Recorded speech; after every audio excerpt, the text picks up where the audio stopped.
Hey, She looks great. yeah, I'm fine with it as well. Ladies and gentlemen, let me make sure my audio levels are good. We are live. Sorry about the delay. Me and Paul were just having passionate conversation behind the scenes. Probably should have just hit the go live button, but I don't like to do that. You know, we chop it up for a little bit. And I was just being funny and say, hey, we're going to talk about the Ubisoft situation. So we're probably going to end up reiterating a lot of what we talked about behind the scenes, but it was a dope conversation, man. A lot of different perspectives to tune into. I've been trying to find the truth of it all, right? Because again, I don't genuinely think that the main issue of the scenario is Yasuke, right? There's a lot of other things and factors, again, with some people coming out saying they want to burn down the gaming industry, as it's known right now. Like, it's just not good things. And also having to follow up information that we've also gotten with, you know, the toxic positivity, which seems to be a trend in the industry. Again, we heard about some of those things from PlayStation with Concord, and now we're hearing it about Ubisoft. We don't know if it's just the Shadows team or if it's just been all of Ubisoft. I think it's probably been a lot of Ubisoft. Just if you go by, what's that game? It's that Sea of Thieves game that came out. Skull and Bones. Skull and Bones. I think that's another good example, right? And obviously, they're pissing away money, man. Their shares are in the ground. So that's going to be interesting to get into later on as well. But since we're live here, live, raw, and uncut, as I like to say, let me introduce you guys. Because maybe you haven't been here for a while. Maybe you're new tuning in. This is Living Split Screen. Don't know what Living Split Screen is? It's a non-console centric platform that's covering everything going on within the gaming industry. We'd like to take that RTS approach. That means real-time strategy. We pull ourselves out of the world, look at the darker crevices of the map, pull our resources together so we can not only build up our own foundation right here on Living Split Screen, but also the foundation for those potential 3 billion gamers that are out there. Not only that, but this is also the home of that ECP, because me and Pong do not work in the gaming industry. We're two dudes who have decades of gaming knowledge with us, especially actually playing these games, and some professional business knowledge from our real life work and such, that we just like to bring to the table, maybe play a little armchair CEO and just have some fun. And think about some of the things that are happening within a hobby and a passion that we have for gaming. If you don't know me, I'm Steel Rain. That's I, Steel Rain. That T is a 7 everywhere if you want to find me. Google's probably the easiest place. And I haven't been into shit this week, man. As you guys can tell on the screen in the background, I was playing some Car X Street, which, from what I played out of Motorfest, the Crew, I believe that's what's called, the Crew Motorfest. This game blows that game out of the water. Need for Speed Heat or Need for Speed Unbound, I think this game blows it out of the water. Outside of not having police, that's the only thing that they really are missing. But as far as the driving, how that feels overall. Also, they got some really good music. You could tell that it's not licensed music or anything like that. But they do have some really good tracks that remind me of the Need for Speed Underground, Most Wanted kind of days. The driving styles is very similar to that as well. The way you drift around corners and stuff. It feels like Need for Speed, a blend of Forza Horizon, and there's another game in there that I wanted to throw in there that I can't think of right now, but it is definitely a mix of those. You got an open map, you're doing races, doing 1v1 races. It's also a game that you have the option on turning on heavy traffic, and that's something that usually a lot of people go to Assetto Corsa for. That's something that Horizon doesn't really have, right? I wish Horizon had especially Horizon 5 had a setting to make the traffic more dense, and maybe they do, and I just haven't looked into it. But for an arcade style racer, that could just be some fun. You can hop on with some friends, do races and everything. I think, again, it has been a mainstay for me. I've been looking for a race that I was going to get back into, and I was trying to weigh my options, and Car X Street came out very recently on PC.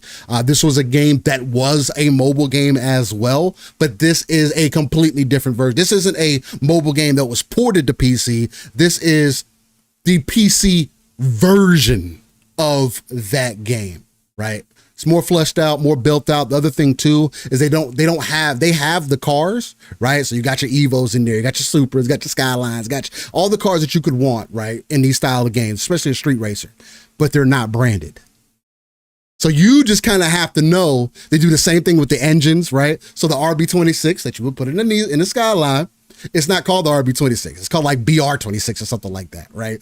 So it's really dope to see that they didn't have to rely on, we need to get the okay from these different car companies.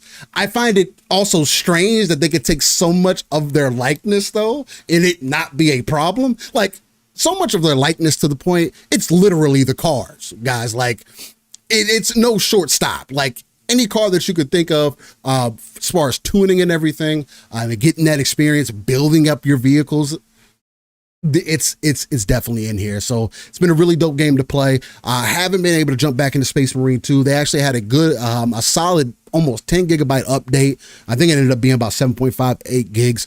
And they had an update that dropped, apparently did really good things for Space Marine 2. And I do want to jump back in there at some point.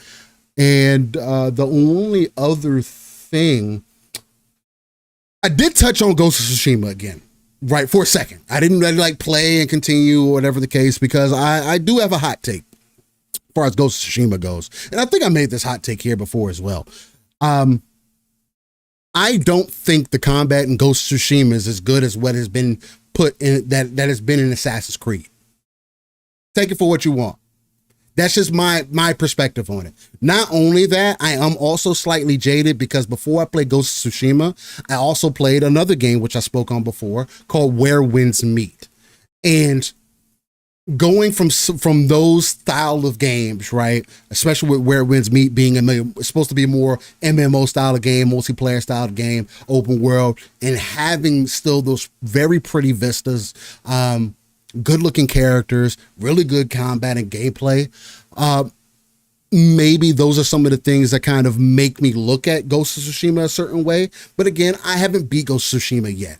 I do have 40 hours in Ghost of Tsushima. And what I tried to look into last night, maybe I'm only I have to be at least in the Act 3, right? I've beaten at least 3 of the main bosses from my understanding. I could be off in that. But when I get into these open world style of games, and I tell you guys all the time, I like to throw myself into these worlds, right? Valhalla, my biggest complaint about Valhalla was I was doing everything in the game up to 100 hours. I got 2, and I still got 2 more places that I gotta go fucking capture and do all this extra stuff with. I burnt myself out of the game, right? But that doesn't dismiss the time that I spent with it, right?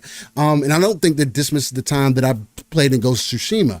But what I want to add on to my hot take, and I think what kind of pulled me away from it, along with some other games that were coming out, because that does happen, right? I've been a little bit more fluid as far as that's gone. About just touching on more things, not zoning in and maybe finishing certain games if they're not grabbing me, right? And I can be very honest about those things. My main complaint that I do have for Ghost of Tsushima, though, out of all the things that the game presents to you, the combat is very repetitive to me. That showdown, the showdown thing, it is very cool. I like it. But when you've done it 50 times, it does become very old. And it doesn't have the same oomph to it as it did the first 10 times you did it, right? Can I jump in here real quick? Yeah, go ahead. We're talking about Ghost of Tsushima, and I'm not going to talk about it because obviously I got 42 hours in that game. So okay, yeah. So we got right the same. Yeah, same about same. Yeah. And my thing was too, Steel, and I think we did talk about this. Just playing through Ghost of Tsushima was, it's a great game. Like again, that was one game that I had FOMO for, regretted not playing because I sold my PS4 early. If everybody remembers, right? So far, but I told you, number one, Jin as a character did not. Even after 40 hours, I did not gravitate towards Jin. See, that was a little bit of the opposite. I was starting to like him more as a character. And I could not get down with this dude. I don't know what it was. Again, not bad. Like, he wasn't a terrible character, and not like the acting was terrible. The acting was great. Just how he was written, I just never jived with the guy at all. So, and again, I want to go back and continue to play, and I do want to beat it because I put so much time into it, whatever else. But I wanted to jump in here real quick because I do agree with you. While I found myself not doing the standoffs, right? I found myself, when it gave me the option, that's what I was getting to. We ain't doing that. I would rather have gone in and do the actual combat. And now, to your point about the combat, whether or not it's great, again, I'm this guy who... Listen, it's solid. I'm not picky all the damn time. Like, I just don't get picky with combat. Like, it doesn't matter to me. Like, as long as I can kill people, I can kill people. I did find the alternating stances to be cool, and I think that's what people gravitated towards. Yeah. Not that it didn't. It adds a little flavor. It adds a little. It didn't change everything, but what it did do was in mid-battle. It did give you a little bit of strategy, depending on the foes that you were up against, right? So it did offer a little variety. Against the bosses, it's fun. It's solid. Yeah. Against the bigger enemies, they're forcing you to switch stances and stuff. Mid-battle, I found myself changing out. Like, I did. Depending, if I was facing one of the big guys, right, and then I got rid of the big guy, right, one of the big tanks, I get rid of the heavy, and then I was facing, one of the lighter guys, I would switch out, right, to my, anti-shield stance or whatever the case may be. And I liked how they do that. I really liked how they did that. But overall, was the combat like transformative? No. Now, I just want to jump in here because I think with Ghost of Tsushima 2, or Ghost of Yotei, I guess. Ghost of Yotei, yeah. Which is another highly debated whatever. What the fuck? Again, I haven't beat Ghost of Tsushima, so I can't talk about it, but people I've watched plenty of videos, watched people talk about Ghost of Tsushima, watch the ending. Like, they do leave it open where you do believe that they're going to do a sequel with Jin. Like, that is in the game, and so I know why a group of people are very disappointed, those who fell in love with Jin and wanted to see his story continue. They left the story open for him to continue, right? So it is a weird decision a little bit on their part to go this route, but it is what it is. But anyways, I'm still excited about Yotei. I still will get it when it drops on PC for sure. But I went from being, oh my God, because I hadn't played it and just hearing the PlayStation people talk about it, and there's such a big group. I know that was the other thing Metacritic-wise, it didn't do it, but there was a huge group of PlayStation people who say it's their favorite PlayStation game, like of that generation. Like, this is their game of the year. I heard a lot of that. As I played, when I started out, absolutely, I started getting that feeling. Steel and I think talked about it early when we started playing it on PC. Feels good in the beginning. But as I kept going, pacing, it really turned. I mean, there's differences, and they added some stuff, but it feels like an Ubisoft game. Yeah, it really does. And I saw people like, oh, now Assassin's Creed has to meet the level of Ghost. Bro, where the hell have y'all been? Like, and I think that's part of the reason why I also fell off, because it's just like, bro, I just did this with Valhalla. Matter of fact, not only did I drop off of Valhalla, I still haven't beat the game, but I did end up jumping back into Valhalla to play the fucking Ragnarok DLC and beat the fucking roguelite mode, which was fucking amazing. But it's like, these things have already, this was already here before. Right, like atmosphere, graphically, art direction, color palette. All Ghost of Tsushima is freaking. Amazing, it's on point. Like, again, it's on point. There's no waypoints and stuff, which I really like. Right. Feels in the game. I just wanted to step in and say that yes, as I played 2, I don't think it's such a hot take, and I think that's why the Metacritic score sits where it does, because I think reviewers kind of fell into this kind of. It's one of those games that, people are going to love, and overall it's a good game, but there are going to be people who, like you and me, Steel, fall in that category where as we played more of it, it was like, okay, that initial, like, wow factor kind of diminishes as you play it more, as you get, like, the mechanics kind of wear off, like, and they become just like, oh. I was excited about the multiplayer And then as I played more of the game, like before the game came out, I was like, oh man, the multiplayer is going to be good time and stuff. Like, and the multiplayer does still seem like it could be a good time, right?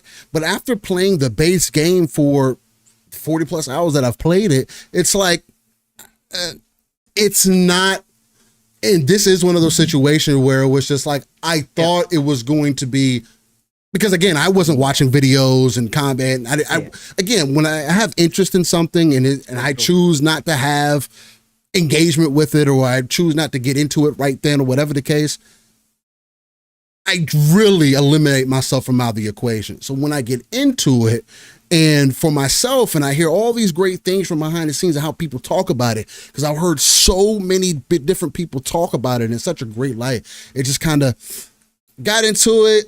And it was just like, oh man, I like it, but it's I don't know if it's what people were trying to make it. Some people, and especially again, but that's why I also bring in. I always keep mentioning the different types of games that I've been exposed to, and I keep making it very blatantly obvious that I am very critical when it comes to combat, right? I am the type of dude where if the combat becomes too repetitive, I will fall off. It's not, it has to be something there to carry me through. It's like Black Myth, for an example, real quick.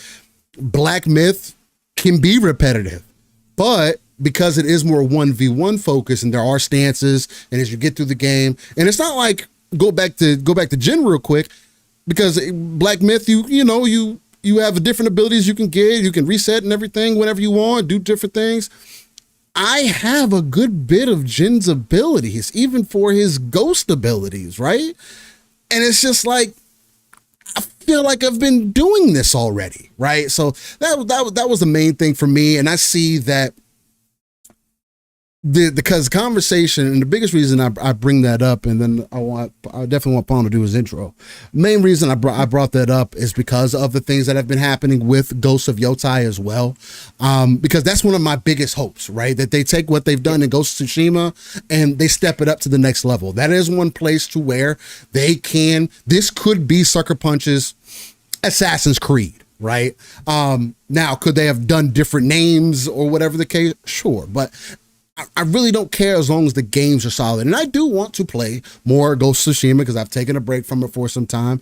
But again, there's other games on the horizon. And now, the more I've been seeing from fucking Dragon Ball Sparking Zero, now that has me like trying to hold off, ladies and gentlemen. But god damn it, it looks so goddamn amazing, bro. Like, it is just unreal. It's part of the reason why it is part of the thumbnail. And actually, this is last week's thumbnail that I'm now bringing into this week, but we're still going to have a conversation about it. But we'll also just, again, get back into and dip our toes into the whole Ghost of Yotei situation, and people not liking the actor who's playing the lady, although she's been in other content and it was never a problem before, and she's a really good fucking actor.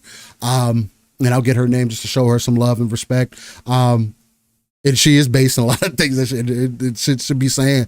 And that's what I'm saying. Like, it's not always about, it's not always about whether these people like what they like, believe what they believe, or whatever the case may be. At the end of the day, we just want good characters. We want good games. We want good stories. The premise doesn't always have to be so centered down and focused on, we need to get all these civil injustices right in this game.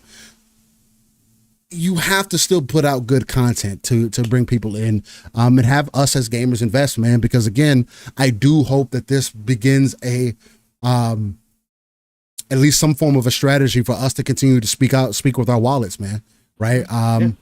With those for those who don't like it, for those who do appreciate it, whatever the case may be, again, something will end up changing, and the more people start recognizing certain things.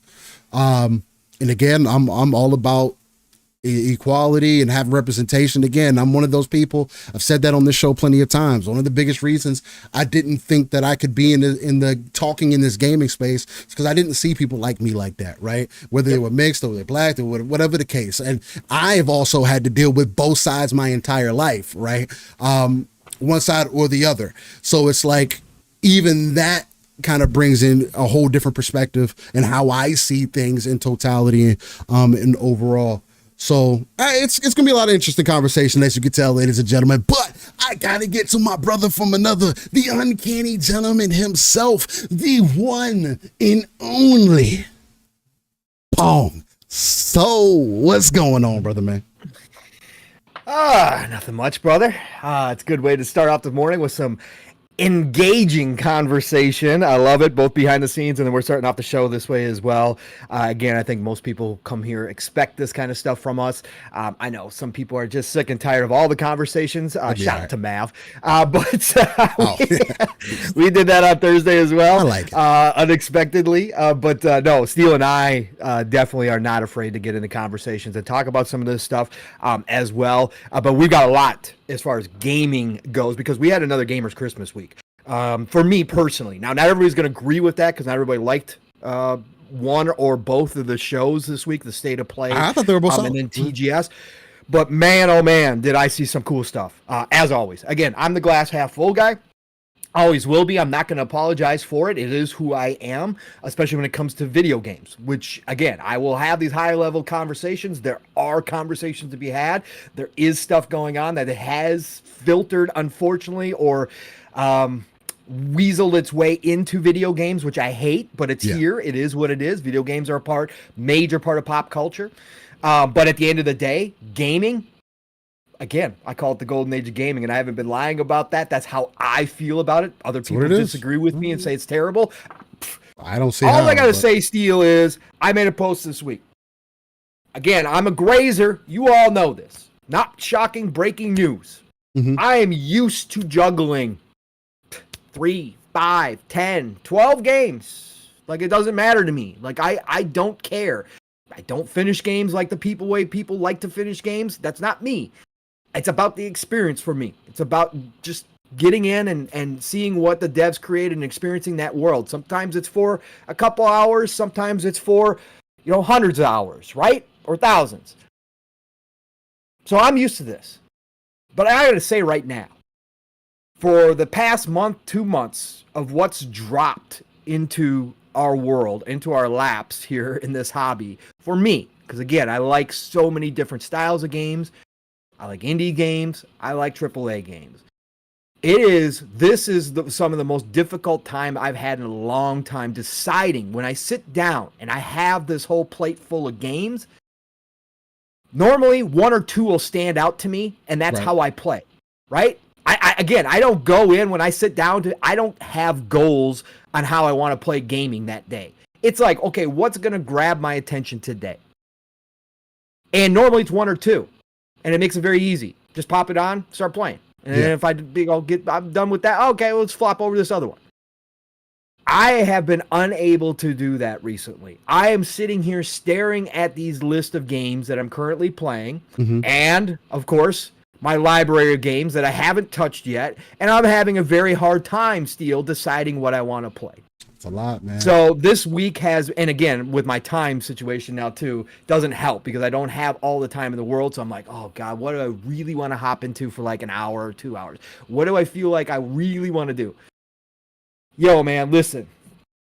All I got to say is that I did pick up Lollipop Chainsaw Repop. Let's start there. Lollipop Chainsaw Repop. I told you guys I was just waiting for my paycheck. I picked it up. I'm going to support the devs for bringing this game back for a modern, for us now to enjoy on the best experience we possibly can. Considering it. Right?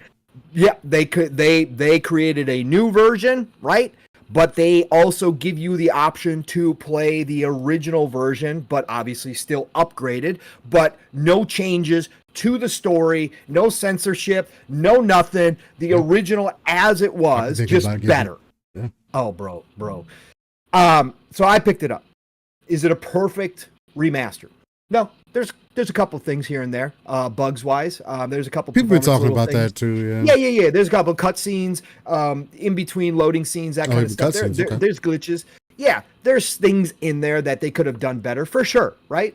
But I'm going to support any dev that wants to do this kind of stuff and do this good work because overall, Steele, playing it on PC, because I did pick it up on PC. I picked it up on the console. I picked it up on PC because I wanted the Ultra. I wanted to max those settings out, brother.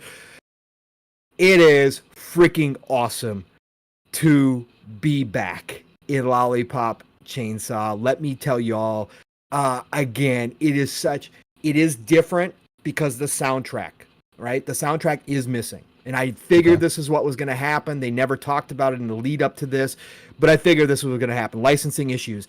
The original soundtrack included a ton of hits from 90s, early 2000s. Like this, it set the tone for the game. That is missing out of this. And is it apparent as somebody who played the original and owns the original? Yes, it is very apparent when you pop it in. I was going to ask. Somebody who doesn't know any better? Probably not, right? Okay. But it did. That is a part of the game that is missing. But overall, the action, the graphics, how it looks. Again, it's not a remake. It is a remaster. But what they did a lot of quality here. Okay, it looks up to date. It looks good. Does it still have a little bit of that 360 on it? Yeah, of course it does. But overall, what a job. What a job. Combat feels just as good as it did back in the day. Again, Steel, you being picky, is it up to the quality of a Bayonetta, Devil May Cry? I mean, I was playing Ken Gangura, I believe it was called. You were. Is it on that level? Not really. Maybe. Have some mix-ups you could do in there? Yeah, I like to have some mix-ups and stuff. That's the main thing. It probably is. It's got all the combos in the world that you want, Steel. So if you upgrade, you can upgrade and buy combos, just like you can in all those. Like, again, so you can do all sorts of different stuff. Is it as tight as those games? Probably not as tight, but it is close. It is very good. It is fun. And again, because it doesn't take itself serious, because it was written as a campy, that's what it's a campy game. That's like the whole premise. Like it's a Buffy the Vampire Slayer, except, again, zombie slayer, high school girl, but written even 10,000 more times campy than that. And I love Buffy, by the way. Buffy's one of my favorite fucking shows of all time. Yeah. So you will enjoy it, Steel, because the jokes and the humor are all there. And again, they didn't censor anything. Perfect. So it's freaking fantastic, bro. So yeah. That kind of gets me interested. Yeah. It's good stuff. It's good stuff. So Lollipop Chainsaw, really good. Played through the first, I think, 2 levels, somewhere in that neighborhood, something like that. Okay. So yeah, really good. Glad I picked it up. Fun to go back. Then Squirrel with a Gun, Steel. I told you I was going to pick this thing up. I did, Steel. I did. Now, I got it for $10. On one of the key sites, $10. I was like, okay, we're gonna do it. Ain't bad. You know what you get with Squirrel with a Gun, folks. I'm not gonna sit here and tell you this is some groundbreaking game. It's not. Okay, Squirrel with a Gun. But does it lean into what it does, and does it do it well? It absolutely does. It's a little too platformy for me. Okay. I will tell you that, but I was having such a good time laughing. I will put up with the platforming because, again, it's not some serious game.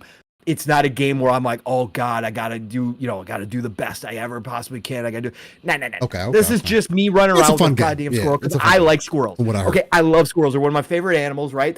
I love them to death. This game just is funny as hell. It has you do weird missions. It has all the collectibles you could ever want in it. Like, you got to do certain things within the game to get some of the collectibles. That's always interesting to me, figuring out what you got to do.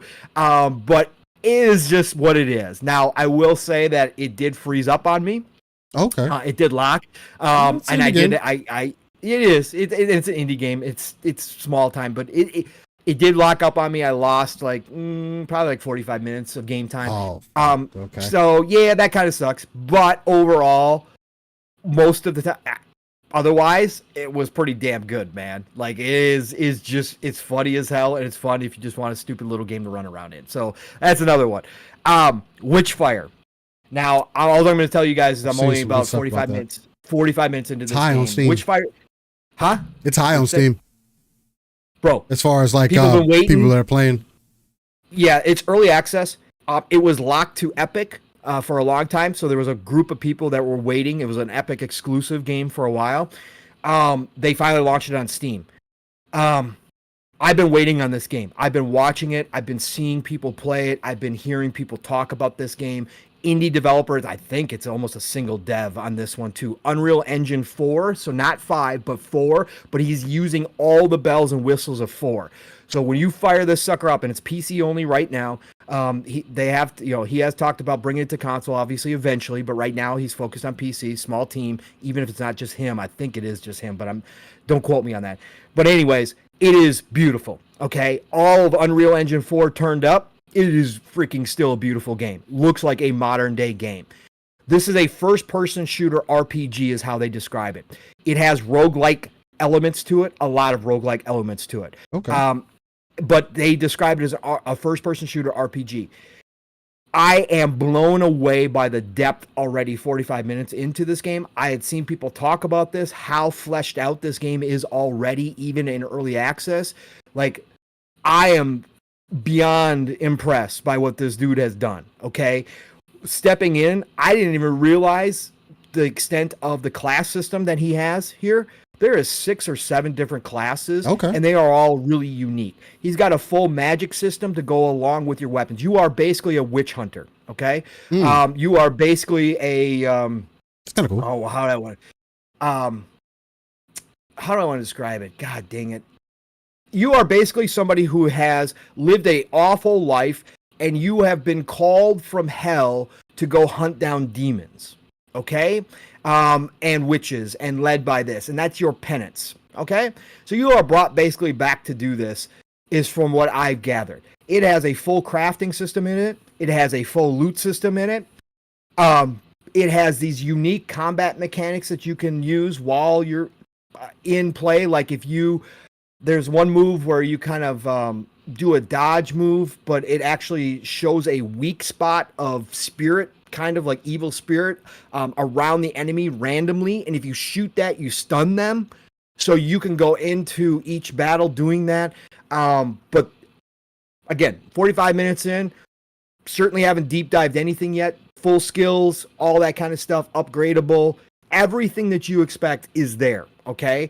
And so far, performance-wise, beautiful, okay? Zero issues whatsoever. What a game to jump into. So Witchfire is, again, going to be in my rotation. Real quick, Paul. Gotta sit down and play it. Yeah. Apparently, in Metaphor Refantasio, if an enemy in Metaphor is too high a level or you want to save MP, you can stay in real-time combat by rolling away whenever the squad prompt appears and waiting for them to get back up. When you enter turn-based combat, they'll keep their current HP so you can finish them off easier. You know, that makes it much more likely for me to possibly try out. Bro, you've got to try it. You should try the prologue demo, bro. I was just about to talk about it. Hey, go ahead. Did you end up trying it? Yeah. Yep. Hey, I got about 2 hours. My fault. Hey, talk about it. Well, I was going to say, Steele, we have a new Game of the Year contender on the horizon.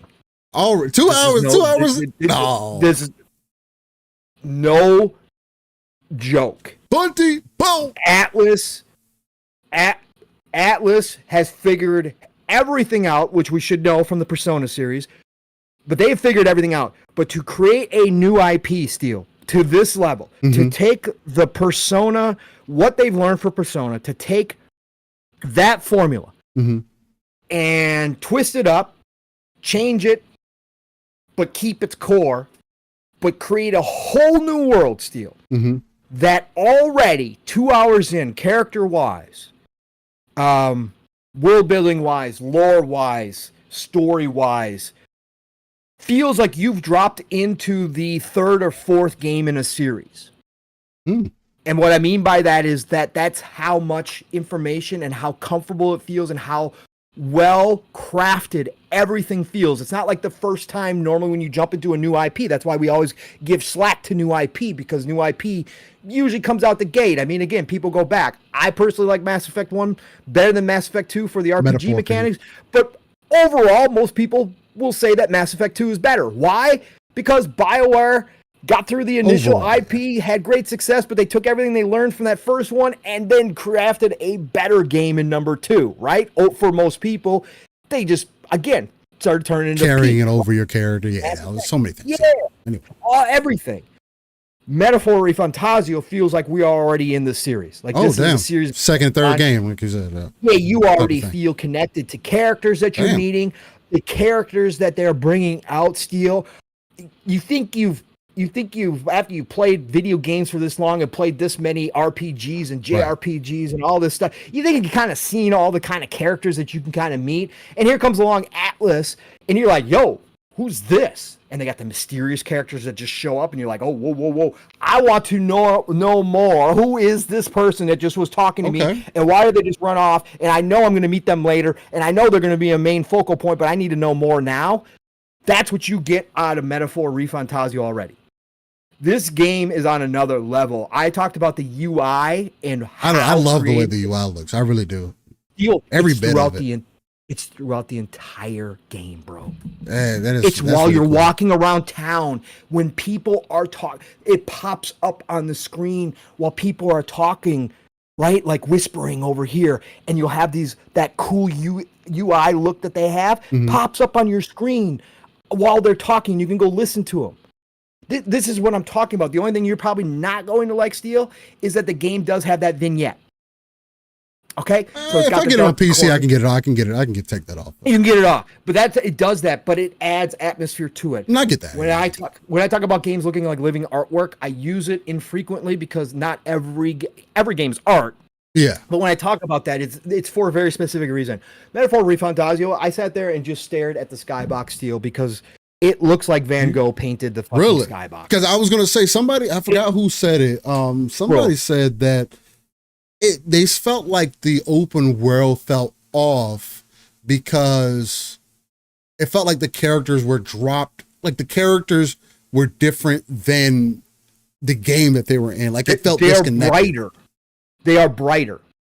Okay, color palette, the characters themselves, they still use the same hues, but they are brighter. The world has that vignette. So maybe that's what they're talking about. Okay, maybe that's what it was, yeah.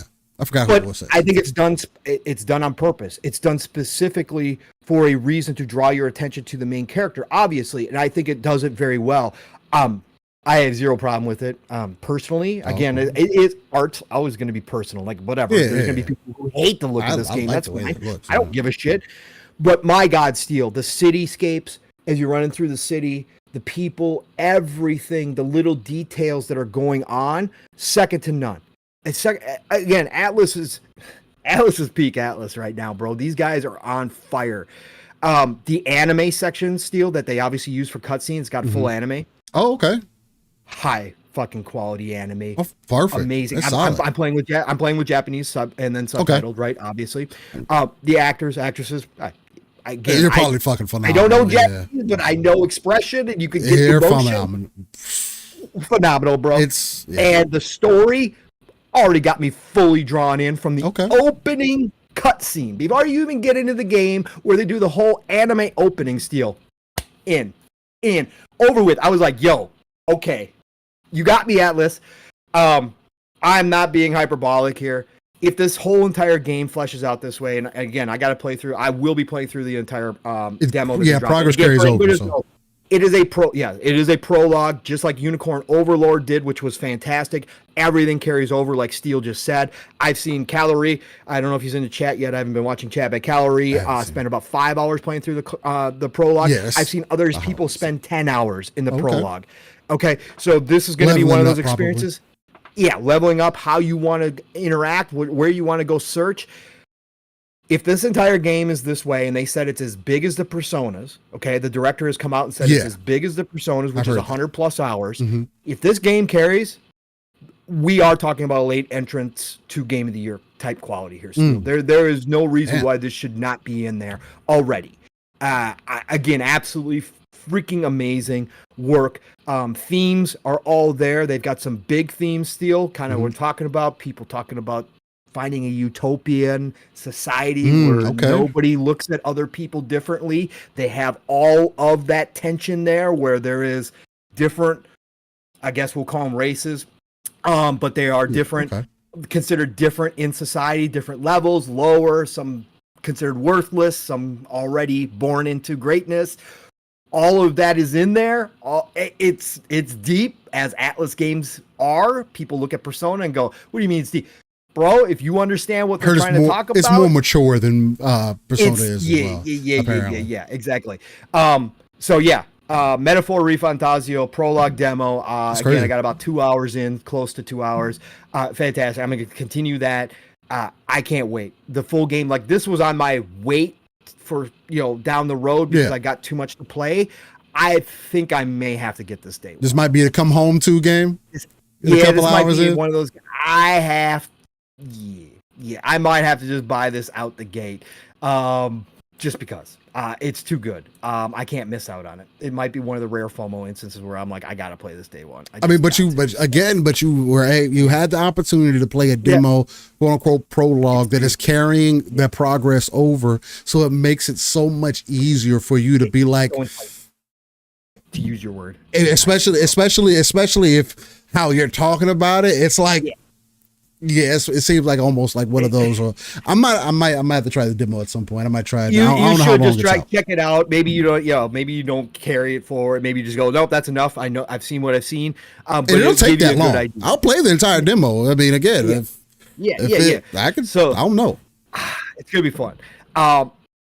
I won't keep going here. I could keep going, but just a couple quick shout outs. First of all, I did get to finally jump into Space Marine 2 PvP with Steel last weekend on Sunday. We did jump in for, 4 hours, something like that, 3-4 hours.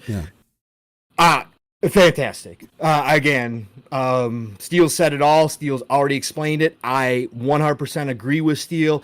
Again, this is a distilled multiplayer. This brings you back to the basics of multiplayer during the 360 days before everybody started. And not to say that, all the stuff that people have added to multiplayer certainly hasn't created some really awesome experiences and expansive experiences. But going back to a game in 2024 that distills multiplayer down to its base level, and that's what you get, and it's 3 maps. Easy to understand. That easy to understand, jump in, jump out. There's something special about it, man. And I was having a blast with Steel. We were having a good time. It also helps that, hey, with the tank class, I'm not so bad at multiplayer. So I was jumping in, having a good time, finishing top 3 most of the matches. It was a good time, man. So Space Marine 2, obviously, in my opinion, it's solidly locked right now in second place for me for my game of the year. I still got to give it to Dragon's Dogma overall. That's probably just the RPG fan Still my number in 2 me for right now. Yeah, exactly. It's just probably the RPG fan in me that puts it above Space Marine 2, but Space Marine 2 definitely should be getting accolades at the end of the year. Otherwise, you guys probably saw my post too if you follow me on X. Frostpunk 2 and Aura. I'll quickly touch on both of these.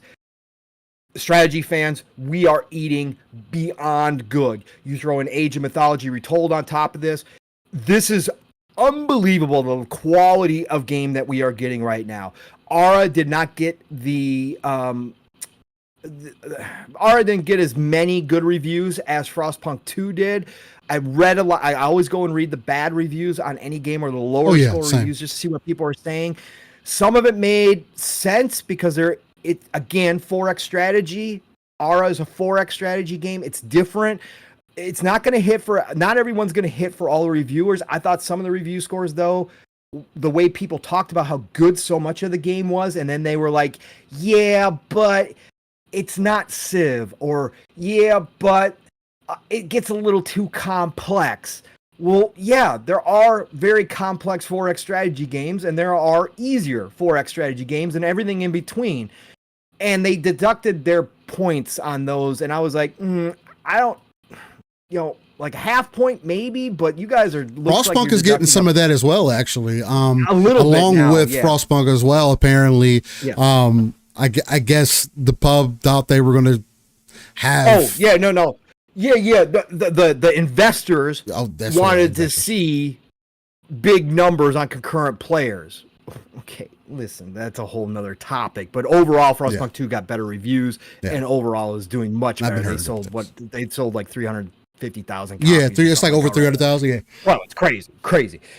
So anyways, but I got into Aura for a little bit. I haven't played as much. Mav's played more of Aura than I have, but I did jump into Aura, going into the tutorial, the campaign, learning the basics. Again, I'm not new to 4X strategy, so I understand like the basics, but everyone is different, and especially Aura, they are trying to change some things up. So I started that.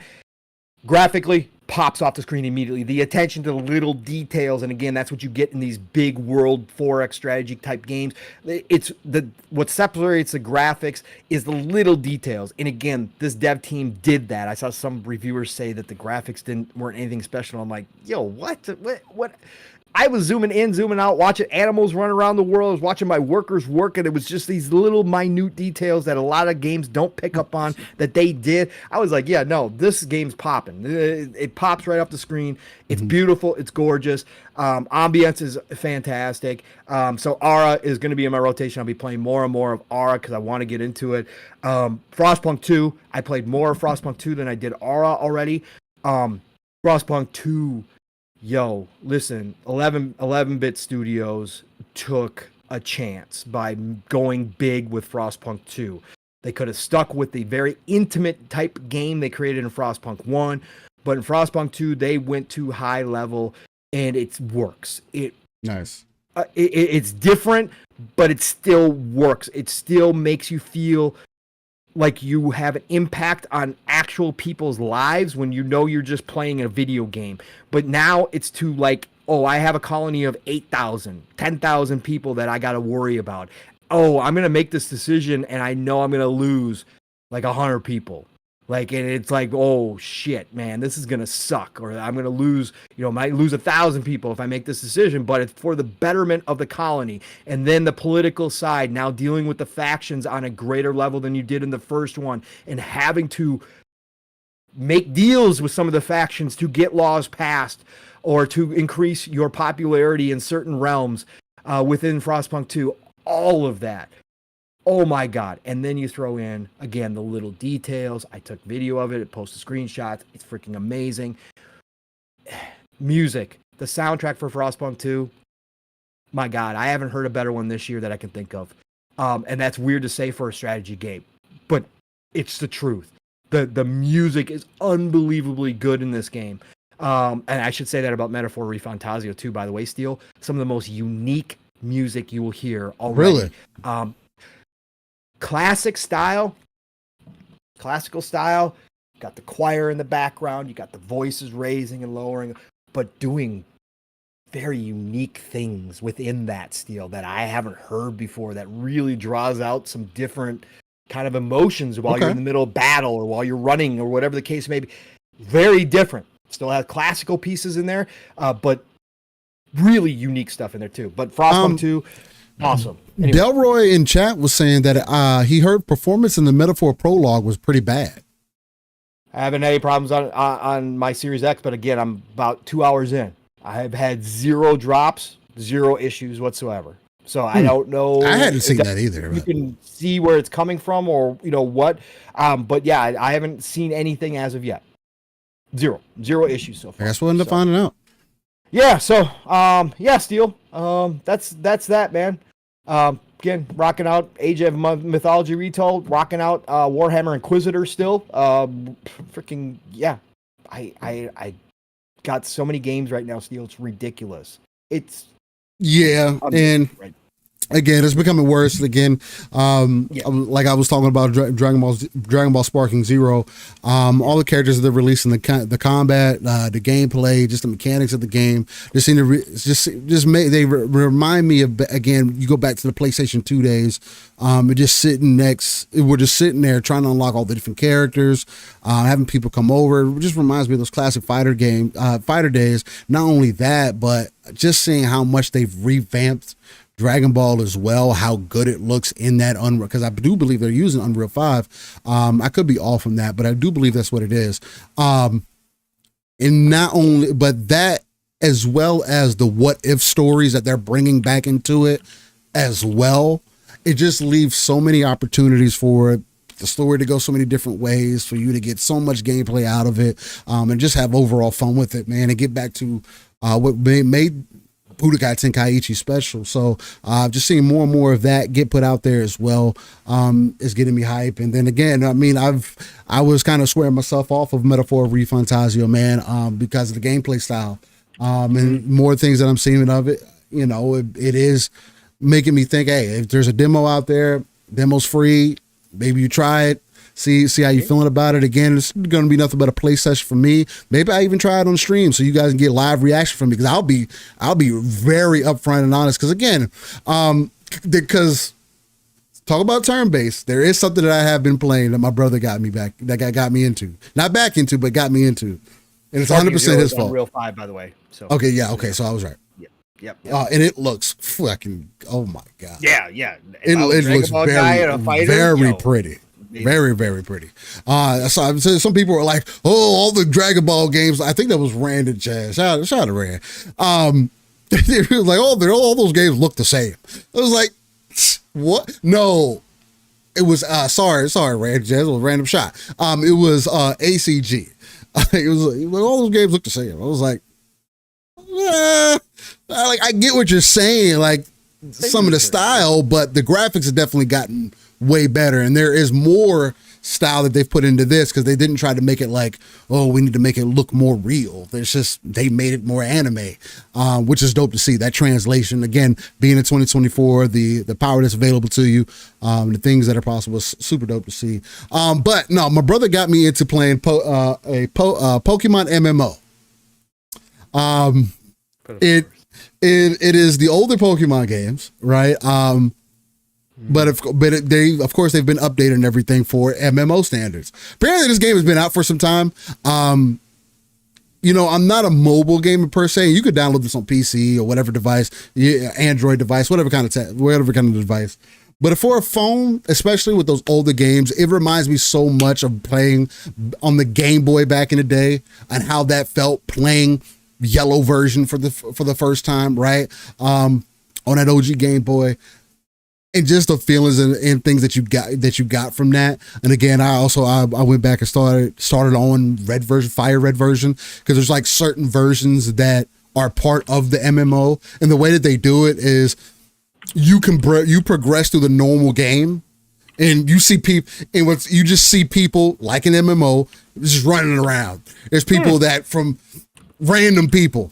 Right. You see their Pokemon following behind them, because you can have one of them out or whatever. But the thing about this is what makes it so different, and again, more MMO like, is that once you beat that first game, there's like 4 or 5 other games that they've included in this. So really? What you can do is you essentially can travel to the next area. So you're not starting over anymore. You're carrying over your progress.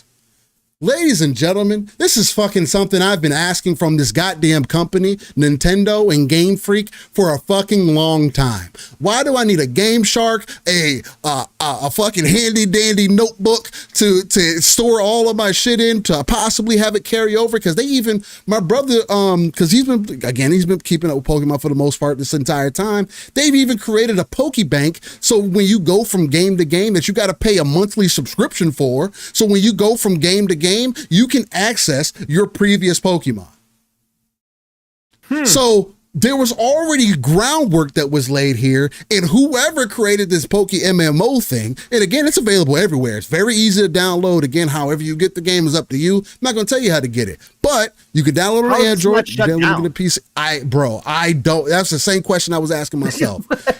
Because it is literally the games. They have changed some of the stores and stuff. Bro, the characters even have cosmetics. Bro, my brother showed me an Iron Man skin for one of the characters the other day. I was like, what is like, really? I was like, that's fucking dope. Then they have other characters too, because there's a Pokemon called Cubone, I believe, who wears a skull on his head. So one of the characters that was running around, he had this skull mask on, had like glowing red eyes, and he had the fucking Pokemon fall. I was like, hey, that dude looks kind of fucking cool, man.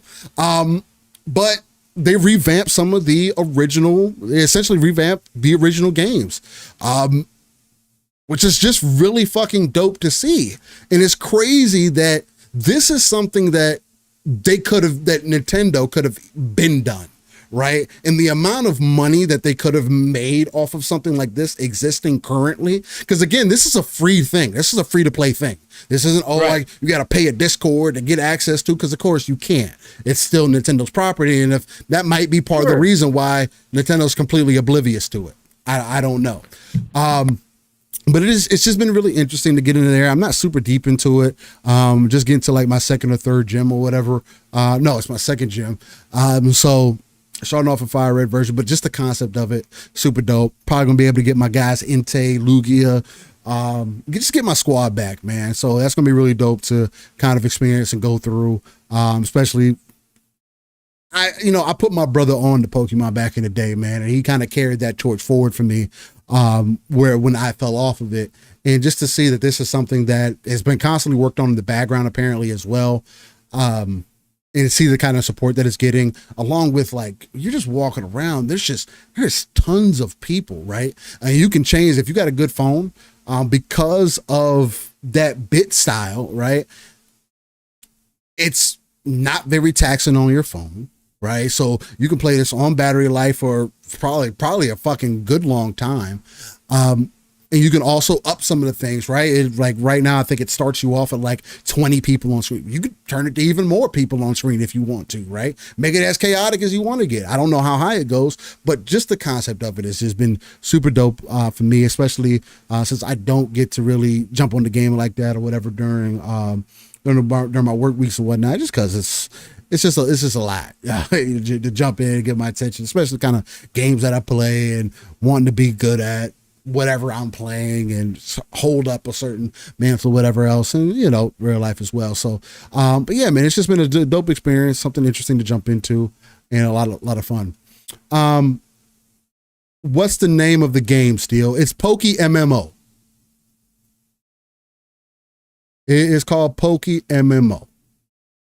Yeah, he's Pokemon Uranium. See, I wouldn't try that though, Yobi, only because the only reason I'm playing this is because it's an MMO, right? Because my brother was able to get me into it. Playing it with him, like he's already like, what area are we going to next so we can link up, because we started in different games. Because it goes through red, it goes through fire red, or there's another version that you could choose. And then it goes all the way into Emerald, I believe. No, I think it's white. It goes all the way into Pokemon White and Black. That's where it goes. I think that's the last game in that. It's like four or five different games that they include in Poke MMO, and it's super dope. Again, for something that you could just throw on your phone, download, and it's ready to go. And they make it super easy to download as well. Leobi, if you are interested, Poke MMO. My name is the same as it is on here, except it's in all caps, without the I on the beginning and end. Download it, jump in, and see if you messing with it, man. It's cool. Hey, and Yobi dropped it in chat. PokeMMO.com. They got an official website and everything. Like I don't know how this has been just flying under the radar for Nintendo, as stringent as they've been with that IP, but I suggest everybody, if you check out that link that Yobi just dropped in the chat, and that'll show you how to download it and everything. Because I do think, because there's an actual Poke MMO app that you'll download, and then you have to go get the ROMs, right? There is a ROM site that my brother sent me, which Yobi, I can get with you and send that to you in the DMs or whatnot. But they list out the certain games that you got to have to be able to play it. So, but it's super dope, man. Cool concept. But yeah, ladies and gentlemen, sorry that we've missed the last week or so with living split screen as things go, real life for me, both Pong and myself. It happens sometimes, man, but you guys being right back here locked in with us is always a special thing. And yeah, again, as Yobi, it's available everywhere. You guys being right back here locked in with us, it's always a super special thing for me, because it's like when we miss out, feel like I didn't get to chop it up with the community, man, and y'all come out and show support on a week-to-week basis. So, and that's always a beautiful thing to see. But before we move further, we do need to get some shout outs in, and shout out one of our main conductors showing some love this morning. So, Paul, shout out to chat. Yes, sir. Yeah, no doubt. Oh, Brett Bingham. Yeah, Solar Crown, by the way, test drive. I played the demo, and I was telling you all, again, Solus. It was one of those Solus games, man. And so, yeah, what you're saying speaks to exactly what I was talking about. But yeah, everybody, listen, y'all, thank you for coming back this week. Again, like Steele said, sorry we had to miss last week. We almost had to miss this week. Again, shout out, prayers, continue energy to everybody in Florida, Tennessee, North Carolina. My God. Big ups, big love. That hurricane was vicious. Yeah, no joke. No joke whatsoever. It so happened to turn a little east away from Steele. Steele might have been a different story this week too. We might have missed the show if that came just a little bit more left. You know? Yeah, you guys did. No doubt. You didn't even have to hit it head on because of how powerful, how much moisture was in that storm. So, again, continued thoughts and prayers and energy towards everybody affected out that way. So, just incredible. Wow. And terrible at the same time. Yeah. So, but thanks everybody for coming back this week and checking us out. Appreciate every single one of you. And attention, ladies and gentlemen, before we get into the chat shout outs, let's get this stuff out of the way here because we got some important things happening aboard the Splitters Hype Train this morning. That's right. First of all, we're going to start out with the one and only Decado. That's right. He came through early, folks. He came through early and said, you know what? When we're going to get this hype train going, we missed a week, but we're back. So we're going to add 4 more cars. That's right. Because the Decado said, I got a bunch of bags of coal for y'all. Shout out Decado. He came in overhead with the 20 bomb. That's right. He got on the court with the free throw line dunk, the 20 bomb through. 4 more cars. The Splitters, welcome aboard. All you new Splitters. I hope at this point in the show you are already buckled in nice and tight on those 4-point harnesses because normally we start at a nice easy Mach 2.0.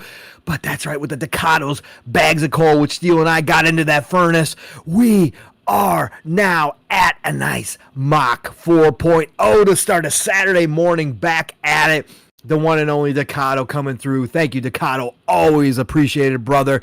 Please, everybody, do pay attention to the attendants as they do get you seated when you board the Splitters Hype Train. And always pay attention to the monitor. And if you looking at that monitor right now, you will understand that your goal never changes here. It continues to flash 69 aboard the Splitters Hype Train because that's always your goal, no matter how much is gifted around here. Thank you all for that.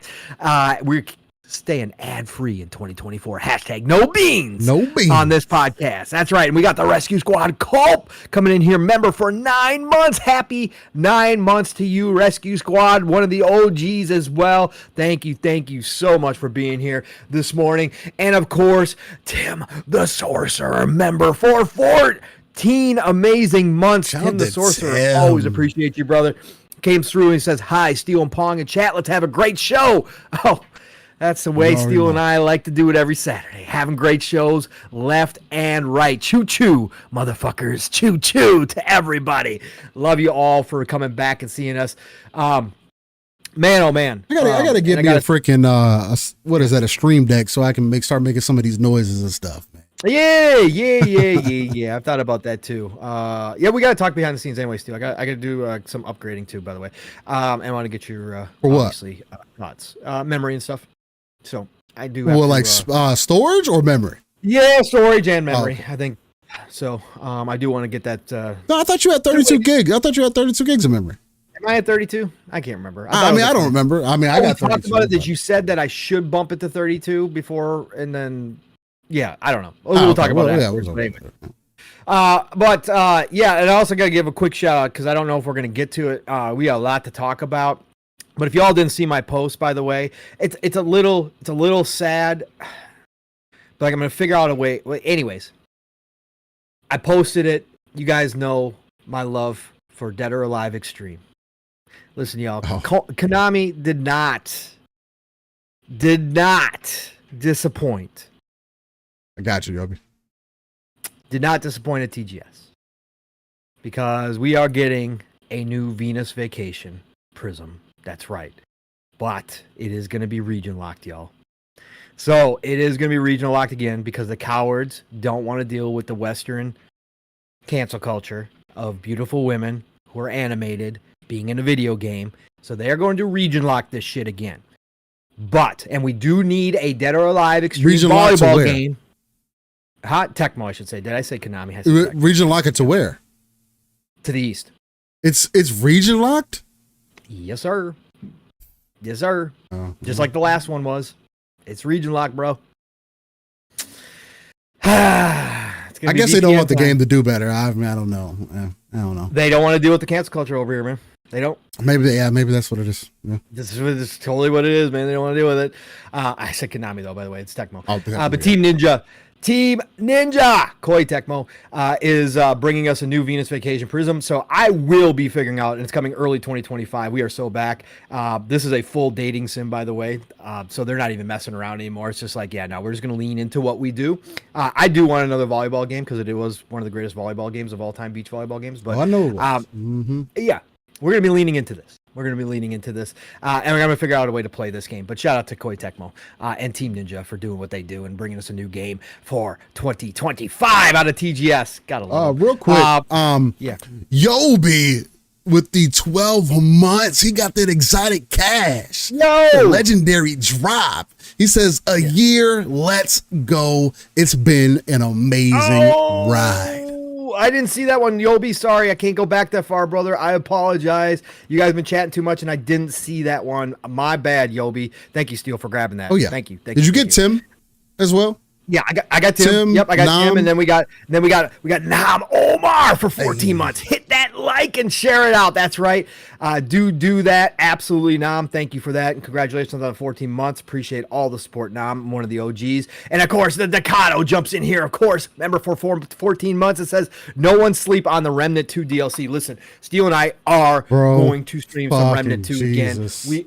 We are going to do that. Dude, there's a lot. To jump back in Remnant. There's a lot. This is our last DLC, actually. This is the last one. But my God, we have to jump in at some point. We have to jump back in, bro. We have to. We have to play some more Remnant. Yeah. We'll have to see if we can get. We'll have to talk to Jaspy and see if Jaspy's got some free time at some point. So I think Remnant's dropped 3 DLCs now at this point. Yes. Was it just 3? Like they did with the first one. Yeah, I think it's 3. It's 2 or 3. Oh, you going off cam for a sec? Did I go off cam? Yeah, you're off cam. I didn't know if you did that on purpose or no. accident. I must have been. I was tooling around here. Oh, you're good. You're back. Okay. All right. Sorry, I wasn't even paying attention to Discord. No, you're good. Okay. So, but yeah, I think it's 2 or 3 now because I was just gonna look that up. In fact, but I thought this was the third DLC. Oh yeah, and they introduced the boss rush mode too,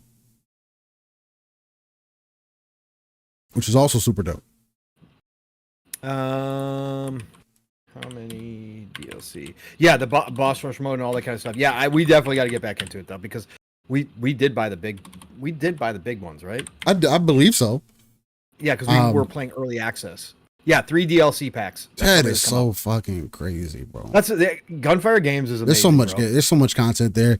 Hey guys, I mean, between the first Remnant and the second Remnant, if you guys haven't played either, definitely go start with the first if you want. Not like you're missing much if you decide to start with number 2. Number 2 is definitely going to be the better playing one for sure. But play it. It's just can't say enough about it. It's definitely one of our favorite games. It's high up on that list. And yeah, man, if not, just check out some content about it to see if it's worth it to you, man. So absolutely. Decado, that's the good thing, Decado. I don't know if you didn't read up on it, but Venus Vacation is going to come with English right away. So yeah, you might be able to VPN They're going to region lock it. They're going to region lock it because the last one Steel did not, right? So somebody had to go in and mod it for English. But this one is coming straight out the gate with English. I don't so it's think almost like they want you to play it. You wouldn't be able to VPN it on Steam because Steam is connected to wherever your territory is. You can't change the location on that. Could I create a brand new Steam account through VPN? Maybe. That may be possible, but you would only be able to play it on that account. Right. I understand. Like I'm going to be locked. The only other way is to go through that DMM Games service, which they have over there, and VPN through that because it's going to be offered there as well. But that's like a monthly service, weird thing. DMM Games, but it's promoted. I mean, it's official. Otherwise, PS5 and PS4, which means I would have to go buy one and import it, which I'm not gonna fucking do, obviously. So yeah, I'm gonna have to figure out some way to be able to play it. Yeah, so that's gonna be that'll be interesting either way. I mean, not like there ain't all the other ones, and again, hey, they can just drop Stellar Blade, and that'll help satisfy some of that, right? Oh yeah, Yobi, I forgot that I have that option. I never even think about it. I don't. I never think about that. You are correct though. I can go back and see just the super chats and the at all those. If it'll let you, I thought that was something you can only do through leverage split screen. Maybe I'm wrong. I don't know if it lets you do it. I know it does. It lets us do it through living split screen. Oh, okay. That's how I was able to pick it back up. And make sure I gave him a shout out. Yeah, Steel's got my back. Got my back. I got y'all. Don't you worry. There was because I did ask this week if there's any questions that anybody had, but we are going to be bringing back this upcoming week of games as well. Matter of fact, we'll do that next week because we found a site. We're already knee deep into conversation now, but we found a site that we're going to be using moving forward. And let me see if I can get because I had it up, and I think I may have closed it out. No, it's called releases.com. Yeah. Which is everything that I was asking for it to do, they do. They have a video, they have a description of the game, all the things that I'd like to see, they have in there. So releases.com. I already got a bookmarked. So I'm gonna be bringing back upcoming week of games next week. So be on the lookout for that. But I did ask the community because I do want to get better about if things happen throughout the week or whatever, just trying to engage with y'all at least through the YouTube algorithm or the YouTube chats or whatever, because I know not everybody has X, right? Or Twitter.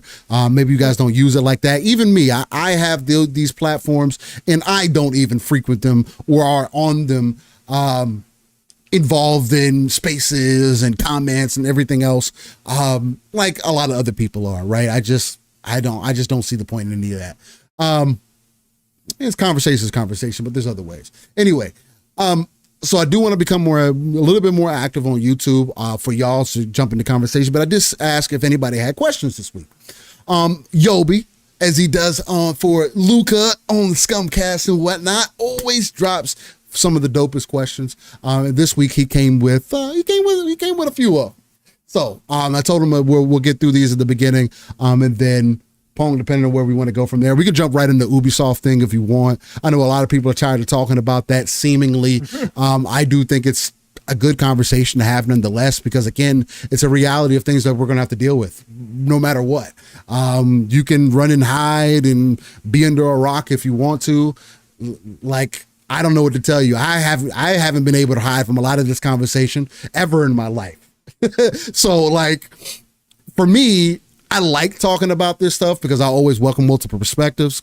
I also have multiple perspective, coming from not necessarily the outside, but kind of being in that middle ground. Again, I get being on the fence of things as well, being more in the middle. I do tend to put myself more in the middle as well. I'm not even as informed on some things as I would like to be, but and it's not for me. I don't think it comes down to really being informed because I do have care.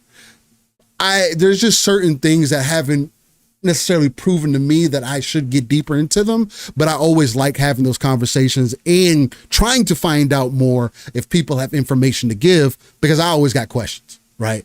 And when you can do that, you kind of have that back and forth and kind of go from there. So, but nonetheless, we'll start off with Yobi, starting off with number one. He says, would there ever be a time where you and Pong will pause on purchasing video games and tackle your backlog? No. A straight on answer, it depends. That's what I'm planning to do with the rest of this year. I am going to make Sparking Zero, that for sure. You guys can hold me to it. If not, I will just have to. I will have to give away. I'll give away a game to the community. But yeah, no, I'm gonna make that the final one for the year for me. and then it's just going to be games that I already have in my possession, right? That's going to hold me on. That's going to be hold on to me for some time. So I will be doing that, but typically, especially with the way that I play games now and the way that games are, right? There's been games that I've jumped into. Again, Black Myth Wukong. I really love that game. The game sold 20 million copies, right, in a month. That's obviously the game did fucking fantastic, right? But there are some issues that I ran into with Black Myth Wukong on the back end, performance-wise, that caused me to put the game down, right?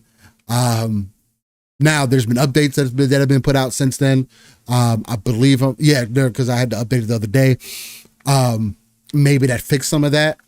Again, I'm towards the end of the game, right? The other thing that I was finding myself doing was kind of rushing myself through not necessarily rushing, because I was doing a lot of what was in the game, but I still felt myself pushing through the game. And I just don't do that. But the main thing that turned me off performance-wise, for those who are interested, because I know, and I talked about this on the last show, I believe, was I fought a boss in its arena. The boss, for whatever reason, the boss can fly. That's fine. But for whatever reason, one of the moves that the boss can do makes him go off the map, right? Now, when he goes off the map, there is another section that you can go down and fight him in, although you can tell it's not intentional. And I'm not at the point to where I can just float back out of this hole once I get myself in there. So even if I go down there and fight him, which I did multiple times, there's no guarantee that I'd be able to get back out. So how would I kill myself? There's no way to kill yourself in the game, or defeat yourself, however you want to approach that. But not only could I not defeat him down there, but it would also cause me to fall through the map. And it happened 5 different times where I was trying to give the game the benefit of the doubt. In 3 of the times, he was 2 hits away from dying. I'm good. Like, it doesn't matter how much fun that I was having the game, because I did end up beating him. I had to kite him to stay in his fucking arena, but it's like, bro, I shouldn't have to do that. Like, this shouldn't be something that, and of course it's me that runs into something like this. I don't see anybody else talking about it. Nobody else has ran into this issue. It's just me. So, but it is a huge turnoff for me. It instantly deflated me. The next boss that I ended up fighting is some fucking deer that apparently has fucking, not only does it have ice powers, but then it also has blood powers as well. It was cool, but I was just I was feeling like I was over it after having that engagement. So Blind, I'm talking about my experience with Black Myth Wukong a little bit, because we were talking about games, and because you'll be asked the question, do you think that we'd stop purchasing games and tackle the backlog? I typically don't keep a super high backlog as well, because I typically play through the games that I do get, right? If anybody wanted to come here and be like, well, you guys don't beat games, of course we've always spoke about that as well. Don't think that necessarily has to be, unless we're reviewing games. I think, again, like I made the post this week on X, you should beat a game if you're going to review it. If you're not, then it needs to be a review in progress, right? Because there are a lot of games that start off good or end bad, or some of them don't have a good beginning, but maybe they end well, right? So you have to take the full thing in consideration. But yeah, just that with the experience, I don't know when I'm going to go back to Black Myth, which is also very disappointing, because that's how down I am on it because of that experience. And I don't play about that shit. That's just like losing progress if my save file corrupted, right? And getting set back a few hours. Sure, I might get back to where I was, but do I really want to continue after that? Maybe not, right? So, but to my answer, right, for the rest of this year, after Sparking Zero, yeah, probably. But after that, probably no guarantee. But we'll see. Yep. Number 2, he says. My short answer again is no. Hold on. My short answer is no. My long answer is no. I will leave this planet. with a backlog, as you guys call it. Again, I don't even consider it a backlog anymore. It's a library of games. It's a library of games. It's a collection of games. There are some that will remain wrapped and collect dust. And you could look, if you could see my whole Steam account right now, that's a good majority of my Steam account right now as I buy games. So whether I get to all those games or not, I have no idea. Yeah, so no, but I'm not going to stop buying and focusing because again, I don't care. I don't play to beat games. If I wind up beating them, fantastic. If I never wind up beating them, that's okay too for me. It's about the experience, one way or the other. So again, I've beaten more games than I had in a long time just by being around Steel and the rest of the family and doing co-op and all that kind of stuff. I just don't care. I again, that's not who I am. Again, I'll never be a reviewer officially because I won't review a game unless I finished it. I'll give you my impressions, but you guys know me too.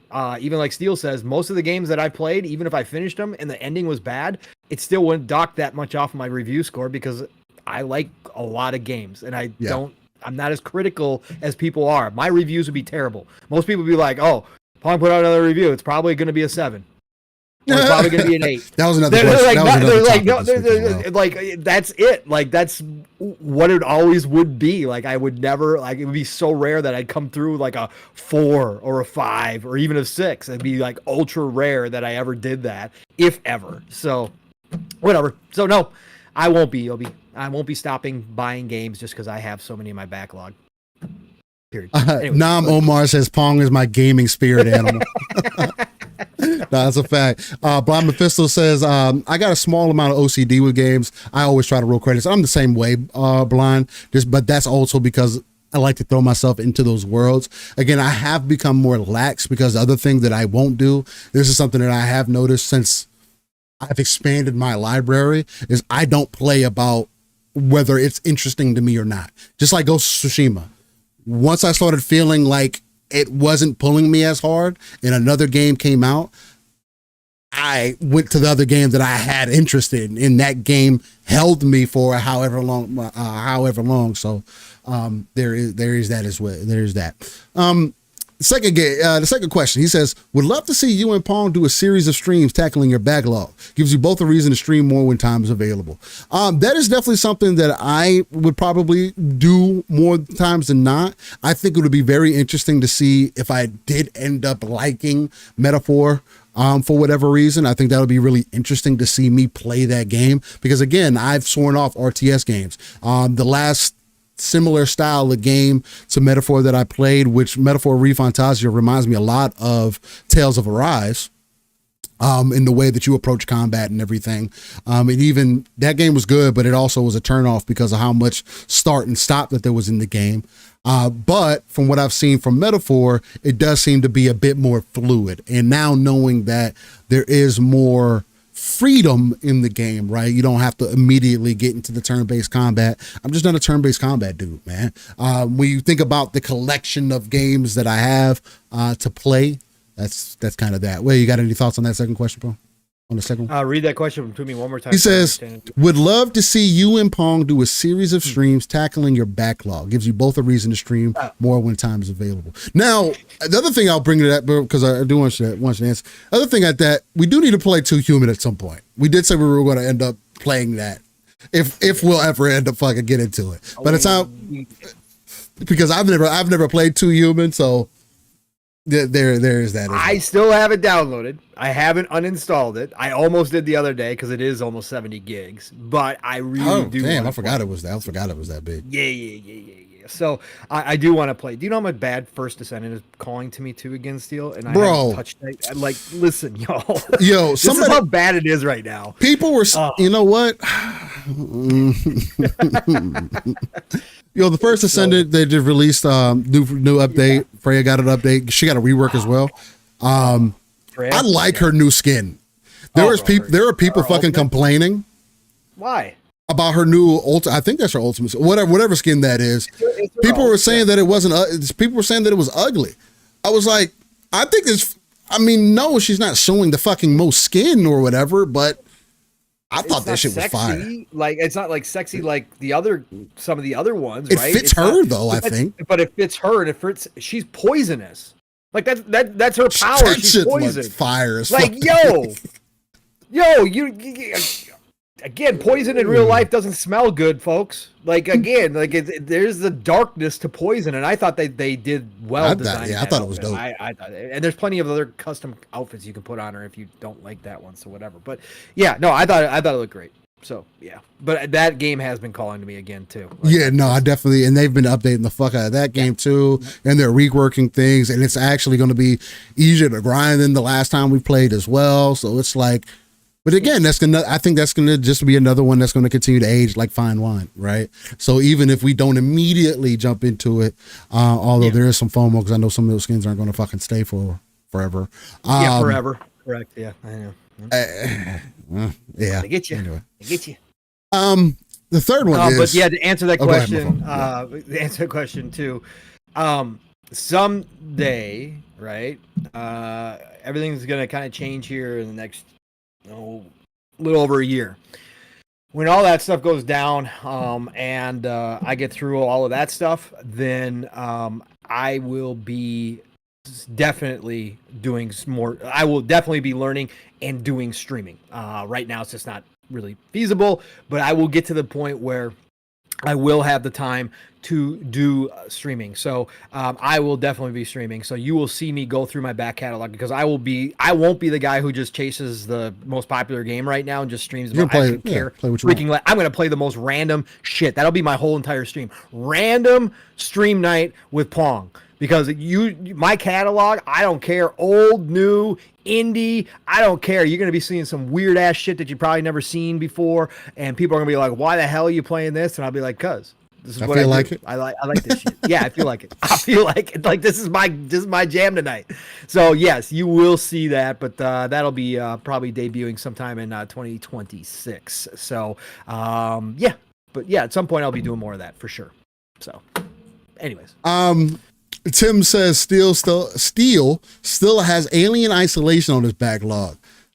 Yo, if we get to 2,000 subscribers, I'll play Alien Isolation. I really don't fucking want to because I feel like that game is going to scare the fuck out of me. It's going to make me feel some type of way. But if we get to 2K subs, I'll play Alien Isolation. Yobi says, ain't no way still gonna come on this stream and not floss the Avatar Last Airbender hat. That's a nice one, bro. Hey man, thanks. It's part of Halloween thing, although that's becoming increasingly hard too. Cause I don't know if I want to pay $100 for an Aang costume. And I want to be the adult Aang because I'm an adult person, you know. $100. Yeah, it's $100 costume, man. Like,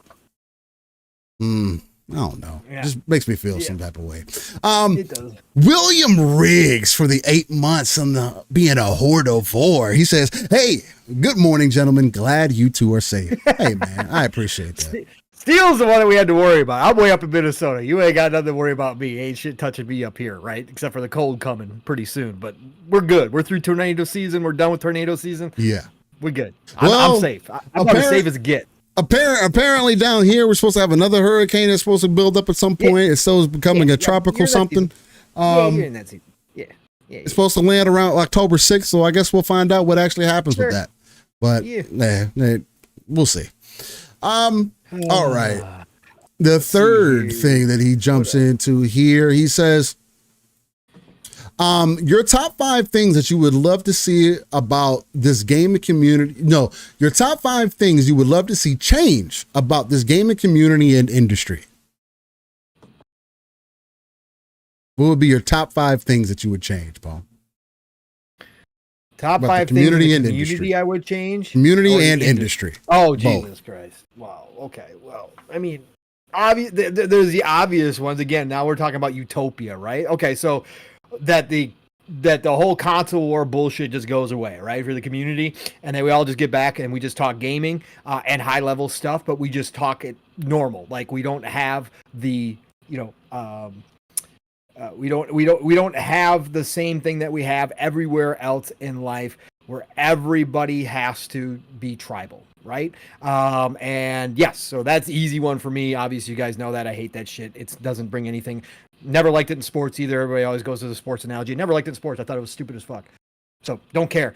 Getting in a fight over two teams, literally a physical fist fight, as we see every weekend in the NFL stadiums, over two teams that just over two organizations that give two shits about you other than you give them money, just like Xbox, just like PlayStation, is the stupidest shit to me in the world for any adult to get into. I don't care. I just never grew up that way. I don't have that in me. I think it's the dumbest shit ever. So that's an easy one. Industry. Listen, I've said this a million times too. This industry is way too secretive. Okay, way too secretive. This industry should be much more transparent when it comes to games, like how they are made, the money that is invested into them, just like movies. Again, we know how much movies cost. We know how much they spend on marketing. We know how much the actors are paid, just like we do in sports as well. We know the contracts. We know everything. Why is this industry anything different? I have zero clue why that is. What are they hiding? Yeah, what are we hiding? What is it about this industry that they don't want to talk about this stuff? Oh, that you spent $400 million on a game like Concord? Well, that should be an embarrassment to you, right? That should be something. Again, we get to know when movies fail, right? We get to know when they lose like millions. How much they spend. We know the first weekend now. Yep. Steel, that's how crazy movies have gotten, and this is nuts to me. They know off the opening weekend if a movie is going to profit or if it is not going to profit at this point. Bro. It's crazy. And it should be an embarrassment. It's a bad business move. It's a bad decision. But why is it secretive? It shouldn't be secretive. Okay? It shouldn't be. But again, this industry is like that. And like I said, the bigger one for me is how these games are made and some of the decisions that are made that go into them and why, right? The devs get mad because we as gamers who aren't making games go make your own game. If you don't like it, don't buy it. Listen, if you guys want people to understand better, then open up more about how everything goes down in these studios, right? Again, why is this so secretive about how you guys make a fucking game? Again, I'm not asking you to give me the script. Again, that's still secret in Hollywood until it's leaked. The script is never leaked. Like, again, but the business side and the decision-making side and how it all happens is not secret anywhere else. So why does it have to be secret here? You guys aren't making money off of why you decided to include a jump function in a game or not. Okay, that's not like some big-ass secret, but we as gamers would love to know. Right? Why can't Kratos jump in God of War? I'm just using an easy one that everybody used to bring up all the damn time. Why can't Kratos jump anymore? Right? Why can he do all this crazy shit, but he can't jump? Except when certain moments. Right? Just dumb shit like that. So I wish they were more transparent. Again, for the industry, I wish all of the mainstream journalists would burn down, and I wish we would start from scratch.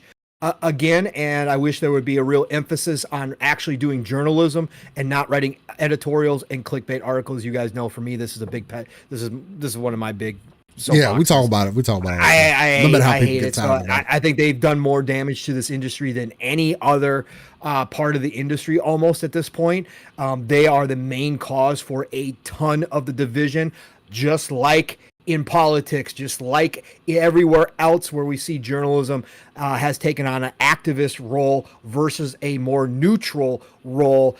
This is what they do. They damage every community that they jump into because they try to control narratives and they try to shift the narratives for their own benefit and for the benefit of those corporations or companies who are doing them favors or paying them or whatever the case may be. We see it time and time again. It's no different here. And again, I just said it, but we might talk about during the Ubisoft thing. Gamergate was the first time that I saw it in full action, where the media used the same tactics that is used elsewhere to divide countries and the world and to flat out lie about things and tell propaganda. That all happened during Gamergate. So again, I wish that was all gone. I wish we'd start over again and start fresh, and then hopefully the smaller channels that they are so unhappy with gaining influence, like in the YouTube space, like us and other people that just talk about games, wish we would then be included in the rebuild because they would have to take account for us.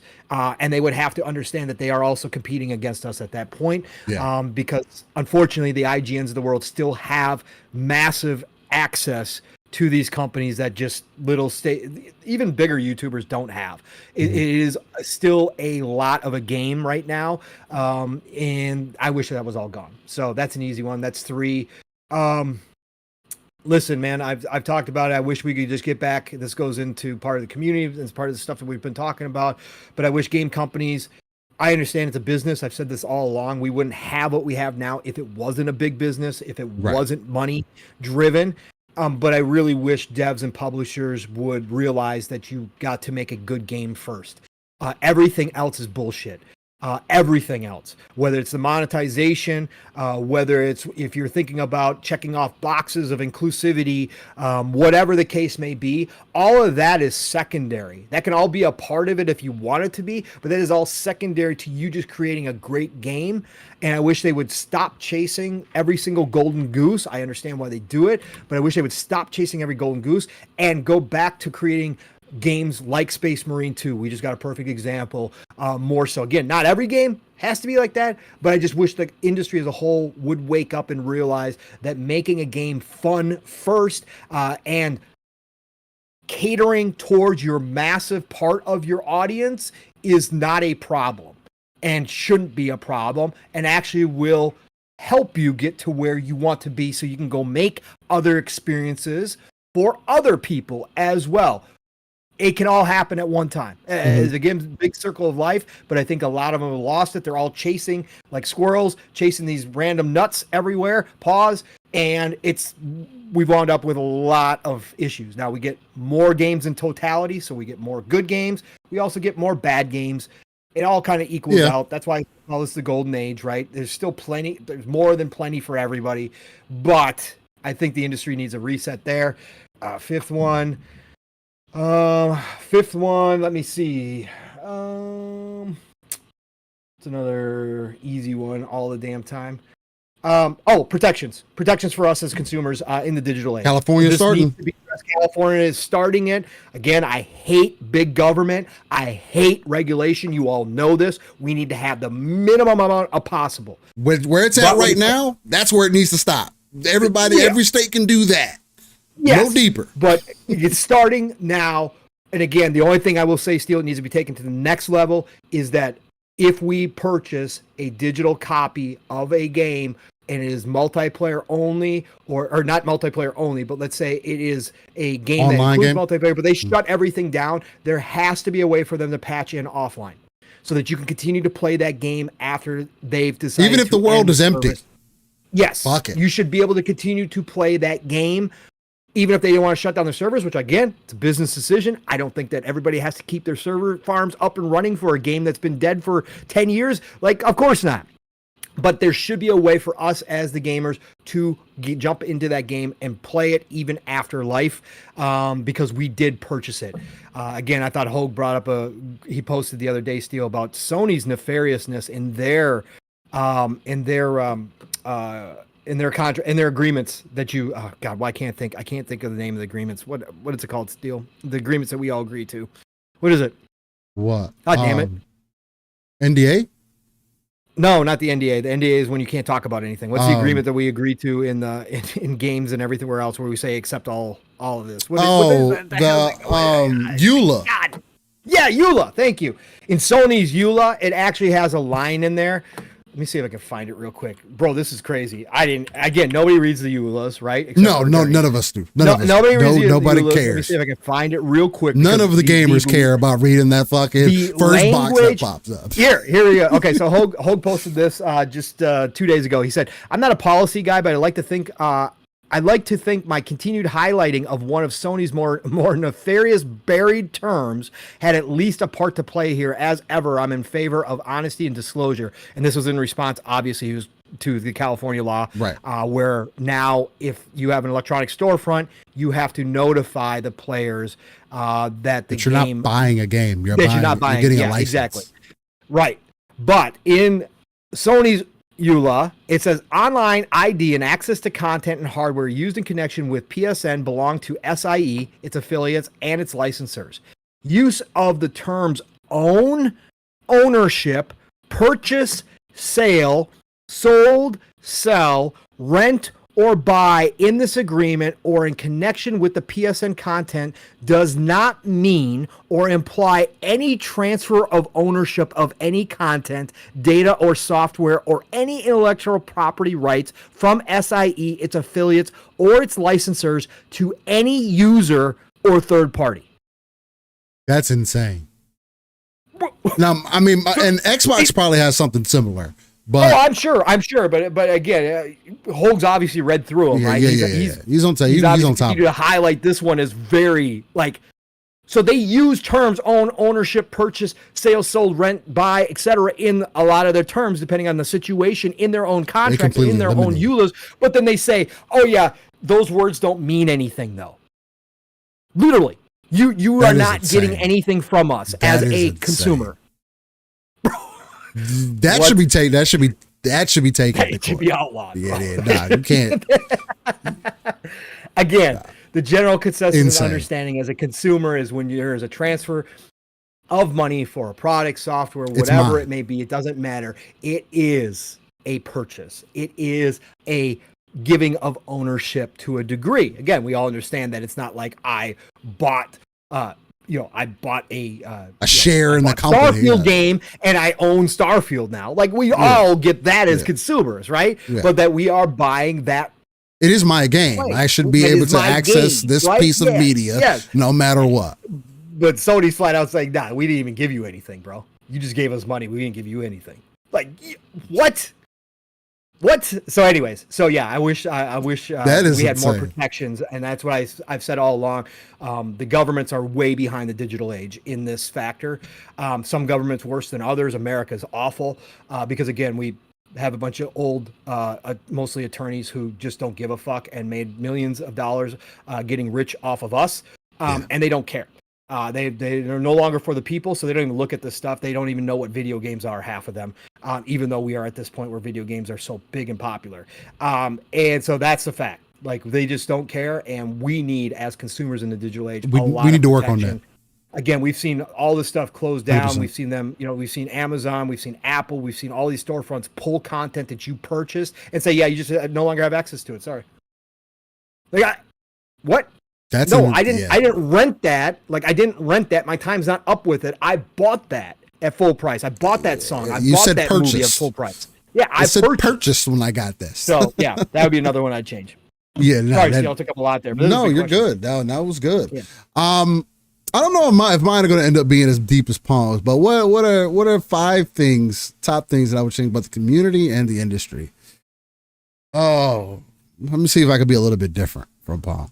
From the community, one of the number one things that I would love to see is people being able to take better criticism or be able to take criticism at all. I know since I've stepped into the community, I have constantly asked for criticism, and those posts get very little to no engagement, right? When I say these things, I literally mean those things. Like, hey, let me know if something is off, if we can make something better. Hey, what suggestions, ideas. And again, I don't need y'all to run the living split screen. That's not the point.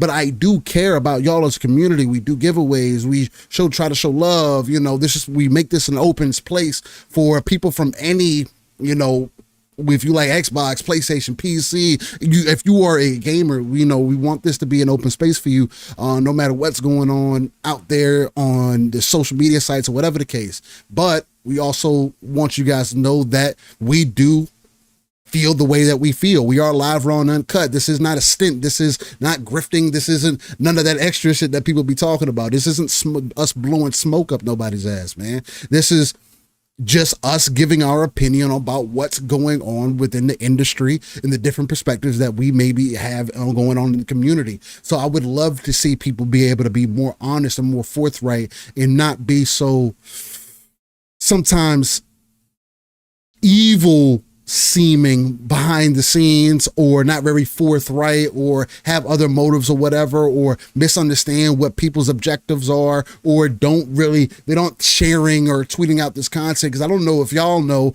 but when people share, like, retweet your stuff, you can see who did that, right? And I'm not going to speak for everybody, but I know who does truly support us, right? I can see it. I can see the engagement along with the people who come here on a week-to-week basis and truly show love. It's not even about the money. It's not even about the money. Sure, would me and Paul like to do this on a day-to-day basis and get paid, 5 bands so me and him could stop doing what we're doing behind the scenes and really ramp this thing up or whatever the case. Just as an example, just throwing a random number out there. I'd take even more than that. We take five a piece. We'll make it work. If that was a possibility, sure, we could do that. But that's not what it is right now. And for the main focus for us has always been to be able to be as genuine as possible, to be forthright, to be that live raw uncut that we bring to the table, to truly to have passionate conversation and have an opening place for people. And no, we don't have discords and stuff like that. And we could even be better for the community and everything. But everybody has real stuff going on in the background, right? So I guess that would be the one thing. Hey, people be able to take more critique and stuff like that. More people being able to be honest with each other, not be into feelings, really be able to chop it up in the background, and really truly grow this thing. Because again, we as the consumer, we have more power than any of these social media, than any other conglomerate that is out there, especially in the gaming space, because we have time and time again demonstrated that we are more in tune with what is going on within the gaming industry than the people that are reporting on it. And I guess that rolls into the next thing that I really would like to see change is the way that games are judged and the way that they're looked at. Because time and time again, you have these big conglomerates like IGN, just as an example, they're called ignorant for a reason. And I'm sure it's not everybody that works there. And I don't think everybody there at IGN is evil, but there's been so many instances where they have blatantly let us know that they have no idea what in the hell they're talking about. It's become a meme at this point. And everybody believes this. It's not just in the Twitter space. People say it in the YouTube comments. People say it in Facebook. People say it on Instagram. People all over the place. Nobody is messing with IGN, but they do get that access. So something with the review process has to change. The way we evaluate games, I do think maybe we need to bring back some of those old metrics. Gameplay, audio, story, the main things that really make sense. Because when IGN gives a game a 5 or a 6, in that the way they define that 5 or 6 is that the game is somewhat unplayable, and then I play the game and it's extremely playable. Not only that, it's at bare minimum a 7. And I know 7s have become a thing over the last years or whatever the case, as far as like averages go. But again, I mean, that's just what comes with it. I do think that has to change as well. So it's my community driven. And then that one, as far as the review process, 3. Real quick, Yobi says, remember the female on IGN who gave a review for Starfield based on someone else's gameplay? That was the most foul shit I ever saw. Again, that should not be happening. That makes no sense.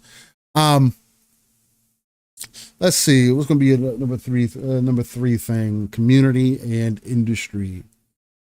Community and industry.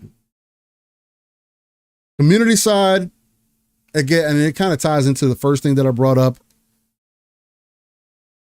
Stand on the things that you believe in, man. And I just kind of leave it at that, right?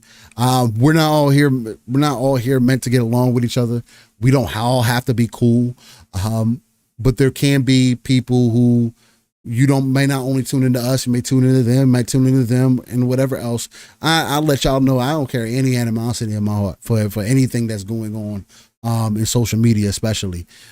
The main thing that I will say, though, is I don't appreciate disingenuous content creators. I don't appreciate disingenuous people overall. And there's certain people that I just will not ever chop it up with. I don't need to. For what? I can talk around you. If I saw you in real life, it'd be the same energy. I wouldn't even raise my head up at you. I would just look at you. I wear a big logo on my chest and everything. You know exactly who I am. how I feel on here is not different all of a sudden because we ever got in person. And I want people to understand that. And I also want people to be better able to see in the community to really take people for what they show you as. Stop giving people chances. People stop falling for the catfish stuff that's happening out there. But yeah, so that would be another one. The fourth thing that I want to see, maybe we go back to industry.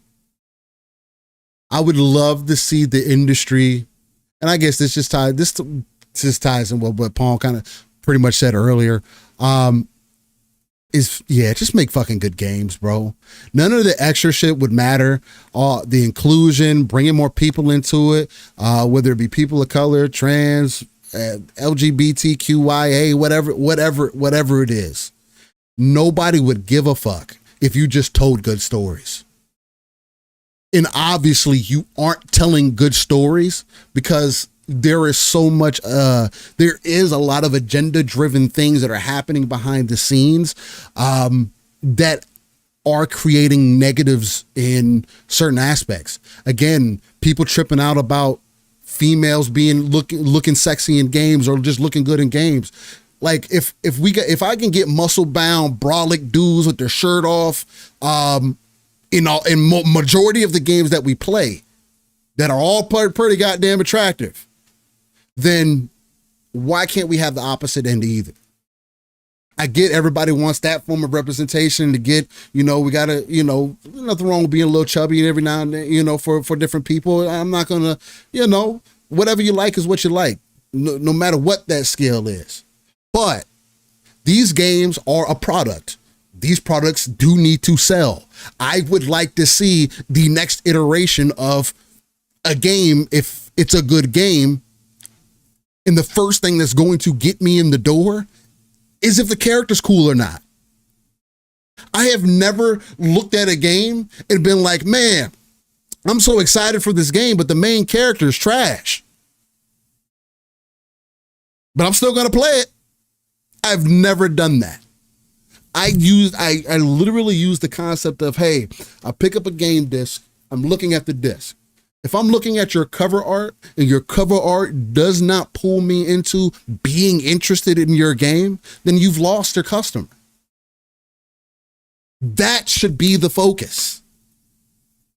Get people interested. Why do we have the same gaming icons? Where are the new ones at? We're still looking to Sonic, Bayonetta, Joanna Dark, which she didn't even have that many games. So look how deep of a barrel we got to dig into.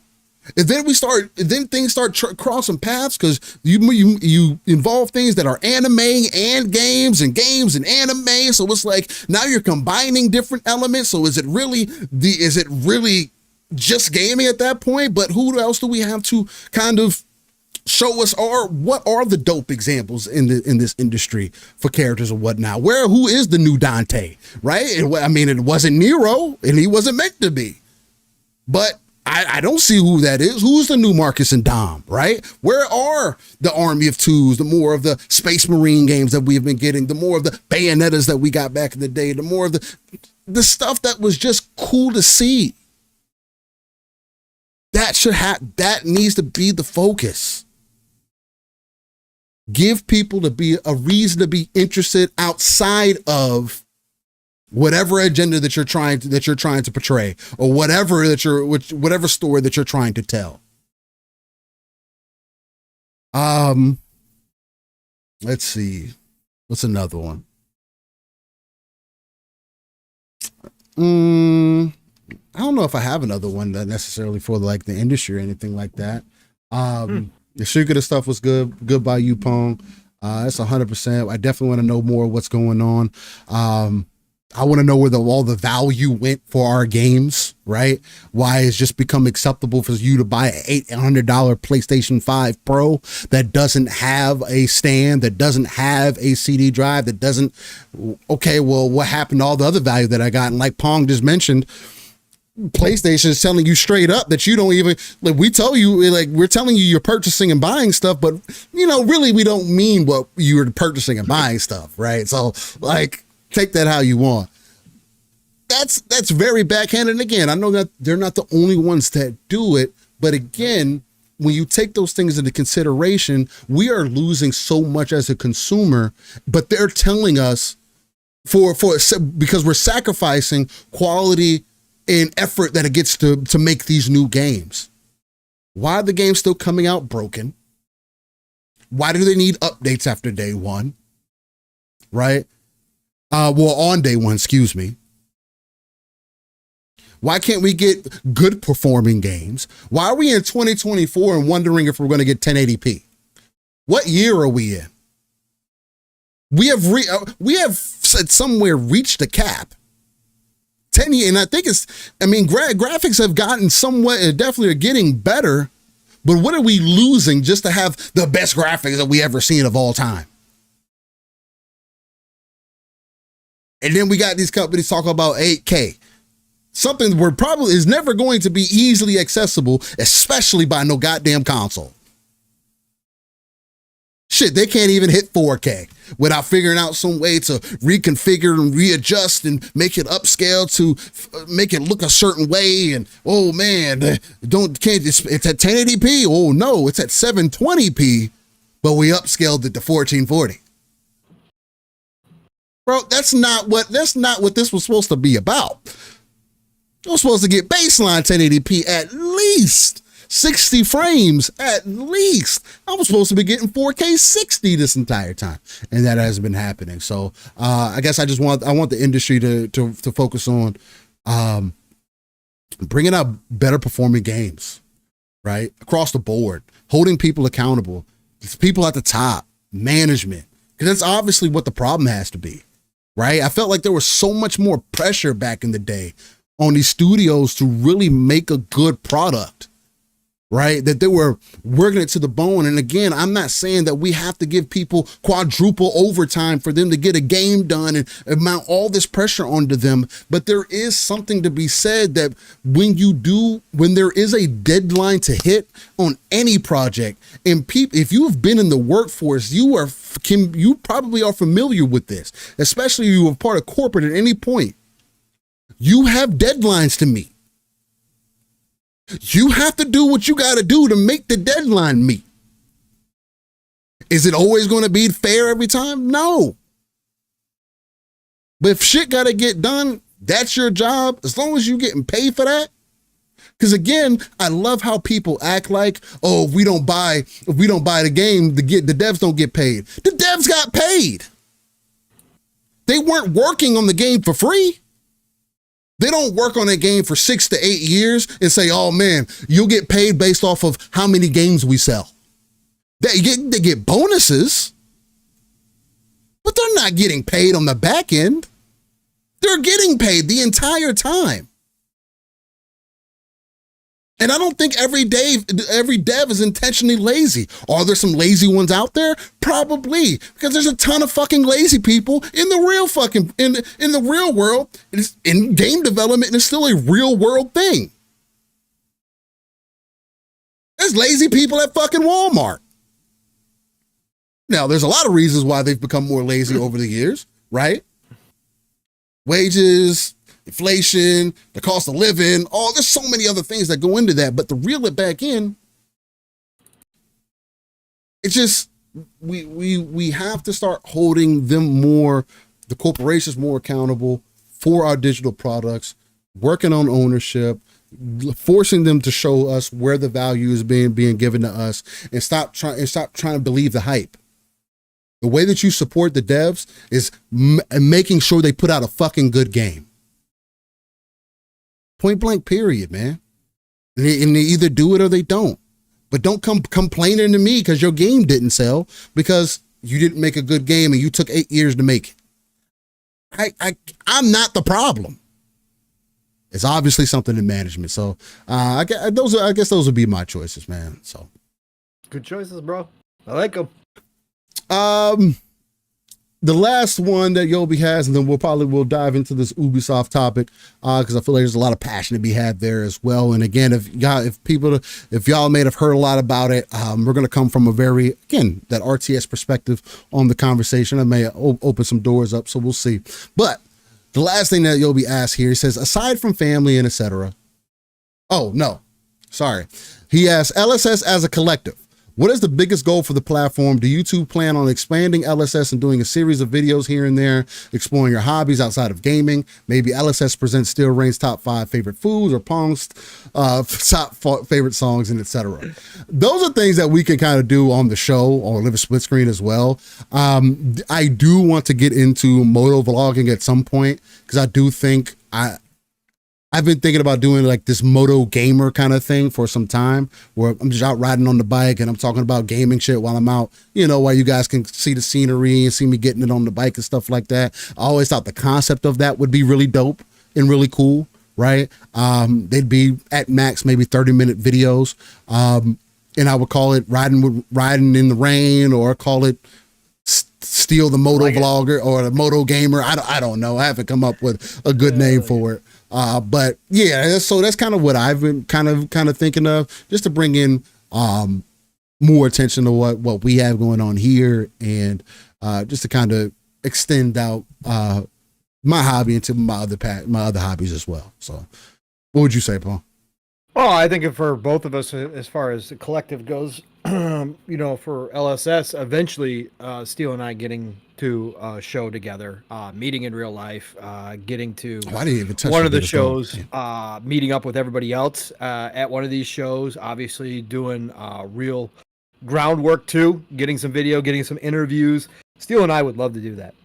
So I think that's an ultimate goal for both of us, is to get to that point where we can do that again. Real life, what it is right now, distance as far as travel goes for both of us. But when you're talking big goals, yeah, of course, we want to keep going, live in split screen. Otherwise, we wouldn't still be here doing this. Like, we started this because we just wanted to build a community and have a good time and have a place where him and I could sit down and bullshit for hours on end, and see if anybody else enjoyed it as well. But we continue to come back each and every week because this is a big part of who we are. Yeah. So eventually we would love to expand that out and be able to do those types of things. And I think both Steele and I are moving in that direction in our real lives as well. And you'll probably eventually see that down the road. Not tomorrow or anything, but definitely down the road. You'll see that down the road for sure. Happen. Yeah, for sure. So that's big goals. Yeah. I don't know. I would answer that way because I was just been thinking about the whole motor gaming thing. But that's really cool. Yeah. For LSS, because he asked if there was anything where you. I guess that's why your hobbies outside of. Yeah. So you did that perfectly, bro. As far as living split screen goes, I would love to see us become a platform, very similar to like Kind of Funny and stuff like that, where we could have a studio as an example, that we could pull up to. I think that would be super dope to do. And again, just as an example, me and Pong can do this podcasting thing for 4 hours easily. And that's holding them back, right? Because there's a lot of conversations that we get into because me and Pong do come from different perspectives, but also share a lot of perspective. There's a lot of conversation that at least I believe from conversations that we've had in the background as well, that we could get pretty deep into, that I think would be really dope to have with other people involved. Because at the end of the day, me and Pong don't give a fuck about the online shit, right? We've been dealing with people all our lives. People are going to be assholes. People are going to be dicks. People sending me death threats. It's not going to do shit to me. I would tell people to pull the fuck up and see what would happen. I don't play about those types of things. And most of the people that try to do those things are not serious people. And anybody that's trying to attack you for what your opinion is, as long as you're not being hateful or hurtful to nobody, has to be insane. So if anybody ever showed it at my place unannounced, right, from this online shit, I would just assume that you were insane and treat it that way.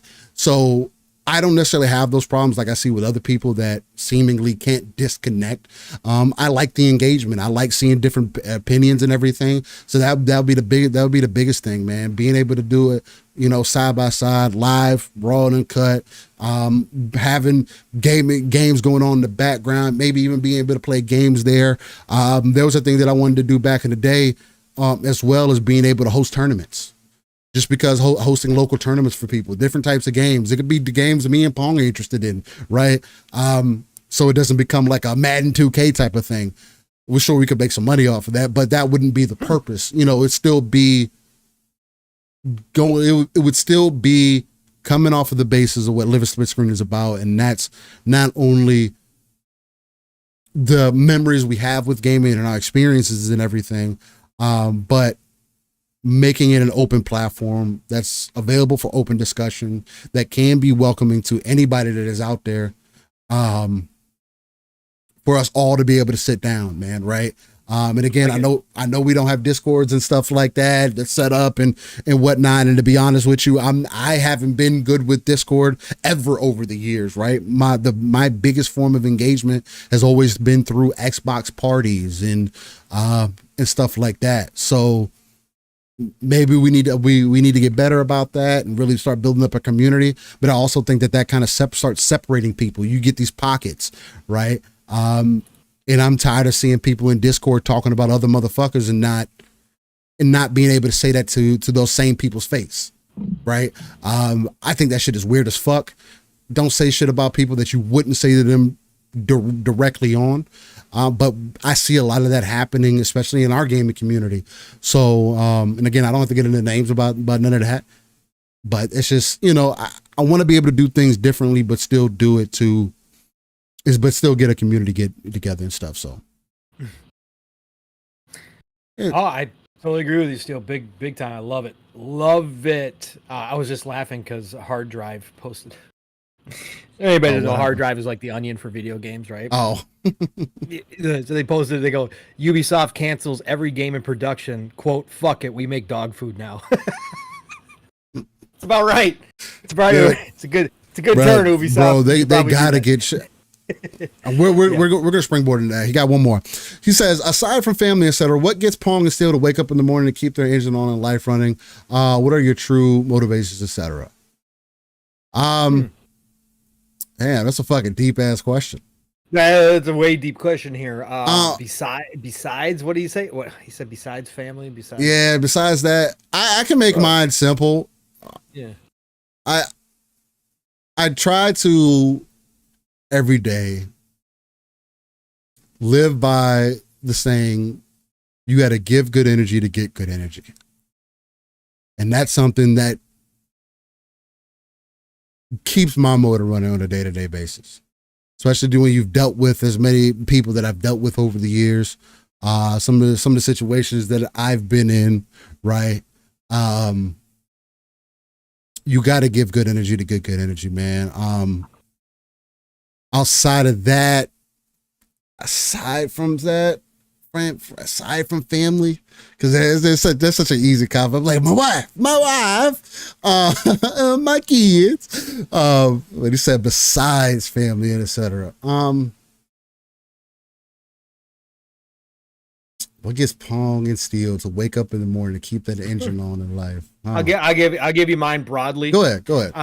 Broadly, you get really deep on a question like this, and shout out it can go far. Yobi is a deep human being, so I appreciate this, Yobi.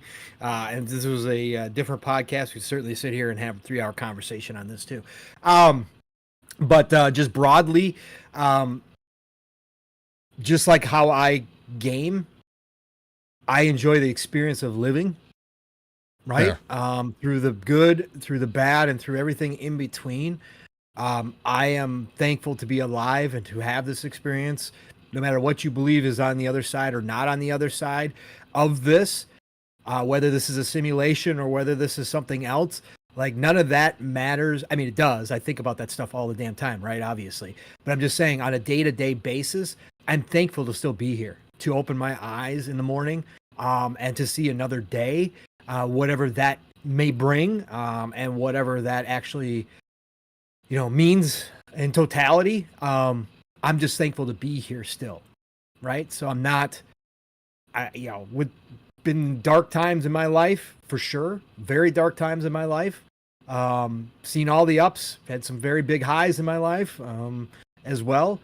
And, but through it all, especially approaching age 50 now, more so now that I get older, I am thankful just to be here. And that gets me up in the day, right? Not that I get up every day jumping for joy and, oh my God, I can't wait to get to work. No, that doesn't happen.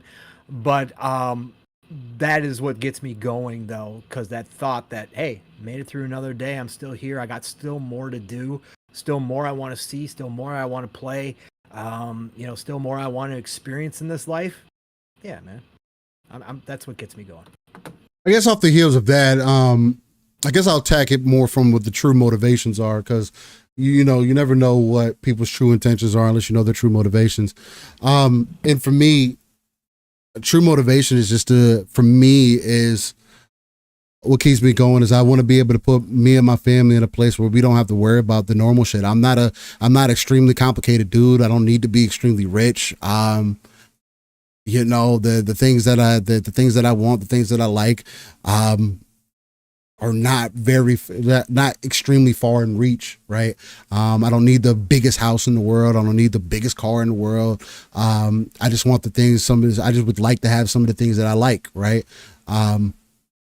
Especially within reason, and to continue to see my family and me, maybe even, at some point, make sure my mom is straight. You know what I'm saying? On both for me and, for the wife, right? So, those are some of the biggest things. Definitely want to dig deeper into that, but that's some of my that's some of them. And I would like to see me garner more traction in something that I do love and care about, which is gaming as an example. And that's part of the reason why I do this in the first place. I love talking about this shit. I do love gaming. I've always loved gaming, on a wide spectrum. And I would love to be able to at some point be able to get paid to be able to do just that, and be able to support those around me, with doing that. So, I mean, everything ties into one or the other, right? But yeah, that's kind of how I would approach it from more of a true motivation standpoint, or true motivation. Yeah. Jesse James in the chat says, I'd rather live in a shack and have free time than work 60 hours a week and live like a king. I mean, I don't know about living in a shack, but I definitely get the free time side of it for sure. Time for sure. Nixie Manal, my camera does have his life on its own. I was gonna end up turning that off this week, but I didn't end up doing that. And then Yobi does say, love you, bros. Thanks for taking up the time on the pod to answer these questions. Seriously, thank you. This strengthening the bond between you two in the chat. And again, I mean, there's a reason why I asked, if anybody had questions. I know you come with them, Yobi, but this is for anybody. If y'all got questions, I would end up having to be a little bit more picky about the questions that I end up asking or whatever. Me and Paul would just probably chop up in the background. Hey, these are some of the questions that popped up, send it to each other and figure out what we would chop it up about. But I like doing this, man. I don't mind talking to y'all about some of this stuff and how we see things, and hopefully it gives you a little bit more perspective on who we are as individuals and gives you a reason to hit that like button, man. That's part of it. It all stems from gaming, but gaming is still part of our real life too, man, and real life just doesn't go away because we're talking about games. So, and I do think this is more of an art than anything else. I can't listen to anybody else tell me that their hobby is this, that, or the other thing, and then tell me that gaming is dumb. It just makes no sense. How do you sit for 6 hours and watch TV, but then tell me that gaming isn't worth it? Like, how does that even remotely make sense? Or go to the bar and drink your night away. You can go spend hundreds of dollars on liquor. Yep. And end up feeling sick in the morning. But it's a problem. Not remember most of the night. Yeah, exactly.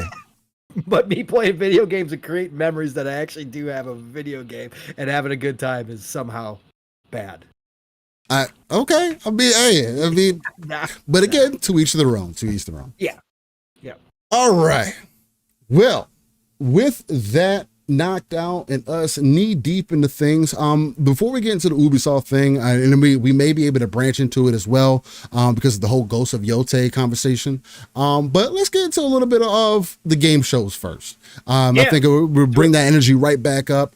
I'm going to start with Xbox TGS. I essentially took some games that from the shows that stood out to me. So, starting with the Tokyo Game Show for Xbox, there was some big announcements there. You had the Final Fantasy Pixel remasters come in there, which I believe is Final Fantasy 1 through 6. Those are going to be on Game Pass, actually, or right? Yeah. No, they're just available. They're available for $12 a piece or $60 as a complete package, I believe, if I'm not mistaken. It's 20% off. So normally so a little bit less than that. So, yep. So yep. Nixie kind of hit into some of the things. Some people were calling Jez a liar for saying that Final Fantasy 16 was going to be there. He never said that. Never said it. He showed the clip. He didn't say that. So there's that. Final Fantasy 7. Rand did say, shout out to Rand and Jez again. Rand did say that he does think that there's a high possibility that 16 does come out next year, though. Again, take that for what you will. But Rand has been pretty accurate, and he actually admitted today that sometimes he does throw out hints purposefully, and when he knows things. So, hey, take it for what you will. You don't have to take it for anything. As far as Final Fantasy, I don't know if anybody was thinking that was going to be here either. Final Fantasy 7 Remake is not coming until the third part is out. Point blank, period.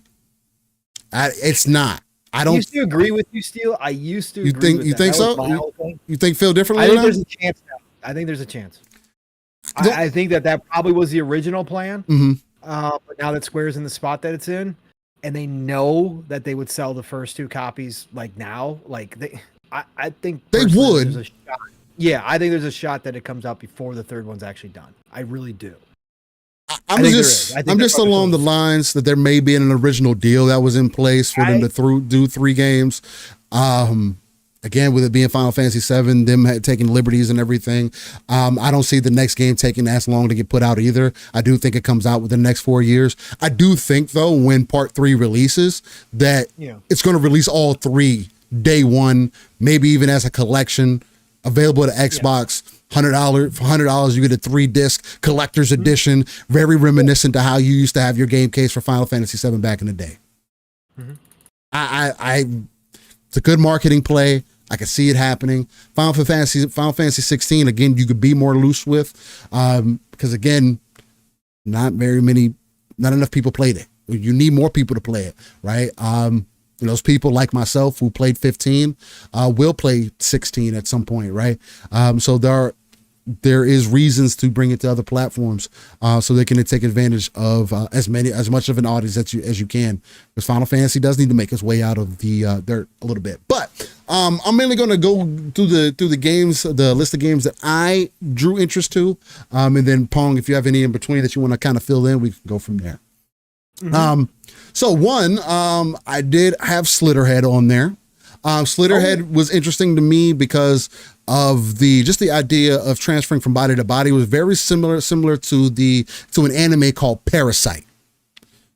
Parasite is essentially a similar concept where there's this alien organism that jumps into human bodies and essentially transfigures them. Now, some of them are more stronger than others. Typically, they end up going crazy or whatever. But it has a similar power to that. It can kind of go from host to host. Not quite, and I haven't watched the anime in some time, but that's what it reminded me of. And I did like the concept of it. In the middle of the battle, you're fighting. I don't know how it's going to work, whether it's like random NPCs that you'll have in the area when you fight a boss. Like there's just random casuals just running around, like just Just people, huh? Just that you get to swap bodies with just on the fly like that. So that was kind of weird. I don't know how that's going to end up playing out overall in the game. But I did like the idea of the game, the traversal and some of the mechanics and gameplay. Again, it was speaking a little bit more Souls-ish, right? With some of the 1v1 combat and whatnot. But again, you having that versatility to go through, teleport to different people, your consciousness to different people, or just be the organism going to different people, pulling out blood weapons and transferring the host body and stuff like that. Again, I think the concept and stuff that also kind of was reminiscent a little bit of Guyver as well. Guyver had some of that. If you guys remember Guyver, so it had a multitude of things that it kind of reminded me of. Not Mick Guyver. Not Mick Guyver, but Guyver. Just Guyver. Just Guyver. Another one that continues to impress me, and again, this is a game that I missed out on back in the day, and that's Metal Gear Snake Eater. More and more I see of it, it reminds me of more and more of what I've loved about Phantom Pain, and I really want to play this game. I like the way that it looks. I like the overall style. I'm confused about whatever the fuck the story is, because Phantom Pain confused me about the story. But I did like the story in Phantom Pain, although other people didn't like it. So take that for what you will. I do think that it's dope. I do think that Snake is a cool character. I've always thought that he was a cool character. I just never played his games until Phantom Pain. Nixie's hating your camera, by the way. Oh, Nixie about to have beef with the camera. It's still acting up. Hey, man. It's when you throw your hands. It really gets distracted by my hands for whatever reason, and it's always my right hand. It's always weird. It's weird. I talk with my hands, man. I'm sorry. I'll talk with my left hand because it doesn't do it with my left hand for whatever reason. Nixie's about to beat me up over the camera. So now, hey, baby, it gets you to stay tuned into the show, man. Hey, it's interesting. I'll give it that. There you go. The other thing that I was surprised about was StarCraft. Now, the announcement of StarCraft as well, announcing StarCraft Remastered and StarCraft 2, it was kind of confusing. Again, with the way that he separated out, it made it seem like it was coming to PC Game Pass and Game Pass Ultimate. And when you say Game Pass Ultimate, I automatically assume console, right? So I was like, oh, wow, it's going to be available on console. That's dope. They were working on the background to make it console, to make it controller friendly. Fire. No, not yet. Jez also hinted to that probably may not end up happening. But again... Oh, Jez thinks it's not going to happen? Yeah, not anytime soon. From what at least I understood. Okay, all right, cool. Now, they could be making a new StarCraft or whatever the case. But I threw my hands up again, so it probably acted up. But no, Nixie, it's only on PC. The remaster... StarCraft Remaster and StarCraft 2, and the StarCraft Remaster is not a current remaster. It's not. They didn't do another remaster. Yeah. It is the remaster from back in the day. Because again, with RTSs, it still holds up, right? RTS. But if you go all the way back to the original StarCraft and look at it, you understand why they did a remaster already. Because that is way back. But the new one actually holds up. It's fine. Remaster. Yeah. And Nixie, will it have control support? Probably not. The StarCraft didn't have controller support back in the day. And StarCraft is not one of the easier RTSs to play, but it can be done. There could be some work put into it. World's Edge could do it. Again, competitively, StarCraft would be the one where they would have a hard time evening out. For sure, keyboard and mouse probably would still have the advantage completely for an experienced StarCraft player, 100% with keybinds and stuff. But they could do it. They could still pull it off now. World's Edge has learned enough. I think that they could pull it off. That's why I think it's going to happen. But I think if anything, they should do a StarCraft remake and maybe try it with that. I think that would be kind of cool. Yeah, but I don't think they're going to put the resources into it. I think they're going to.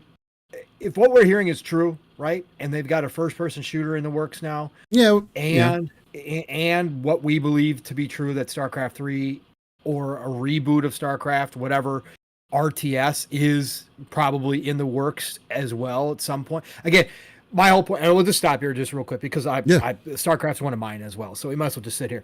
Like Mav and I talked about it on Thursday, I don't think Phil wears the T-shirt. just to announce that they're bringing StarCraft. It could be a StarCraft 3 coming. Oh, yeah, works. I don't think he starts because he always says his T-shirts mean something, right? Yeah. I don't think that those two games, which you can get ultra cheap, which you can get anywhere, a lot of people have, like, I don't think those two coming to PC Game Pass is a big deal. I also think it is strange that he said PC Game Pass and Xbox Ultimate. That doesn't make sense to me unless he's alluding to something in which they have a new device or a new version that will be coming down the road, and he just wanted to kind of throw it out there now that it's on Xbox Ultimate, that makes a difference. Because again, with Xbox Ultimate, you get PC Game Pass, so it's redundant. It's weird. Why did you it's say really it like weird why he did this. But I still don't think he wears the T-shirt. He's talked about StarCraft again. If this rumor about the FPS in development, basically StarCraft Ghost coming back to reality again after all this time, is true, then there is no way in hell. They also, Steel, I don't know if you noticed or heard this. They fired up the Xbox, or the Xbox, Jesus, X, formerly known as Twitter. They fired up the Sports channel for StarCraft again. Really? That came back to life. Yeah, and made a post. So, and that hasn't made a post in years. Okay, so I think personally that there is something in the works with RTS. There's no way you're just gonna plop these two on and just say we're not doing anything with them. They're just the same games, but we're doing this and then we have an FPS rumored in the background to be being worked on and not have an RTS version. That there is no way. It could be a StarCraft 3. It could have been something that Activision Blizzard has been working on for some time, and personally, I think that for even if they don't go back, I think they do go back sooner than later and add controller support. I think they have World's Edge or somebody underneath them work with Blizzard to make that happen now that they have all this experience in the RTS genres doing this deal, right? Again, we just saw Age of Mythology launch day and date on console and PC. Microsoft, out of all the publishers and devs, are like the biggest RTS fans, and they have the most experience. World's Edge is freaking amazing. So they can get with Blizzard, figure out how to get that done on those old games, and I think that they do reintroduce those to introduce them to the console people for the first time. Remember, StarCraft was on the N64. Yeah. People forget this. Yeah. StarCraft was on a console already. It was on the N64 of all things with that god-awful controller. So that's a good point. That's a good point. So again, is it going to play like the PC back? No, it didn't play like the PC version. Of course not. But I'm just saying that it has been on console, but I think they bring it to console. I think then we get the announcement in the next year to 2 years of StarCraft 3 being made. It will be made from the ground up for console and PC, just like World's Edge has done with the Age groups now, obviously starting with Age of Mythology, but even Age 4 was fairly quickly. It was within a year. And Age 2, Definitive Edition, same thing. I think they were made from the ground up with consoles and PC in mind.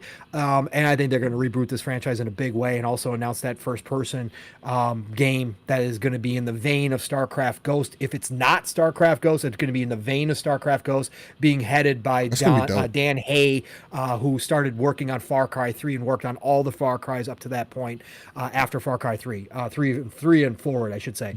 So, I think this is a big moment. I think this is actually bigger than that would be a good way too. If he's the guy that worked on Far Cry, that might be a way for him to reinvigorate the juice in him as well and do something completely different. Because with StarCraft, you just can't make a StarCraft Fallout game.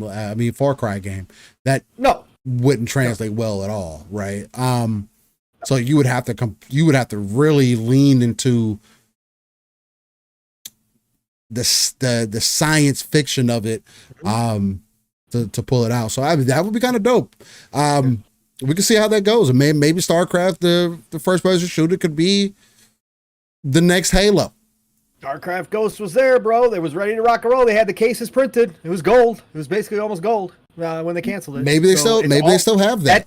They have it. They obviously still have it. They have all the IP. They still have all the work. That's what I'm saying. It's way old. That was going to come out on the original. No, you would have to completely update it. You're redoing it, but the groundwork is laid there. They have the story. They have the script. Like, yes, you can certainly update it. It already had a female protagonist, which fits right in with today's world, obviously. So again, it's all sitting there. It was actually yeah. You just expand it out, make it bigger than probably what it was at that time. Again, we didn't get huge, we didn't get bigger games than back then, right? So you just expand it out and start scratch, but you have the foundation already there. That makes the most sense to me, but maybe they're going in a totally different direction. Maybe he has a totally different idea, but StarCraft Ghost was sitting there and has been there for years, just waiting. So yeah.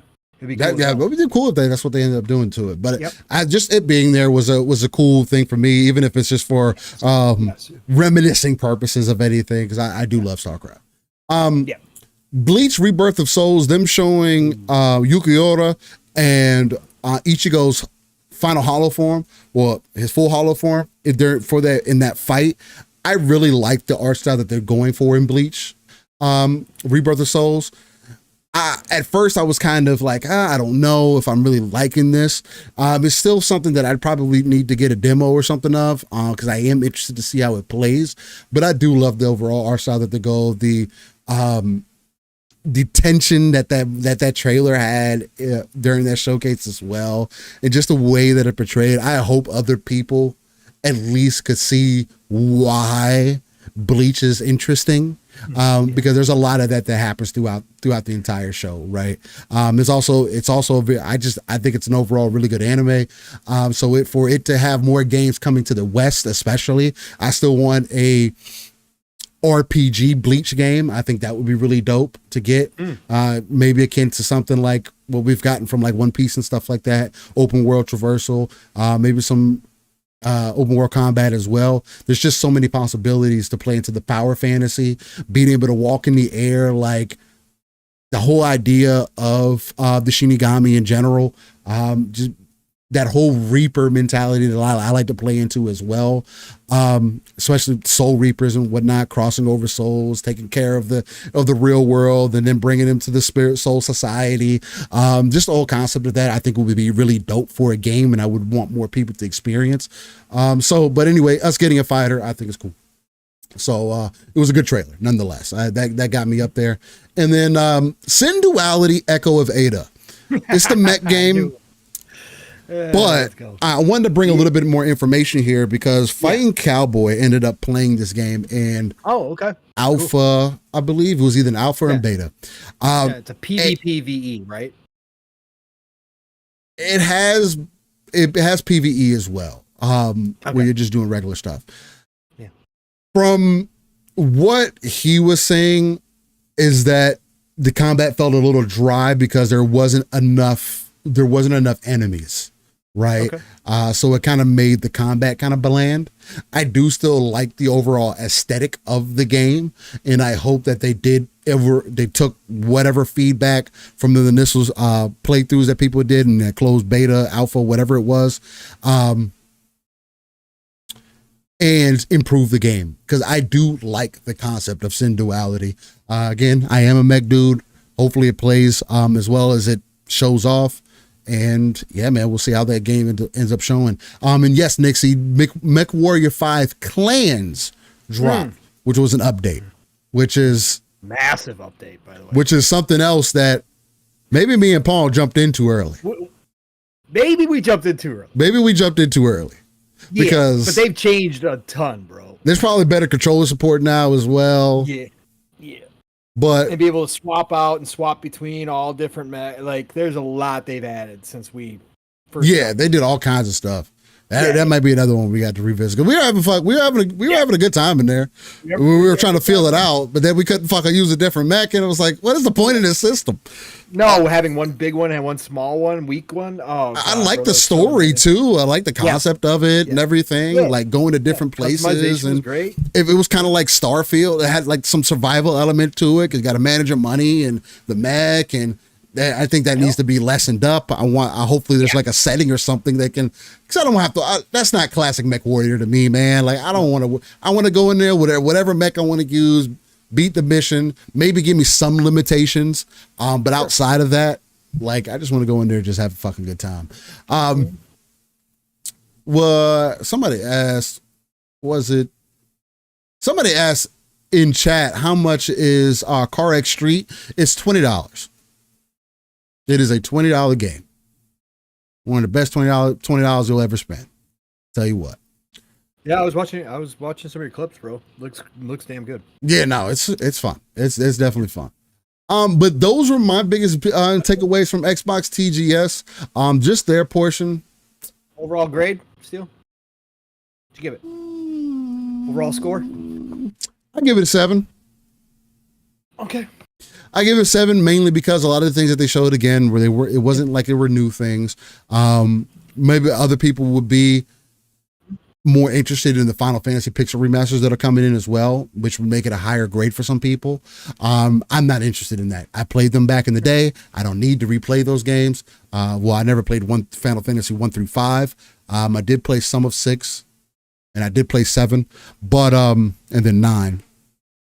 But yeah, I don't have any other reason to go back to those. So if anybody else that's interested, hey, that might have made that grade a little bit higher. But yeah, I think I'm at a better 7.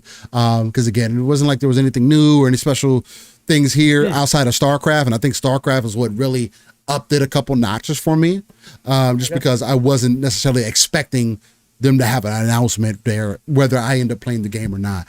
And real quick, before you get into any additionals that you have to add onto that list, Pong, Ron Slusher said there's a free mobile car X Street. Yes, Ron, there is one on mobile, but the one on PC is similar to that one, but it is the PC version. It's not a mobile game ported to PC. It is the PC version.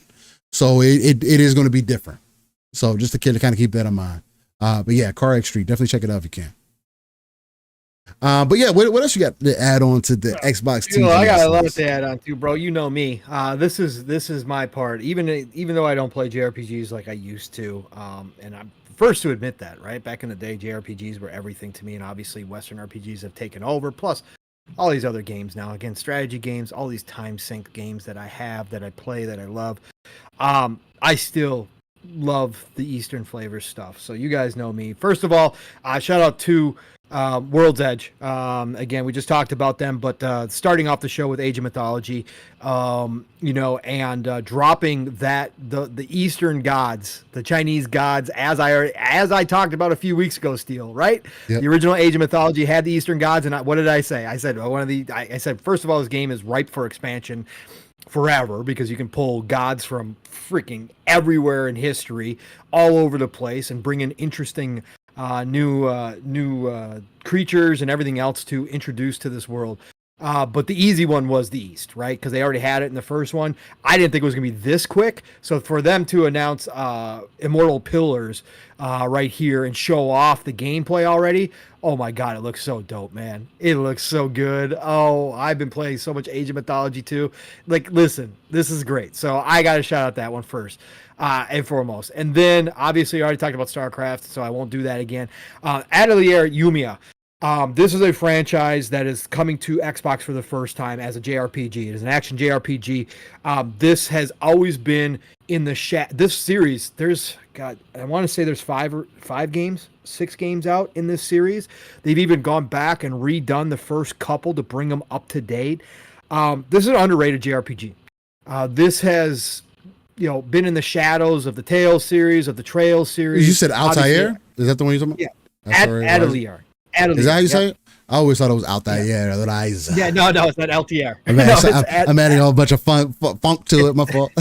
Atelier Yumiya. So, but this is the new one. But yeah, there's like 5 or 6 games, but it's always been in the shadows of the Trails series, the Tales series. Again, I don't mention Final Fantasy because Final Fantasy has been so far up. I'm talking about that next tier of JRPGs, that kind of, your Grand Blues, etc., that next tier that most people don't think about. It's always been there, and it's been a great series. Like, if you ever jumped into them, interesting characters. Again, sure, tropey as hell for JRPGs, of course, you get that. But still really beautiful, well, hand-done animations. Just a lot to love in these series, except there always was, for most people, something else like that to jump into, right? Something else that they were just a little bit more in favor of. So this one always kind of hung in the back. They're going big with Umiya.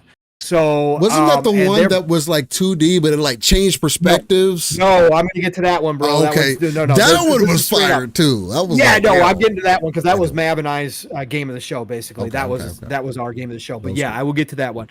No, this is the one that looks kind of like Grand Blue Fantasy Relink. If you watch it, I said the same thing. I was like, okay. I was like, hey, that reminds me of Grand Blue Fantasy Relink. Correct, and this is the one that had the the game director, I think what's his name? I got it right here. Junzu Hosoi. They had him on during the when they were showing off the game, and they had him interviewing, and he said that actually Halo was a big inspiration for him. He actually played a lot of Halo back in the day, and that inspired him in a lot of the games as far as like the open worlds goes and what's possible out there and that kind of stuff. Yeah, it was pretty dope.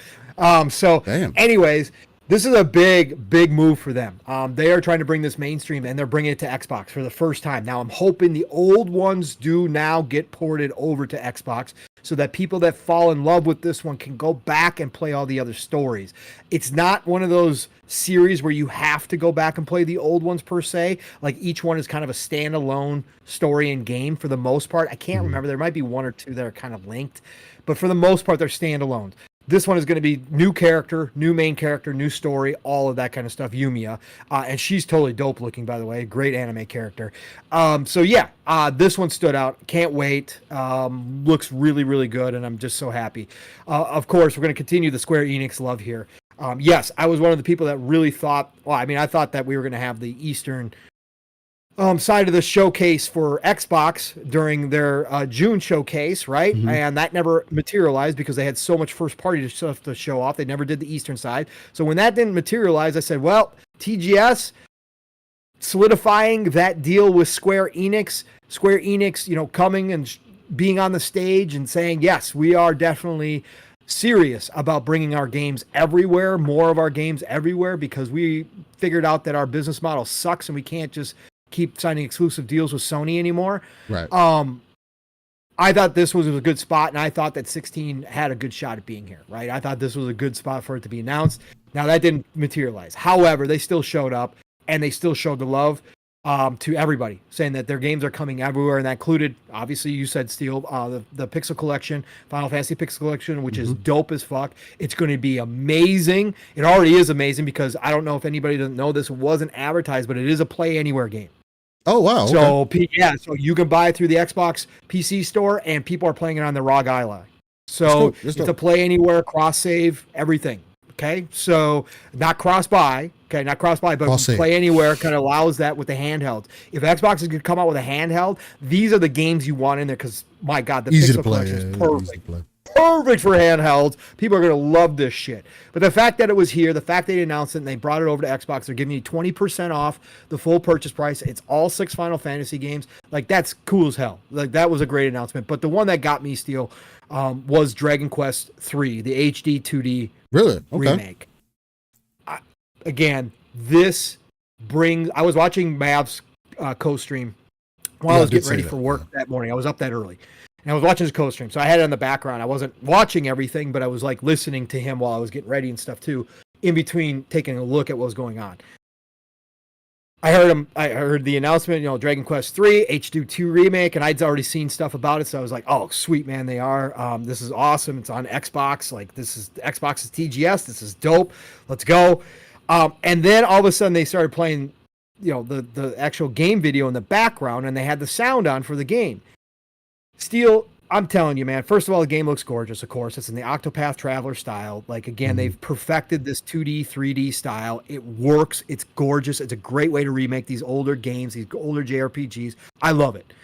But, man, all of a sudden, I wasn't even looking at it, and all of a sudden, they kept the old sound effects from the NES. Oh, damn. And I was instantly transported back to my buddy's house, 7th, 8th grade, playing NES, switching the controller off between me and him on sleepover nights because I didn't have an NES at the time at my house, playing Dragon Quest, right? And I'm talking about the original Dragon Quest. Dragon Quest, to me, has always been more of my favorite than even Final Fantasy was from Square. I love Dragon Quest. Dragon Quest is dope. Killing countless slimes. Like, slimes are the thing, man. The smiley slimes, like, bro. Like, that's just the thing. But those sound effects, when they hit, I was like, oh, God, you got to be kidding me. Nostalgia just kicked in. Memories kicked in. And I was like, oh, God. So this was freaking awesome to see. It looks great. They took their time with it. They've done it right. Can't wait. I'm sure we'll get more of the older Dragon Quest games after this one launches. So that was a huge moment for me as well.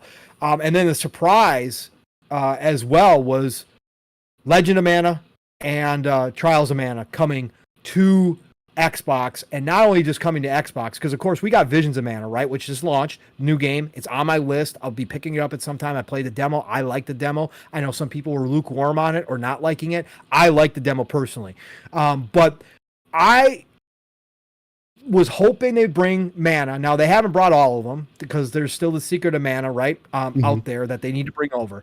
But for them to drop Trials and Legend of Mana for Xbox, and not only drop them for Xbox, but put them in Game Pass as well, huge, bro. After you just drop Visions of Mana, again, this is about cultivating that missing audience. This is what we talked about. This is what Atlas and Sega did with Persona. All these years you guys skipped Xbox, right? In some of these instances, you got to build up that community. Yep. That's what Atlas and Sega did with Persona. That's why all the Personas, of course, the bag helps. Of course, Xbox is paying to get these games, of course.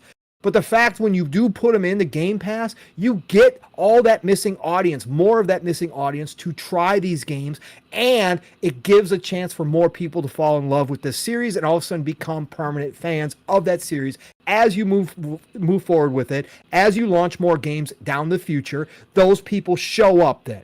That's how you have to build a community where you have, for a long time, neglected the community by not putting your content over there. So I thought this was a big move both for Xbox and for Square to have those 2 Mana games drop. I want to see the other ones drop in there too as well, but to have them drop in there was dope, Steel. And I've got them downloaded. They're ready to rock and roll. I will be touching on both of those as well. And then the final, and I got a special shout out. Tanuki Pond Summer, straight Eastern style game. This is Steel. This is that raccoon on the bike delivering things, bro. Yeah, bro. When it turned into Tony Hawk and BMX, I was like, okay. I heard Mavs. Yeah, but I was like, nah, I get it. It was cute.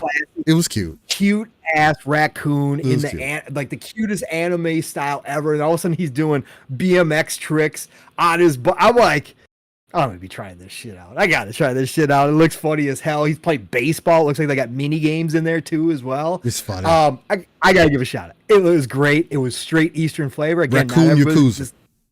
Yeah, it's not gonna appeal to everybody, but I'm here for it. So I gotta give a shout out to that one. But then the final one, Steel. This was again Mav and I's game of the show outside of the StarCraft announcement, which is big and dope. But star of the show for me was Threads of Time. This is the game that Steel was just mentioning. Game was dope. It looked cool. Yo, the minute this started up, like I started seeing the anime, I'm like, okay, what do we got here? What do we got going on? This is not anything I recognize. And all of a sudden, the anime, and they showed the characters kind of dropping in out of the sky, and they started talking about time travel, and they showed dinosaurs running, and I'm like, okay. And then they drop it in, and like Steel said, it went from 2D to that 2.5D view. And all of a sudden, you're battling T-Rexes and dinosaurs, and then they quick go, oh, and they start talking about more of the time travel, and you travel again, and all of a sudden, you're in a cyberpunk world with a giant mech that you're fighting. Yo, and then she does her move, and it's like, I was like, oh, okay. Oh, okay. Yeah. Okay. This is gonna be turn-based. It's classic JRPG, but it's modern in the way that they're presenting it. It's dope. I like this game. Looked gorgeous, man. They showed off more of the. They actually tweeted out some more of the on the official X page for this game. They actually tweeted out some more stuff from TGS about the game. They put up a kind of the title screen, and then they said click on each one to see more. You click on each picture because it was 4 on X, right? It's put all together to make the title page. Click on each one, and they had new screenshots in there. Yeah, man. Threads of Time.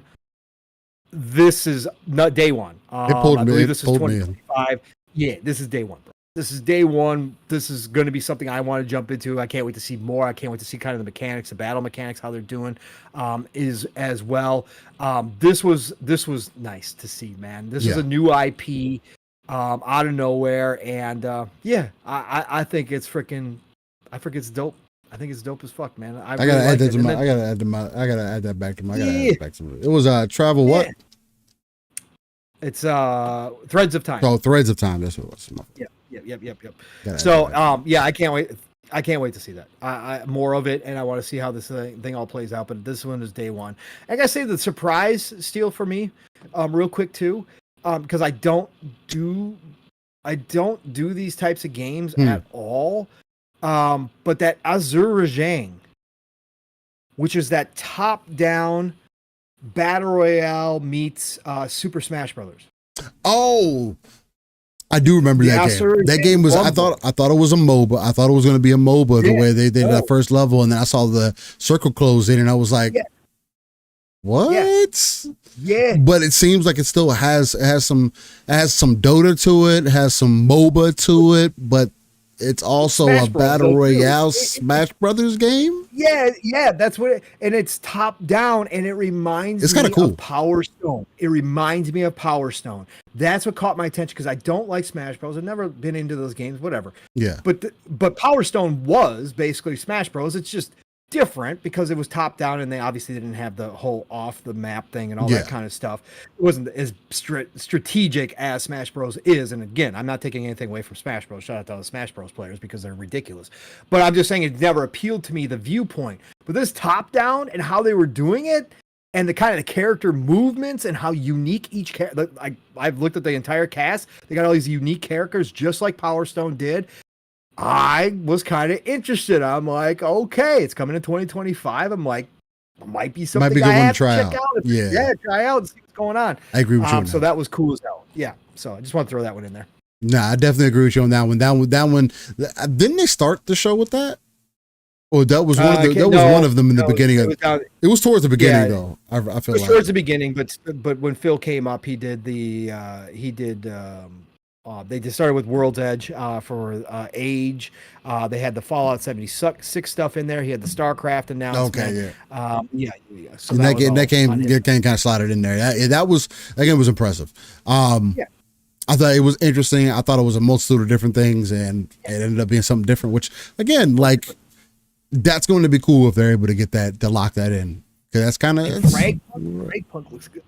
I thought Fragpunk looked cool. I like the concept of it. I might try to play the beta. They said Thursday Steel. Just from the clips, it already has 1,000 times more soul than Concord. Like 1,000. Like it's not even close. It has a cool factor to it. Yes, it has a very cool factor to it, and the little changes with the cards that you and your group can. I need to see how that plays out. Yeah, they show the turtle on the back, like so you protect your back. You're wearing a turtle, and it deflects shots. Like I was like, okay, and just watching the devs' excitement for it on top of it, like that really came across. Fragpunk's got a little. So again, I'm not saying it's going to be the biggest thing. It's way too competitive of space. But this is what you need if you want to try to grab a little group. You got to have a game that's got flair. And I'm just going to say that Fragpunk, from what I've seen, has got some flair to it. That's all I'm going to say. I agree with that. Yeah. I don't have it on my list yet because I do want to play it, but I do think it's interesting. Yeah. All right. Well, that was TGS. What would you give it, Paul? Did you give it a rating? Oh, yeah, I gave it a rating on Thursday. Same. It stayed the same. I've gone back and watched most of it in 4K. 8.5. 8.5? Yeah. I loved. Everything in a vacuum. We average out about 8. Don't judge it. Yeah, don't judge it at all against anything else. Just how interested I was in the stuff they showed. 8.5. Yeah, it's solid. Like this was great. Pacing was great. And again, I know why other people were disappointed. Get all of it again, Eastern style. Not going to be for everybody. For me though, hell yeah, seeing that shit. Having a game like Threads of Time come out of nowhere that I wasn't expecting, being like, oh wow, this is freaking amazing. You had the shadow drops of the Mana series, Mana games into Game Pass. Like it had a little bit of everything. For me, it was an easy 8.5. Easy. Yep. Facts. Okay, bet. So a 7 and an 8.5. I think that evens us out about right around an 8. I think it's a good number. And yeah, man. I mean, again, that just tells you again, 2025 is filling out. More. They weren't even going to be there at one point. Yeah. That's the crazy. They weren't going to show up, and I think it was because of Square Enix announcements. I think probably. I thought it was going to be Final Fantasy 16. It's the big one, right? And it was kind of weird how it ended off of that. It kind of just abruptly ended. It felt like there should have been one more announcement there, and I get why people said that as well. And I would have liked to seen kind of their answer. Still, we've been pounding the table for more investment over there, and they've done a great job. Again, Steele and I have given all the flowers to Phil and Sarah for everything they've done. But we've said that they need to invest in the smaller studios. They went out and got Liza P, which was great. They've done things like that, but they've also missed on a ton, right? Yep. And I kind of wanted to see Steel in this an answer to Sony's China project, right? Where they've got those 5 games locked in from those smaller studios, right? And they all kind of got that dark, more mature flavor to them as well. And I would have liked to seen some type of answer to that from Xbox, but that's neither here nor there. The show overall was great, but like I was saying, from them going to not being there to being there, and showing up with this stuff and having this big square section, even without 16 or even without 7 remake, it speaks a lot. And I think they did a great job with it. And shout out to Tina Amini and her team again for putting this together. They did a nice job. It was great. So. Hell yeah. All right. I was trying to see, because I had because we're about to get into the PlayStation State of Play. Oh yeah, State of Play. Going to transfer directly over. I'm going to go down the list of the games that pulled me. That's going to get into the whole Ghost of Yotei thing, and then from there we'll probably get into the whole Ghost of Tsushima thing. Ghost of Tsushima and then Assassin's Creed Shadow thing. So the one I'm going to start off first is, and this is what I wanted to make sure, Pearl Abyss, for those who don't know, and Cacao Games made Black Desert Online, right? Cacao is the North American version, or is the American version of Black Desert, and Pearl Abyss, I believe, still runs the Eastern version of Black Desert. So these are 2 companies that obviously have, because I was looking it up to see what their differences was, because I was like, I thought Pearl Abyss was the publisher and Cacao was the developer. But it says here that Pearl Abyss develops and publishes massively MMOs and MMORPGs. And then it also says, but they differ in the types of games they develop and publish. And they have different market caps. I'm guessing that they do both. A little bit of here and there. I bring up Pearl Abyss because Pearl Abyss is releasing Crimson Desert. But Cacao Games has another game coming out called Arcade Chronicles. Mm-hmm. And Arcade Chronicles was shown at the Sony State of Play, which I thought was extremely interesting. Now, this game is coming everywhere. It's going to be on PC, Xbox, and PlayStation for those who are curious. And I did hear you guys on Thursday where Bav brought up, well, he's kind of standoffish because he doesn't know if the game is going to end up looking like what he saw.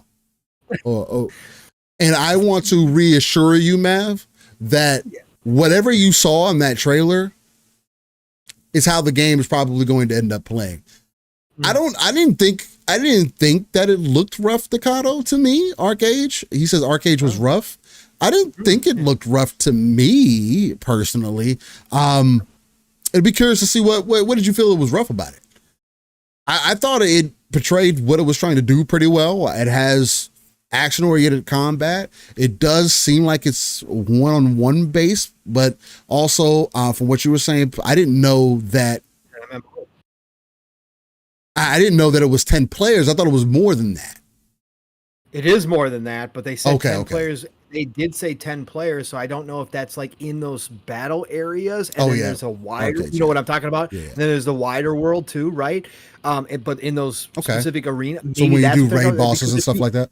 Yeah, because if you go to the shop right now, if you go to like the Xbox store right now, it says 2 to 1,000 players. Oh, okay. It's a true MMO. Like that's what I was curious about, because you said that. I was like, 10 players. Yeah. I'm confused. Yeah, when I was reading, they set up a 10 players co-op, and I'm wondering if he meant like that, those specific areas. Like I don't know, but that's what he said. There's probably going to be boss fights that are 10 player. There are 10 player boss fights and stuff like that, which like would be and stuff. Which would be dope because it would be similar to Black Desert, but probably definitely more personal, right, with the individual characters, because Black Desert is a little bit more pulled out, and it's meant to be that way with how the world is set up and everything. And yes, I got what you're saying, DeCarlo. The first Arcade that came out way back, I believe that was an MMO as well, and it's actually still out. I was surprised when I looked it up and saw that there was other Arcade games. I did not know. I had never heard of XL Games at all. So apparently, but the last Arcade that came out, which is part of the reason why they're doing Arcade Chronicles, it didn't release the greatest, right? It was a pay to win game, essentially. That's what it ended up becoming. And yeah, there's still some people who did end up sticking with it and playing it. It has some interesting combat in there, but it is a rough game. I tried to go back and play it for a little bit, just to kind of feel it out. But for this new one, Arcade Chronicles, it looks extremely dope. The characters look fire. The enemies look fire. The world, the art design, all of it. It just speaks more so in line with, I don't know what engine that they're using, but that fits in line with a Crimson Desert, Black Desert Online, and that kind of art style that they're going for. I do think that this one definitely comes across much more, it looks more westernized, right? At least from outside kind of looking in when I saw the trailer.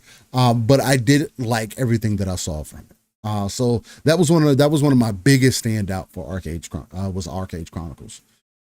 Hell Is Us was another one that I thought was interesting. Again, me being the Souls fan, though, I think that's why it was speaking to me.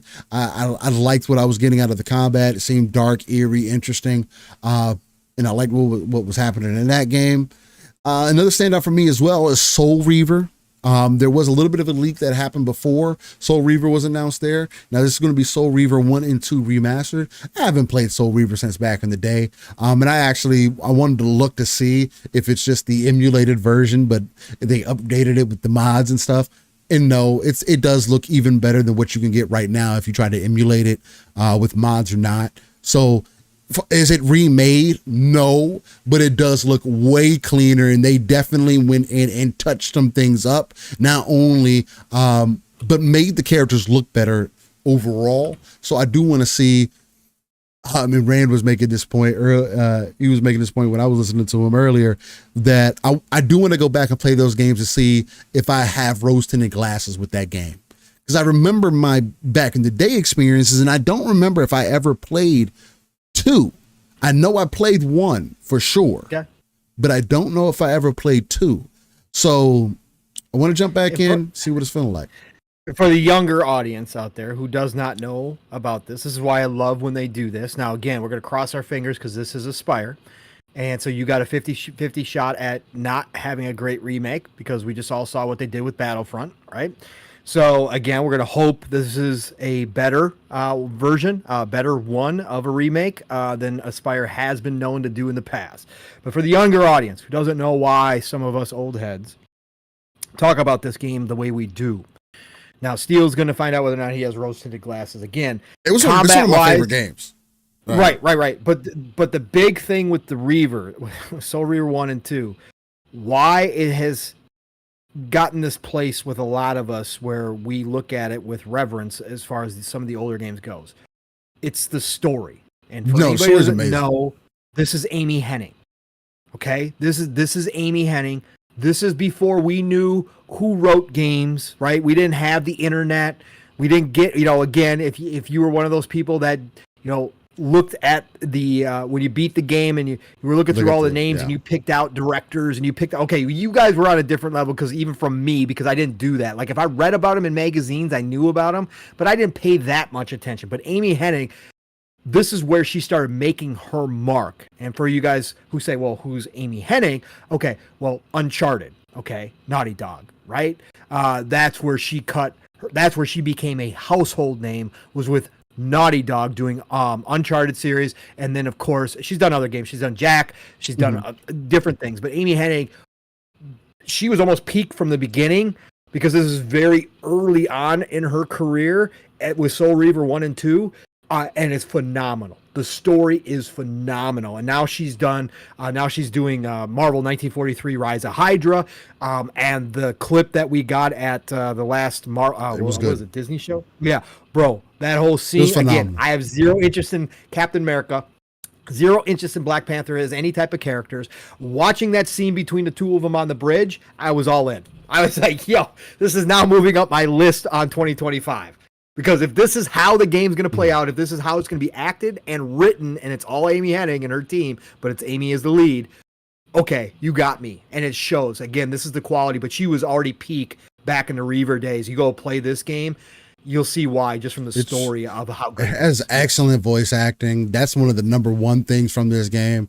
But it does have a really good story. And overall, like, the gameplay isn't bad. The combat is good. Taking powers, you feel fulfilling a power fantasy, man. Even going back to it, it's going to be interesting to see how I feel about jumping back into it, man. Especially after all these years, because I literally have not played it since. Yeah, Tim, I feel that. Since back in the day. I feel it.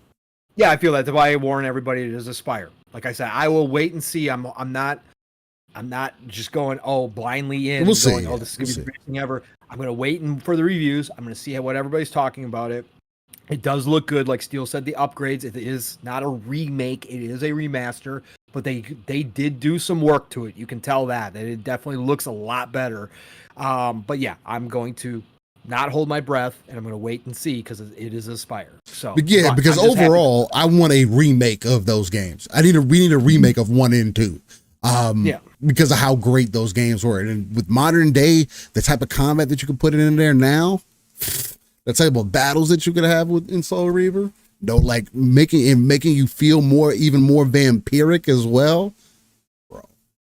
It would be insane the type of things you'd be able to do in that game in a modern version of that. But anyway, somebody asked if that Marvel 1943 is confirmed for Xbox. I thought it was coming to everything. It's coming there. I didn't say I'm just going to say it's coming to everything. It's being published by Plaion. Solid. And Plaion doesn't they don't do that. Like I can't think of a Plaion published game that's been exclusive per se. So I got to imagine that they are going to.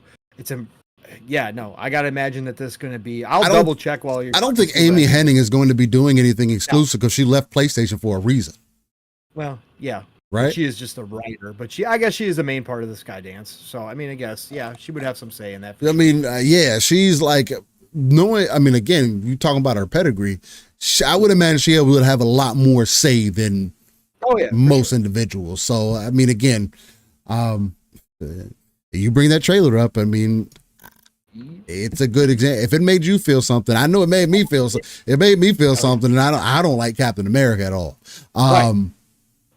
But that whole interaction, if that's, again, like you said, if that's the way the whole game's going to be, we're in for a whole different ride. The other thing that was interesting that we had here, which I just thought was hilarious, and the David owner of the IP ended up coming out and saying he'd do anything for money. I know he's just being funny, but that's great.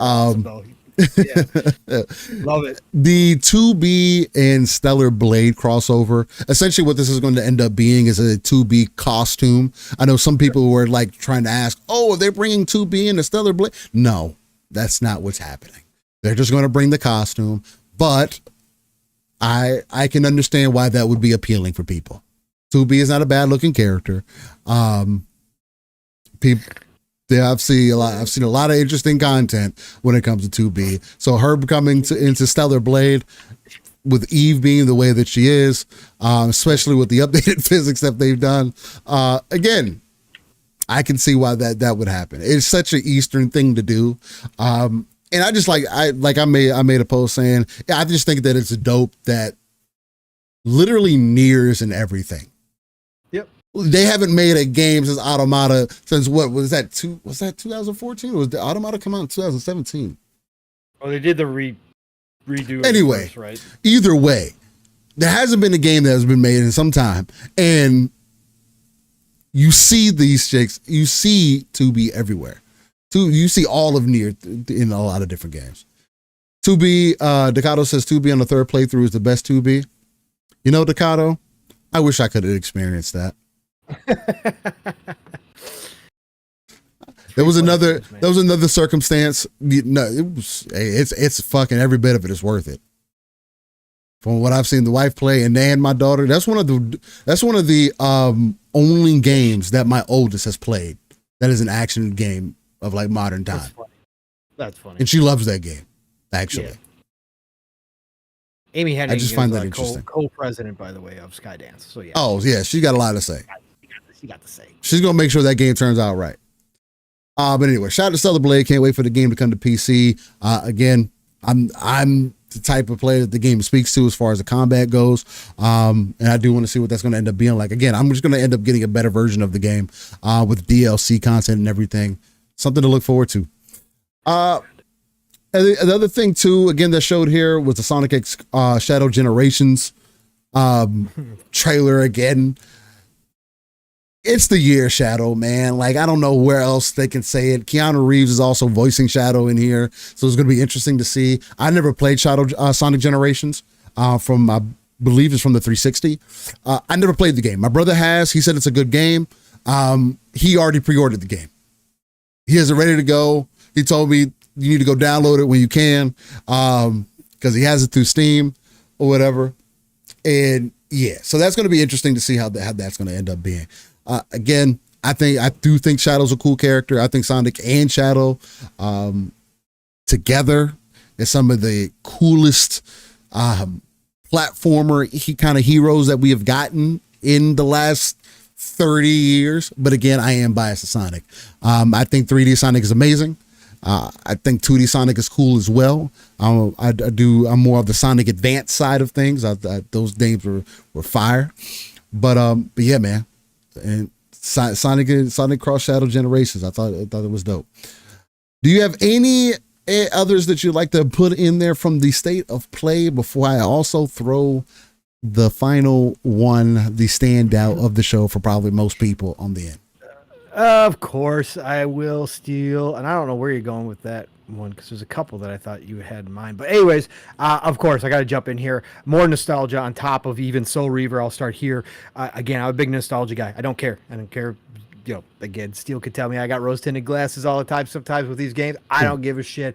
I want modern audiences to be able to play them. And I don't say modern audiences like some people use it. I'm just saying nowadays. I just want them to keep coming forward, especially the games that have been lost in time where they haven't had updated versions in a while to stay current. And they don't even have to be massive updates, just to make them available and be able to be played on current stuff.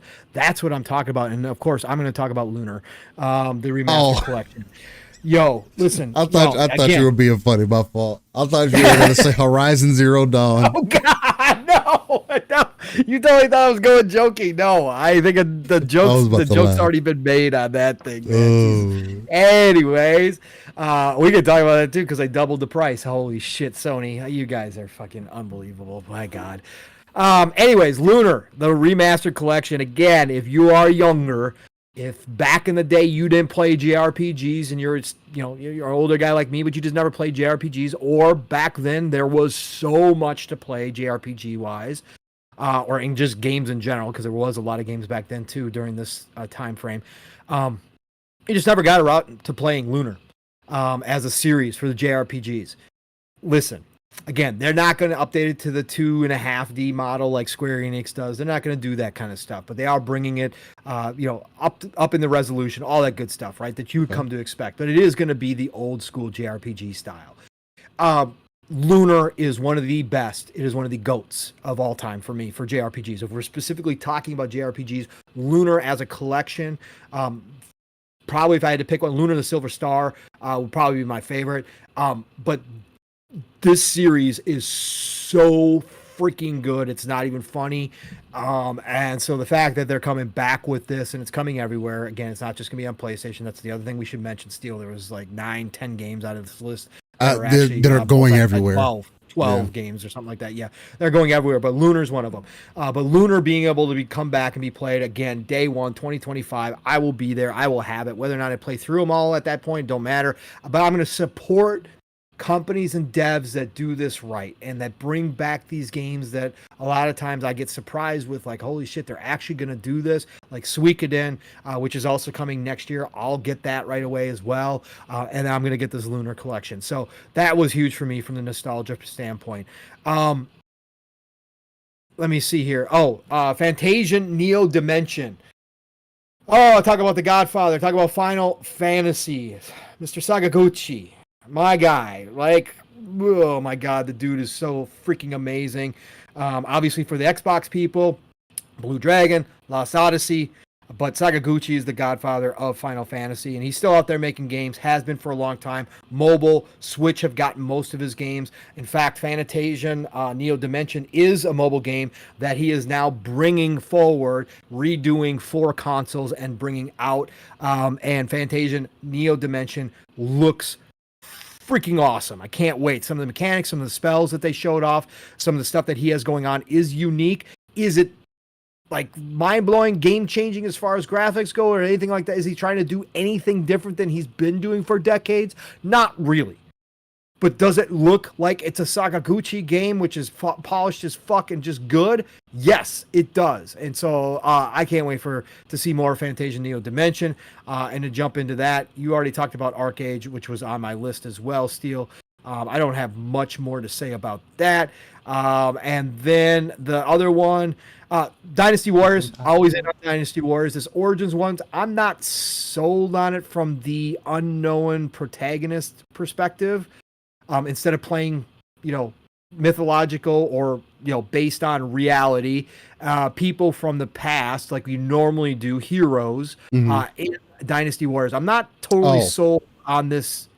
More single player. You're still able to swap to the characters though. It's like it seems like it's just like a special ability or something. Yeah, everything else looks great. Okay, they are actually doing some work in this one. Like the battles do look even better than they used to. It does look like they have more. It still looks. I love Musu, so I'm always in on like these. It. I'm just not sold on the concept yet, but I got to see more. Anyways, I wish you were able to customize and create your own character. Maybe you aren't able to create your own character, but maybe you can't customize your own character. Maybe I can see customization being there. You have different outfits and stuff. They would have to because that's what Dynasty Warriors used to do as well. But like you could unlock different alternate. That was a big part of it. But that's why I thought it would be dope if you could create a character from the ground up and drop him in there and make him a hero, right? Like fighting alongside these already. It'd be interesting to see what it's actually like. Yeah. Because but I thought it looked good. It'd be interesting to see if they can do a single player focused kind of Musu game. Yeah. I don't know. We'll see. Again, I'm always in on Dynasty Warriors at some point, so whatever. Monster Hunter Wilds continues to sell me. I don't need to be sold anymore, but my God, Steel, this game can Cap. I forgot that it was shown it there. Bro, it was a new I've been seeing it in other places with new stuff. We've been seeing it everywhere. They're showing off all the weapons. They're showing off all the stuff through social media. Then they come out with a new trailer at the State of Play, and my God, Steel, it looks even like. All the characters look cool as hell in this game. Talking about cool looking ass characters, right? All the characters look cool. And apparently it's running at 60 frames on the base PlayStation 5. People are playing it right now. Apparently, yes. Apparently it is doing that, which means it's optimized. The expanded worlds, the expanded monsters, the new ways that you can actually battle these monsters are all looking good still. Like what they're showing. Like, again, this is why I bought the other two Monster Hunter, so you can teach me how to really play. Again, I played a lot of Monster Hunter, but never really play like you just got you said you just got Rise in right? I got Rise and Sun. This is the DLC, the regular game, the DLC. So and the DLC. But they consider almost they advertise it as it is. But I want you to kind of give me the run through on strategy wise once we get it down, because that's how interested I am in Wilds. And again, Wilds is February.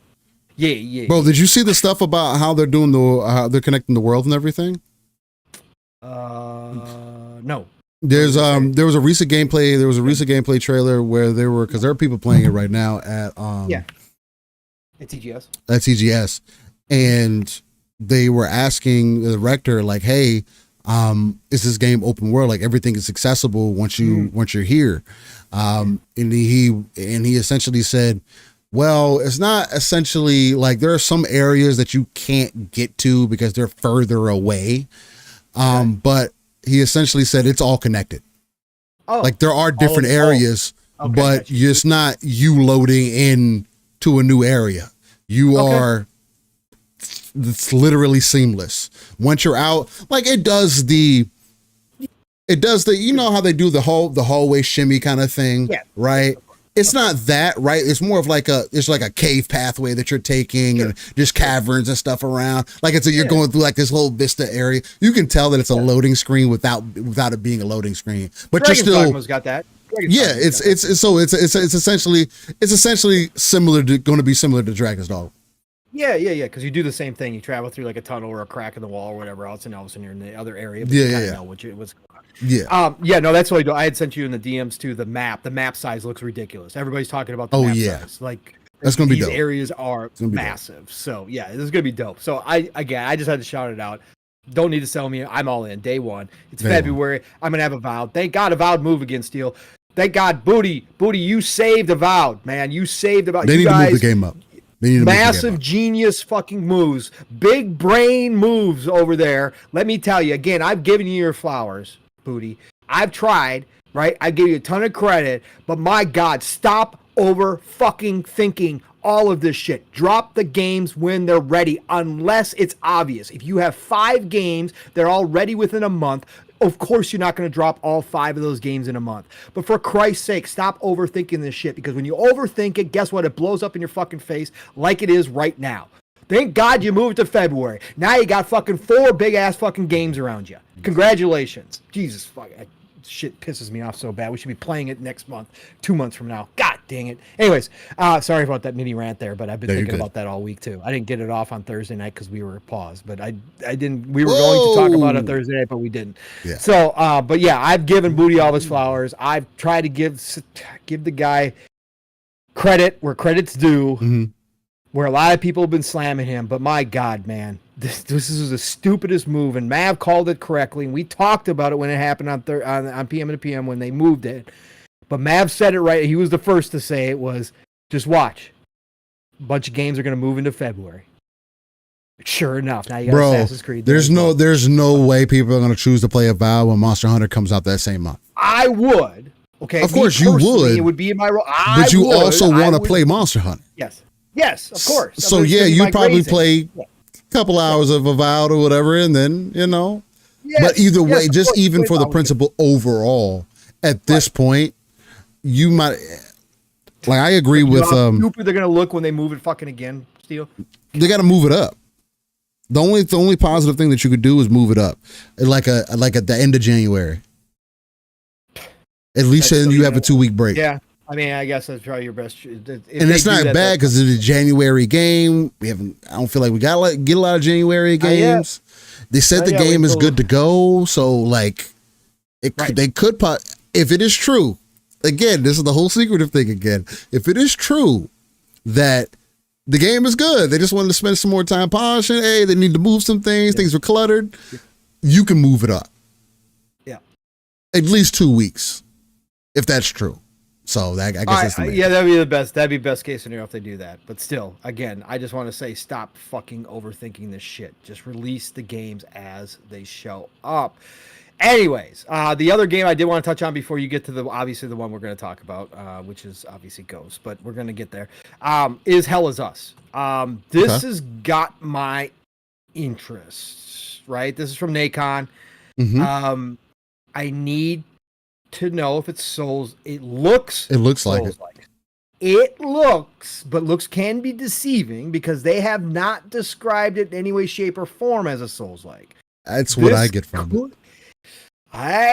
This could just be a hardcore RPG, which it is. I hope so. We know that it has some because there is no markers. They've already come out and said, Steel, no map, no markers. They aren't telling you what to fucking do. Kind of reminiscent of Remnant. Now, Remnant did have more UI than this one, but they are just going to let you go explore and go figure your own way. Yeah. Okay, I'm cool with that. Like that kind of hardcore, I am totally fine. It's the combat. It kind of looks Soulsy, but it has some action elements to it for sure. It has some action elements, but it looks, again, the reason why I'm going to say it is because it's another new IP, Steel. It's another new IP coming out of nowhere that nobody was expecting. And it's different, right? They're trying to do something different even nowadays. Again, they're not trying to reinvent wheels here, right? And there is a group of if it is Souls-like, it's obviously going to appeal to the Souls crowd. That's great. And they're taking it a step further by taking away all the UI. That's dope as hell. Again, for me, that's dope. So they are, again, however they're doing this. But I just think it's cool that these games are coming out and it looks awesome. Like a dark, mature. This is what I've been asking for a long ass time. Start giving us this dark shit. And again, Souls have been like that for a long time. I just can't play the Souls games. So this has got me piqued my interest because I have not yet found out for sure it's Souls-like. So again, if it turns out to be Souls, I'll still think it's cool looking, and I'll be happy for everybody who goes and plays it. I'm just hoping it's not, and there's a slimmer of hope for me, Steel, that this is not a full Souls-like game, and that I will be able to jump into this one because this does have interest to me. I like how they're presenting it. Yeah. It was high on my list as well. It was really, really impressive. Again, they had some good games there. I mean, overall, and we'll get into the final one. Even with the final one that we're going to get into, I did still give the show a 7. Yes. As well, just because. No, not even just because. I mean, that's just how I felt about the show. I did go back and watch it again as well, and I still feel the same way about it. Although there were some cool games in there. Again, we're missing PlayStation first party and the games that they're supposedly having, and those games are coming to other platforms as well. And it's not even that necessarily a lot of those games are like where it made me need to jump for joy for what PlayStation has going on. Arcade Chronicles was going to be something that was going to be multi-platform regardless. You showing it at your showcase. Also not a new game that has been shown before. The game, there was a trailer shown before that one. Hell Is Us was new, so that was dope to see. Soul Reaver having a remaster, as cool as that may be. Again, it is a game that is going to be more so based in nostalgia. I hope that it does do well because, and again, I am glad that it is multi-plat. That they're not keeping it some PlayStation thing. Although I could see that, right? Because it was an original PlayStation. Again, it was a Nintendo 64 game, but it was on PlayStation as well. I would have loved to see something like that. But again, we want to get as many copies so we can get maybe a third Soul Reaver or maybe a full remake of that IP. Stellar Blade getting an update for 2B. Again, you have other people carrying your content. 2B isn't even one of your main IP things, and it should not be the thing and it's not going to be the thing to get more people to play your game. It's going to draw some interest. There's going to be some funny things made out of it, even some pretty hot things, but nonetheless. And then Sonic Cross Shadow, that's also going to be everywhere, along with some of the other titles that you mentioned. But again, it wasn't bad. It wasn't over the top. But again, I just want to see some more heavy hitter things. Where's the Venom DLC? Where is Spider-Man's 2 content at? There's supposed to be DLC for that game. We're coming on 2 years of that game releasing. There's still no DLC. I don't think that was the case for 2018 Spider-Man. There was already DLC content out. Where is the content for this one? Or are you going to do with Venom what you did with Miles Morales? It's going to be a 10-hour experience where you play as Venom. You're going to charge $60 for it, $50 for it, whatever the price tag that you end up putting on it, and just call it what it is. I don't know. That's kind of what I'm leading to believe now. That's what I'm leading to believe. It's coming eventually, bro. So I gotta say, I'll give you my score too. I was at a 7, solid 7 for State of Play as well. Because again, there was stuff that really interested me. There's some new IP there. Again, I don't care where it goes. I don't care what it is, and I don't look at it any differently. Ghost bumped it to a high 7. Right, low 8. Yeah. It's probably 7.5 for me. That's where I probably wound up in. It was right in that neighborhood. So people said I was being generous. Blah blah blah. Again, I don't judge these shows the way that a lot of people do. I think it was what I saw. I liked, and then like I said, when they ended with Ghosts, which again was a welcome surprise that one of their first party new titles that again we knew they had. Shows up at a State of Play and they didn't save it for a showcase.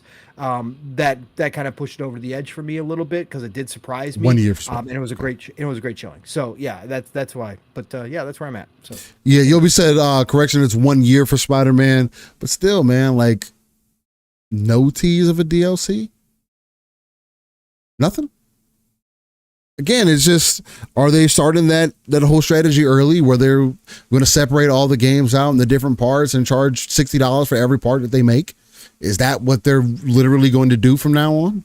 Because again, they were already thinking about doing that. Again, the rumor was with Spider-Man 3 that it was going to be a 3-part game. I think that's dumb as hell. Like, what are we doing? Just because it's costing you, you need to figure out ways to optimize the amount of money that you're spending on these goddamn games, and watch them release a Spider-Man 2 remaster without any DLC. So now we're taking even more content away. So you could do it in your first game, but for whatever reason, we can't do it in the second game. And Insomniac is also working on Wolverine right now, which got leaked out and has gameplay that can get accessed on PC right now. I don't think people think that Wolverine is coming out in 2025. There is no way. Unless it's shown at the video game awards, teased something, because of how much was shown. All right.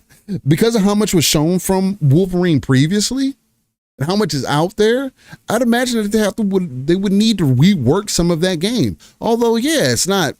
There's probably a lot more to the game that they had there, but there's also some traversal elements that are out there that there's clips of, videos that do not put that game in the best of light. So it's like, yeah, if you do Wolverine 26, 27, where's the DLC for Spider-Man?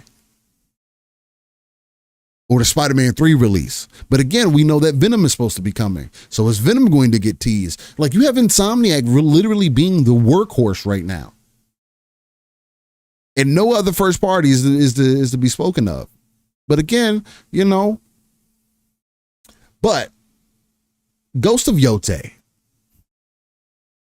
the successor to Ghost of Tsushima. Now, I have not beaten Ghost of Tsushima yet, so I'm not going to talk about what the possibilities are supposed to be, and what direction that they could have gone. Now, they did come out and say that Ghost of Yotei takes place 300 years after Ghost of Tsushima. With that, I think that's fine if that's the way that you want to take the game. You want to transform Ghost into its own Assassin's Creed-like IP, right? You can do that with how you approach the world as well, because they do offer something different enough to say that, okay, it's not a direct comparison to this other thing that it's out, especially with the amount of effort that they could go into representing the culture, and just how the game makes you feel while playing it. Ghost of Yotei did show well. I do agree with some people that it didn't look more visually impressing than Ghost of Tsushima did, right? It did look along those same lines, right? Even going back and to watch it. But again, it's meant to be a tease. We'll never know what the game actually looks like until we get a slice of gameplay. But to hear that it's going to be coming out in 2025, I think it's a good follow-up to Ghost of Tsushima coming out on PC. I do hope that game releases on PC. I'd be interested in jumping into there day one. If it doesn't, then I'll wait for that game to release. I'm not genuinely overly excited about it because Ghost of Tsushima didn't keep me within the 40 hours that I played, and I still haven't beat the game. Right. There's so much more of that game that I need to experience, that I want to experience, that I want to play, but I'm not going to play the second game if I don't play the first game or finish the first game, as an example. That's a me thing, nothing to take away from the game. But to our conversation we had earlier about Ghost of Tsushima, just about the combat, the overall approach, story, all that good stuff. And again, I can't get super deep into it because until I get deeper into Ghost of Tsushima. But there's no reason for me to believe that Ghost of Yotei is going to be a bad game, right? Now, the one thing that I do continue to find weird is that how Ghost of Yotei could show that the way that it did. I think it was really cool to see, right? It represented really well. I thought the character fit what the aesthetic was, and for the overall look that they were trying to give people for this tease. But then the first thing that a lot of what you end up hearing, especially on social media, is, oh man, look, they made it a female. I wanted them to continue the story you did. Like, okay. But again, I can't get into the end of the game, and again, it taking place, them using the reason that it takes 300 years, take place 300 years after. is a good enough reason for you to be able to do with that, whatever with your story. I do believe that Sucker Punch would end up paying homage to the previous game somehow, right? Which I think could be cool. Maybe they do some DLC to kind of fill in some gaps. I could see that possibly happening. Do like ghost stories type of thing. But I am curious on how they're going to evolve the game moving forward, right? What else can you do? I know it's going to be in a new area, but what are you going to do that is going to be new? Yeah, you added some new weapons, but those new weapons don't necessarily say, oh, this is more, are we still going the more samurai route? What is going to be the fighting style here? Are we digging deeper into more Japanese martial arts? Like, what are we talking about? That's kind of what more that I want to see, because the blend, going from having that blend of samurai and ninja that Jin was getting into, right, where the ninja tactics were frowned upon, so they're not technically part of what he should be doing, but the adaptation that he ended up bringing in, how does that roll into this new character? Is this a descendant? Is it an ancestor? What is going on with this? So that's going to be the main thing. That's going to be interesting to see how that plays out. But along anything else, I don't care about her being in part of the LGBTQIA community. I don't care about her being a female. I don't think this is a Sucker Punch agenda driven thing. Again, I could see there were female warriors, right? Now, what are the stories behind that? Again, they really good with the first one to the point they've gotten awards and been held as the example of what you should go for representing Japanese culture. So it is hard for me to believe that the second game is just going to automatically be worse. I have to only think that it's going to be up and up from here. Typically, the second game is an up and up experience. But that does lead into some other things as far as cultural representation goes. But with games like Assassin's Creed Shadows, which seemingly has a bit of the opposite issue, although Assassin's Creed has kind of played with history anyway. But before we get into any of that and transition, how did you feel about Ghost of Yotei? Do you see kind of where I'm coming from as far as, or no, not even where I'm coming from, but what did you get from it when you saw it? Are you excited for the next one? Did you see some of the things that I was speaking to as well, as far as some of the seemingly backlash? I think you actually said that she made some dope comments as well. So, and then Tim says Ghost of Mulan. Pretty much it. No, I thought it showed great. Listen, this conversation, as far as the other stuff goes, it's going to happen. As I told Mav on Thursday night, the well is now poisoned. So you could think it's ridiculous that these conversations happen at every turn. But once the well is poisoned, it's going to be this way.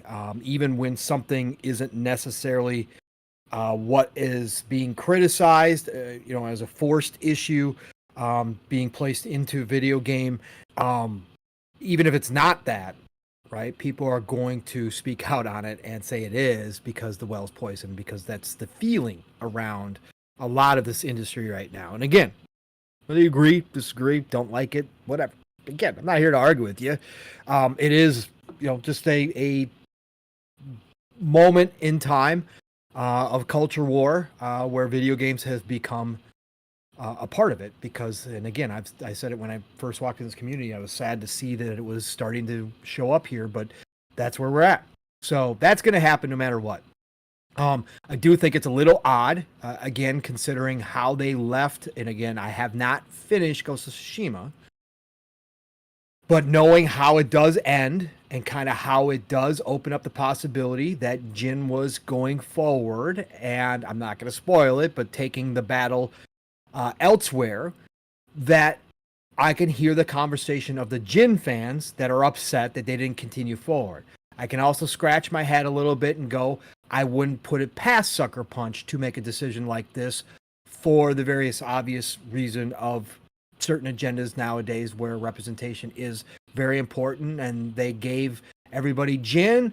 And then when the second game came along, Sucker Punch was like, well, let's do the female lead. Like, let's go do this, right? We can't do it during Jin's time, so we're going to do it 300 years in advance, which makes more sense in terms of culture, in terms of women warriors, could have been much more possible. But I can't rule out the fact that there wasn't a discussion within Sucker Punch where they made that decision solely based on having a female protagonist for Ghost of Tsushima next.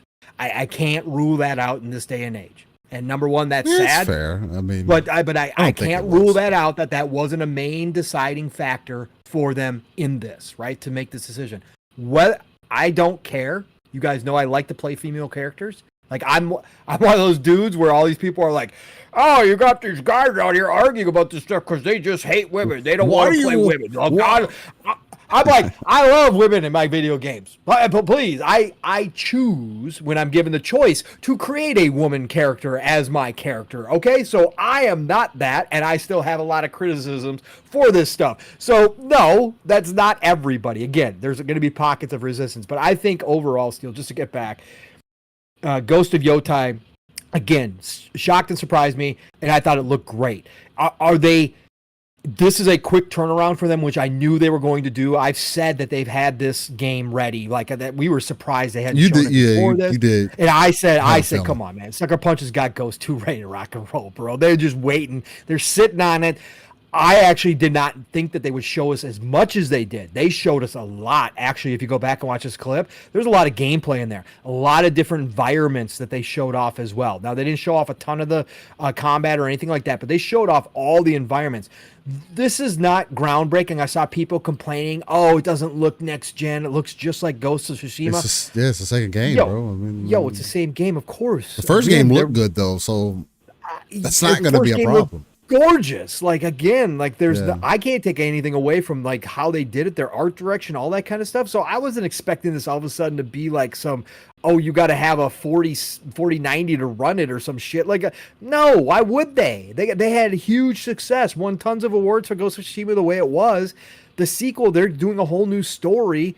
Like, but they've already got the groundwork laid, and that's how they can do this quick turnaround time, because it'll be about how games used to be, 4 years. Yeah, this is how it should be. Like, this is dope. Yeah. Like, this is fine. And again, it wasn't like it looks like last generation game. It doesn't. So yeah, no, I thought they did a great job. I thought it showed off very well. Again, I was a little shocked that we weren't getting Ghost 2, that it was actually a new story with a new protagonist, and they were calling it something completely different, Ghost of Yotei. But it all looks dope. It all does look cool. As far as the actor goes, listen, we're also in this day and age where everybody is public. It's very easy. It's very easy to go back to the old saying, never meet your heroes in real life. Yeah, right? Sure.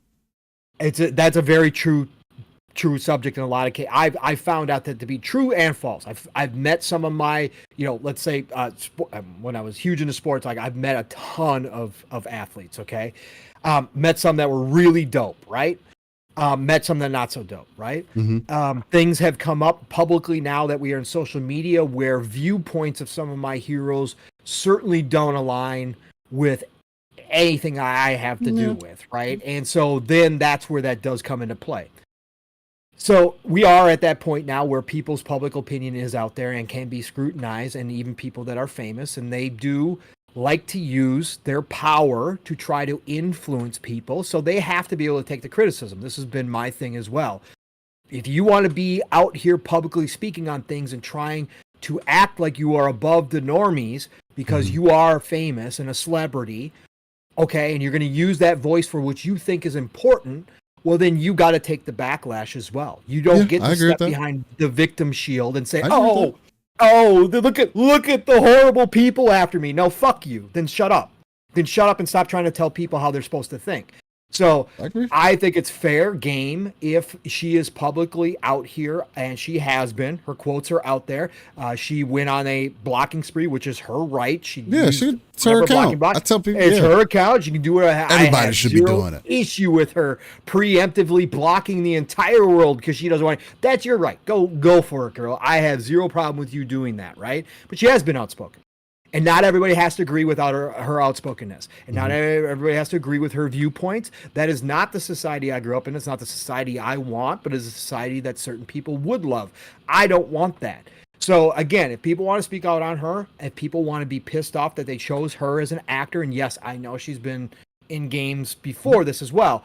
This is the part about video games that is weird. Like, video games have gotten huge, but we don't know the actors the way we know movie actors because it's not like quite Hollywood yet, right? We don't know that. We don't know the actors in our games like we know the band members in some of our favorite music groups. Like, it's just a different level. There's not that celebrity status yet. So the fact that she ran underneath the radar for all these other roles, but now it pops up as a problem doesn't surprise me because, again, this is a high profile game. It is her as the main protagonist. Right. And nowadays, yeah, you're going to have a group of people that go search you out to see what you stand for. And the minute they find out that you've said some questionable things, according to some, again, that don't agree with you, they're going to say something about it, right? And they're going to have a problem with you getting the lead role in a great IP, right? Some are going to be disingenuous for a variety of reasons. Some are just going to be awful human beings. That happens on all sides and every which way. But there is going to be some that just take that as the mantle and say, hey, we got a red flag here. This person is, we should not be supporting this game because this person is not a good person in their eyes. That's going to happen nowadays. It happens on both sides, happens every which way. So just kind of expect this. Again, you don't have to like it. It doesn't have to be your cup of tea to have all this discourse around every single game before they drop. Some of these companies have definitely brought it upon themselves. And they're going to have to live with it. And some is unwarranted for sure. But again, the well's been poisoned, so it's always going to come up. So was not shocked once I found out who it was and who she was and some of her comments in the past. Was not shocked that people were pushing back. But again, doesn't matter to me at the end of the day as the gamer. No. Would I not go buy this game when it comes out? I'm waiting to see if they're going to launch a day and date on PC. I enjoyed Ghost of Tsushima enough, even though Steel and I just talked about at the beginning of the show. It wasn't, once we started playing it, like it didn't turn into that game that a lot of people said it was. Like, oh God, this is freaking peak, PlayStation or whatever else. This is a great game, the game of the year, like that kind of stuff. Even though it didn't wind up being that level for us, I still had a good enough time that if it continues to look good and they bring in some new mechanics and the story looks dope, I'll pick up the game on PC. I'm not going to not buy it just because she's in it or just because I don't agree with them not going back to Jin's story. No, I'm going to buy it as a gamer. I'm cool with it, but that's my choice. Again, vote with your wallet.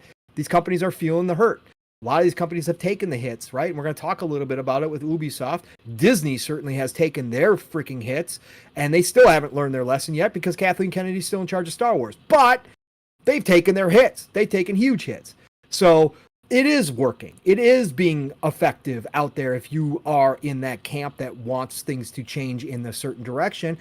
Voting with your wallet is working. Speaking out is working. And you have every right to do so on both sides. I'm not here to argue with anybody.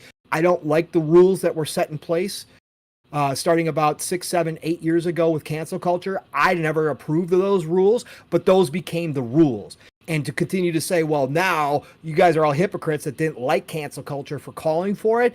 Sorry, once the rules are intact, playing nice doesn't work anymore. So everybody's got to play by the same rules. So I'm like, well, you guys kind of made the rules, so now you got to kind of eat those rules too.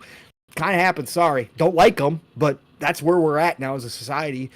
So we'll see where this goes. But again, I don't have a problem. And I thought Ghost of Yotei looked great still. So at the end of the day, as a gamer. Yeah, having the stances and everything as well, probably going to make a comeback. I can see a lot of dope things happening within the game.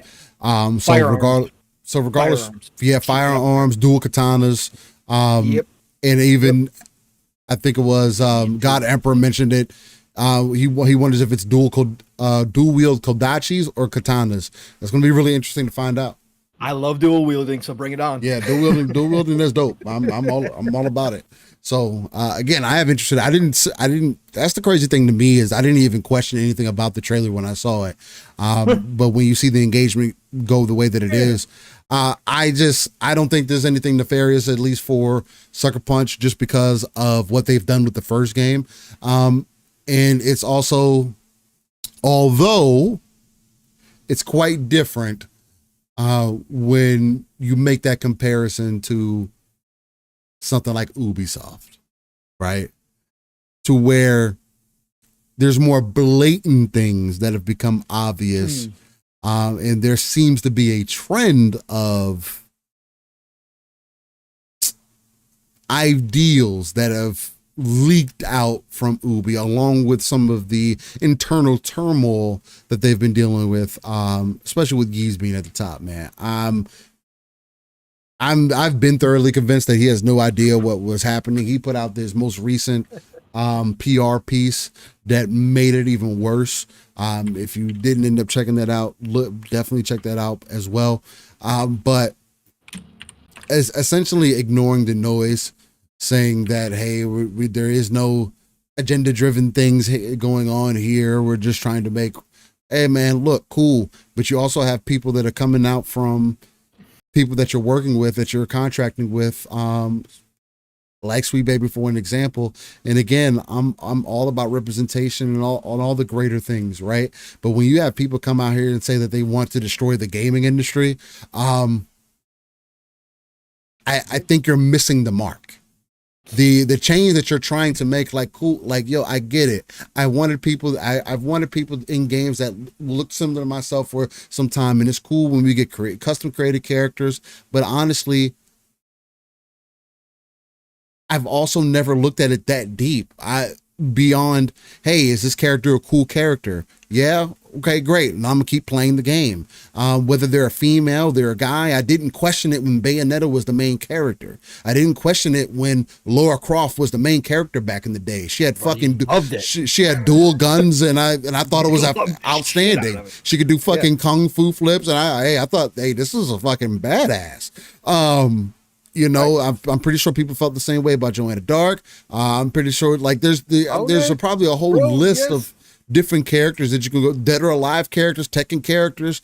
I didn't feel a certain way using them that, oh, this is trying to achieve a certain mission that that never came across to me. Back then. Because it wasn't a reality. It also didn't seem so forced sometimes, right?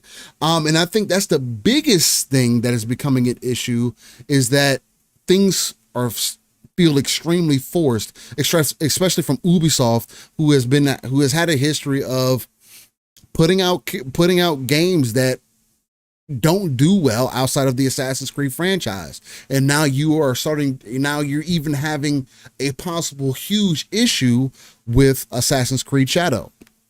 The main thing for Assassin's Creed Shadow that I've been kind of diving more into, because I really wanted an answer, because people were like, oh, well, it's the old DI thing with y'all making, Yasuke being in the game, and he's a black. That's what all the Japanese people are mad about, because Yasuke's in there. And there may be a little bit of that, but I don't think that, from everything that I have found up to this point, I don't think that that's the main crux of it at all. Matter of fact, I see people like, it's cool, but why is he wearing this armor? This is not the type of armor they had during that time. Hey, why is the architecture Chinese instead of Japanese in a Japanese game? Hey, why did you release a collector's item that has half a Torii gate that is not example of bombing and all kinds of crazy stuff, right? Just pure evil, right? And you're selling this item as if you're trying to represent Japanese culture in some way. And you could see how the people of Japan may not take that lightly. And I do think it is more on the side of, when you say that you have certain types of consultants that come in, or people who understand this culture, or you say that you want to represent the culture to the Japanese culture. This is going to be the game. You've asked for it for some time. This is going to be, we're putting a lot of effort into this one. We really want you to feel the era and the time period. And then you put Chinese based stuff, or in the game, it completely nullifies anything that you were trying to do. Not only that, but there's other things going on in the game as well. The game has seasons. There's things that they're introducing in this game. Like, there was examples being made like, hey, they were looking over a rice field, and there was like, hey, well, if they're doing this in this rice field during this time, this would probably be more like summer or spring. So why is there a tree that looks like it's in fall? Like, what is going on with that? Now we're getting the gameplay element things, right? That maybe don't make sense for that time or whatever they're trying to represent. Then they were also showing like, hey, why do you have stairs that go to doors that don't connect? Like, and you could see it, like, it's not a window. You can see the stairs leading up to a slated wall, and the door is literally to the left of whatever the building that you're supposed to be trying to get into. And there were other little gameplay things. For example, the she thing, right? This is something that you're going to notice over time playing the game. Again, little things, but when you show a trailer of it, people are going to pick it apart, especially when you have so many other things behind the scenes that are also working against you and are not working in your favor.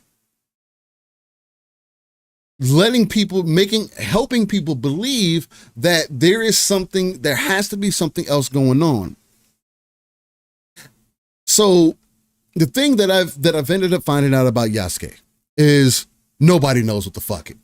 He could have been a samurai. He could have not been a samurai. There's nobody to truly determine whether he was or not. Is it likely that based on the data in the historical figures from Japan, the research that they have done, they don't believe so. Was he a retainer? Was he a warrior of some kind? Was he a bodyguard of some kind? Could he have worn samurai armor or some armor that was samurai-like? Maybe. Nobunaga apparently was known to want to show people off. Yasuke, being this giant black man at the time, probably was something that he was extremely proud of, right? And wanted to make sure that this brother felt taken care of, right? That could be very well a possibility. People think that very well is the case. Now, him being actually dubbed the samurai because of surnames and other things that get put in there, but also, like I was explaining to Pong in the background, Nobunaga apparently also didn't follow tradition. He was known for that. And that is also something that came out of all this research that we had. It's crazy the type of research that we got to do, that we end up doing for certain things. We want to know like what the truth is behind what's some conversation, right? So could Nobunaga have made Yasuke a samurai and nobody known, especially with all the things that he was given and the relationship that they potentially had? Sure.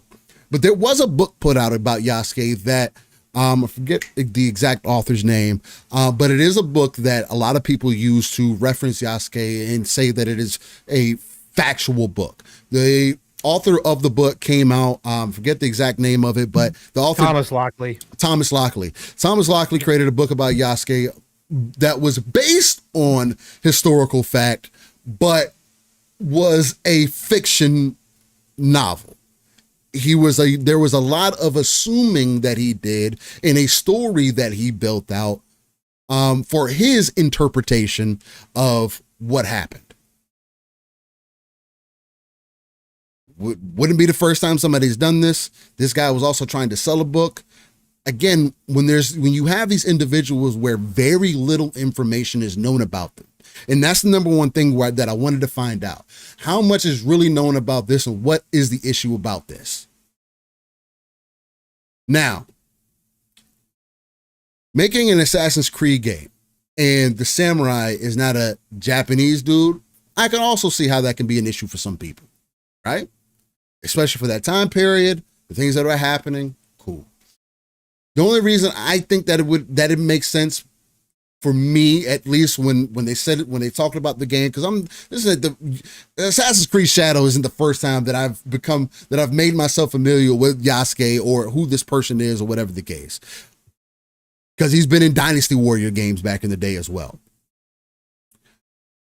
I do think, regardless, Assassin's Creed would have went this route just because Assassin's Creed likes to play with the history, and having a character that is so perfect to the point to where there's this questionable history about them, what he possibly could have been, is an easy avenue to build out a story on top of and kind of do your interpretation of what that story is, especially with a character like Yasuke. It would be a very unique story in comparison to. I'm not familiar with all the samurai warriors from back in the time, but I know some of them. I'll see them and be like, yeah, that's my dude. But not familiar with all of them. But I'm pretty sure there could have been somebody else that they could have pulled. But I do feel that Nawe was meant to be the main character of this game. She was in the original promotional material, right? As the ninja. That was the first thing that we saw, and that's the number one thing that got me and Pong hype, right? We knew it was gonna be something to do with ninjas. Cool. With that, I feel like Yasuke was just an addition to whatever Nawe's story is. Now, because Assassin's Creed has gone this way of dual some in some of their games. What was the last one? Had the dude and the girl in it, Pawn, that you said, do you like playing the girl more? What Assassin's Creed was that? Syndicate. Yep. And that was probably the last time that they done it. And Paul said that they did it pretty well. They did it pretty well. You could play with one side more than the other, and they're doing this very similar thing here. I do think that this is more of a Nawe story overall than anything.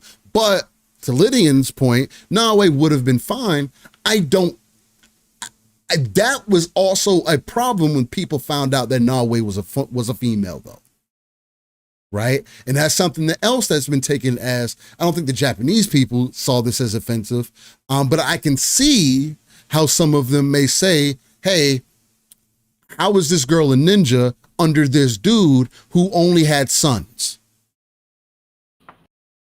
And if this dude that she is under, and I don't remember the exact dude's name, but he's a known dude in this and around this time with ninjas and whatnot, with shinobi or whatnot. It would have been very unlikely that there would have been a female who was a ninja at that time. And I've done research on that as well. It's more likely that Yasuke would have been there than a female ninja. 9 out of 10 times from everything that I've seen. Now, could this also be possible? Sure. Do I think it's a problem? No. I thought Nawe was interesting. When they had shown her off originally, I thought she was interesting, right? So I have literally never had an issue with any of it from the very beginning. So seeing other people get offended by some of this stuff, and then the things that have followed up after, has been a very interesting experience to have, right? Because there's definitely a multi-phase thing, right? And Paul's probably gonna get a little bit more deeper into it, which will probably help spark the conversation as well. And all that to say, I'm still interested in Assassin's Creed Shadows. I don't have any reason to think that the game is going to be bad. Mainly because supposedly people were hyped for Assassin's Creed Shadows because this was the same team that did Odyssey. And Assassin's Creed Odyssey is supposedly one of the better Assassin's Creed that people say that they have played.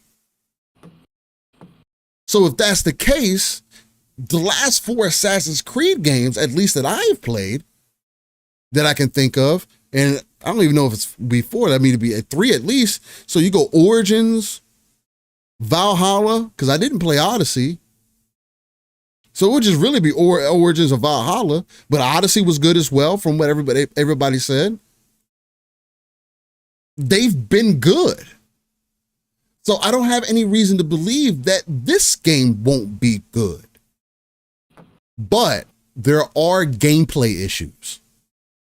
And I do think, because there's information that came out afterwards, that apparently that there is a lot of toxic positivity that is happening within Ubisoft as well, especially in the development of Assassin's Creed Shadow.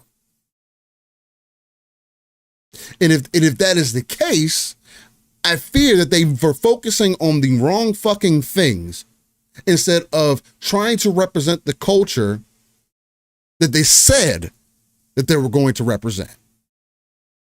And again, Assassin's Creed, none of the games are perfect.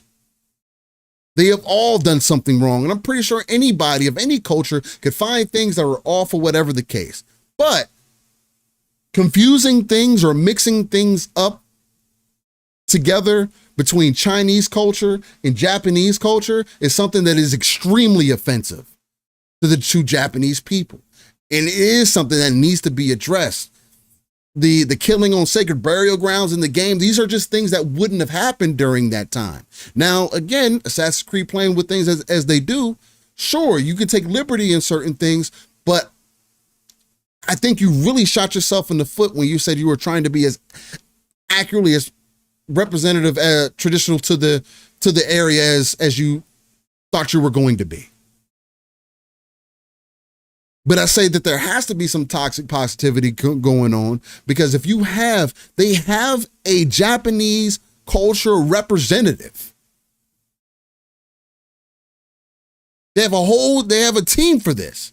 One of the guys he's a main dude for it. And you're getting stuff like this wrong, then what is the point of your job? Why is there a lack of communication? Why do you not think that people are going to find certain things offensive? If you're trying to pitch it to a Japanese audience, you see what you do when you pitch a game to your audience. Black Myth Wukong should be the greatest example of you just pitching to your audience. Black Myth Wukong is a Chinese game. Guess what? That game sold 20 million copies. And a lot of it came from China. And I guarantee in that game, in every level, represents that culture very well. Yeah. They didn't go in there and mix, let's throw some Vietnamese shit in there. Let's throw some Japanese shit in there. That's like somebody come making an American game. We're going to make a game based on America, and we're going to throw in the United Kingdom. Right.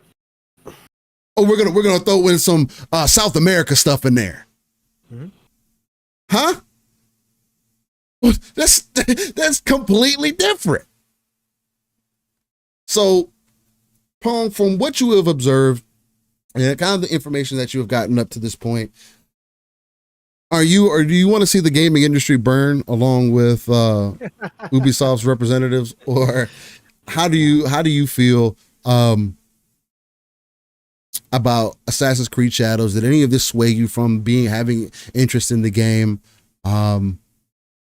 Yeah, man. What are you seeing? No, Ubisoft is swaying me from having interest in games because they can't fix my shit. So no.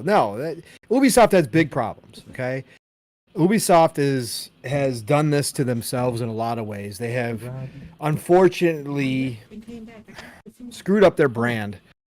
And people are just waiting now to jump on Ubisoft for a lot of things, and very valid reasons too, by the way. Again, we could step away from AC Shadows and talk about the big picture of the shit that they've done to their employees that still isn't fixed.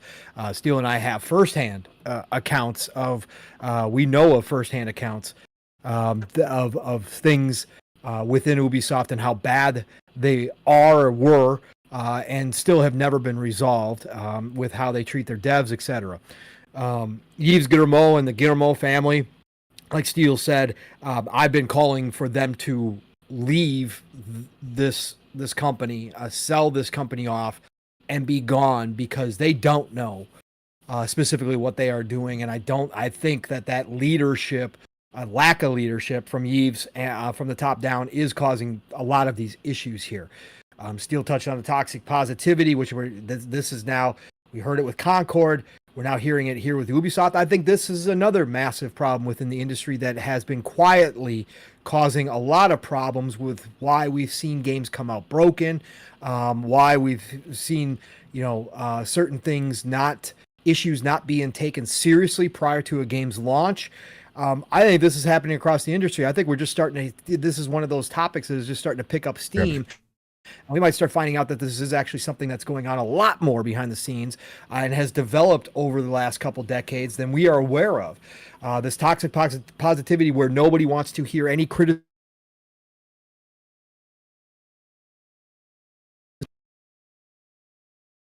I think I just right. That's from your own devs, your own directors, etc. What would you say? No, you're good. You're good. You had paused for a second. Oh, okay. You're good. So I think we might be finding out about that, and this has obviously led to problems within Ubisoft. We can see it. This makes sense that somebody's going to come out and say this.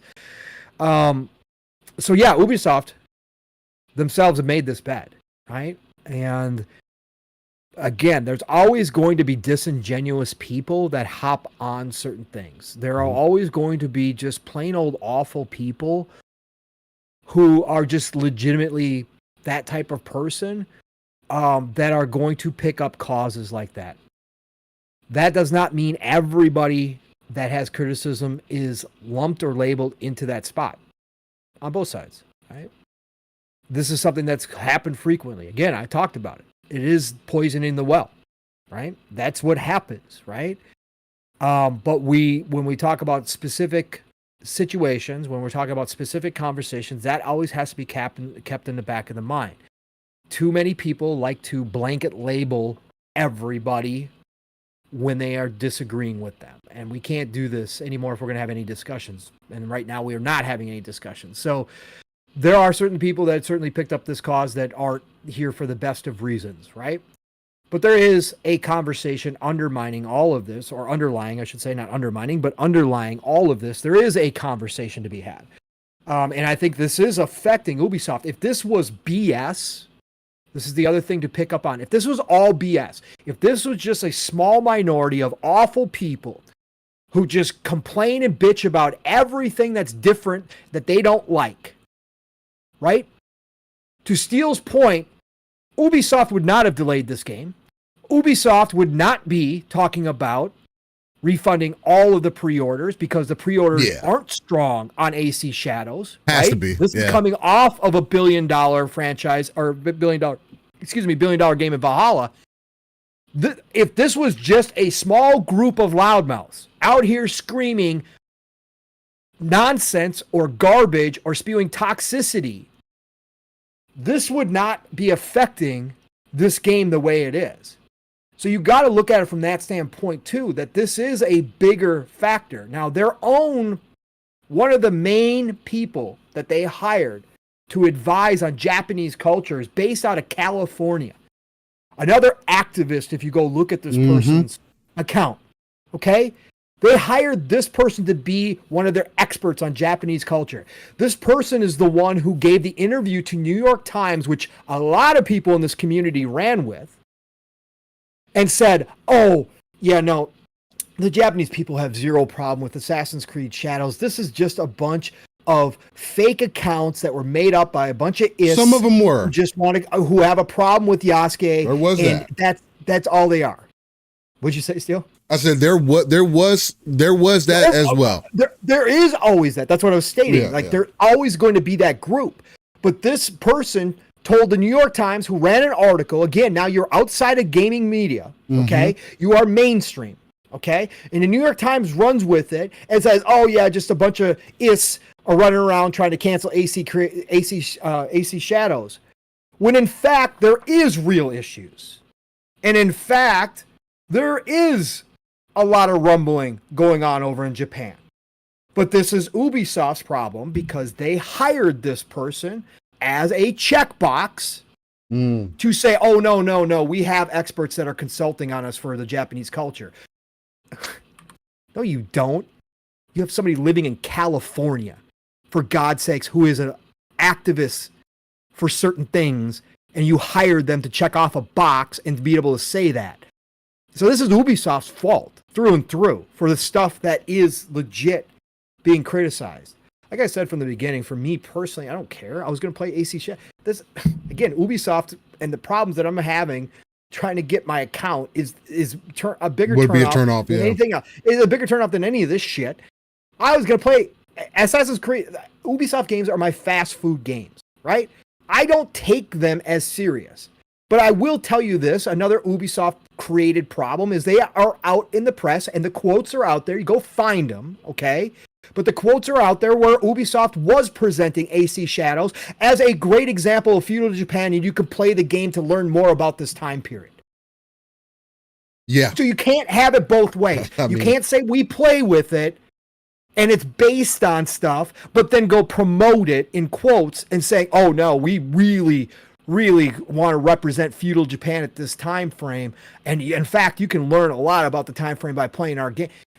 You can't have it both ways, man. You can't. Like, again, I have zero problem whichever way. The biggest thing I have, and the only thing that I've said, and I've said it here, Steele and I have had this conversation. Mm-hmm. Okay, I will stand on this hill. 10 years ago, would Ubisoft have Yasuke as a main playable character? No. He would be an NPC player. He would be an NPC, a interesting person, which they have in all of their Assassin's Creed games for famous people. Again, they play with the NPC famous people all the time, right? That, again, play Syndicate and go see who you meet in Syndicate, right? Based loosely on who those people were in history.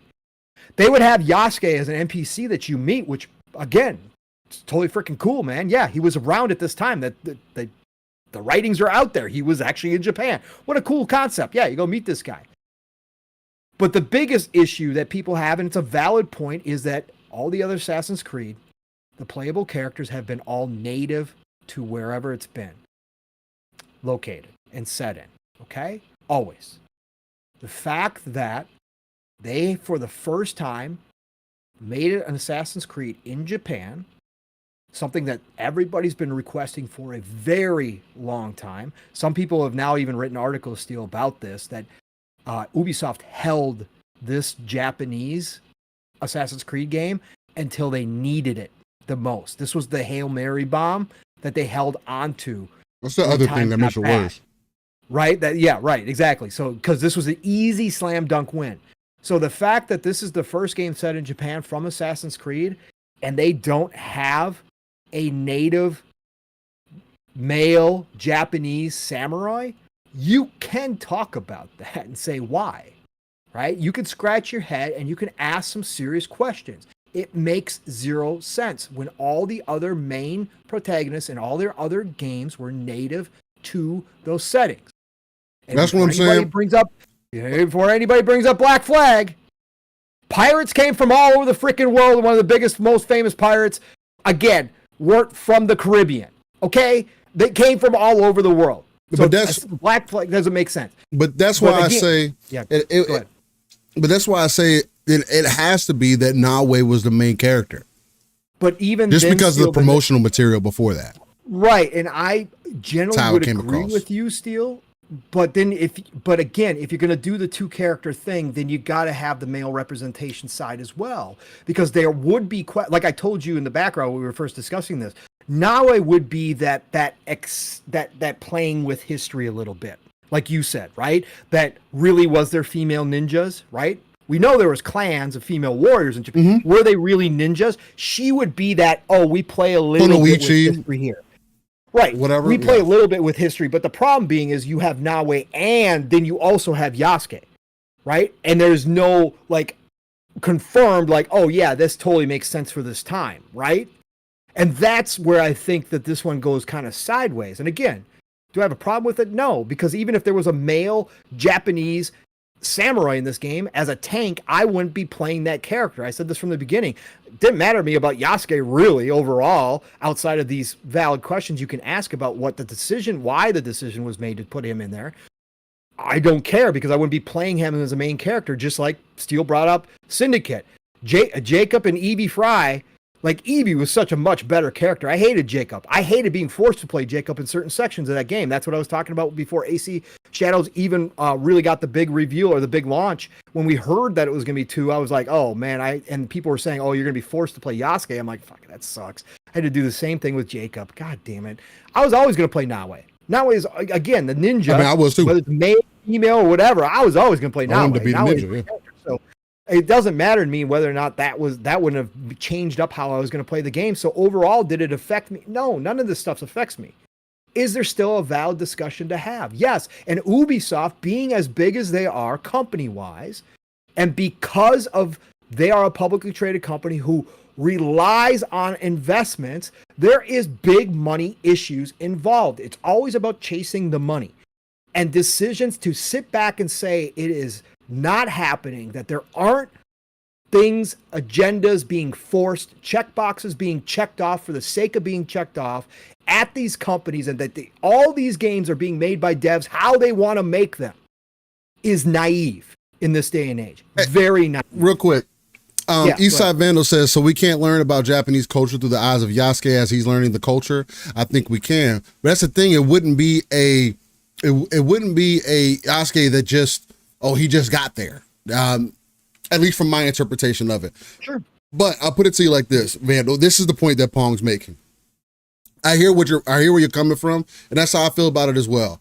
I feel like Assassin's Creed, I feel like Yasuke is a perfect character for Assassin's Creed, regardless if he was a samurai or not.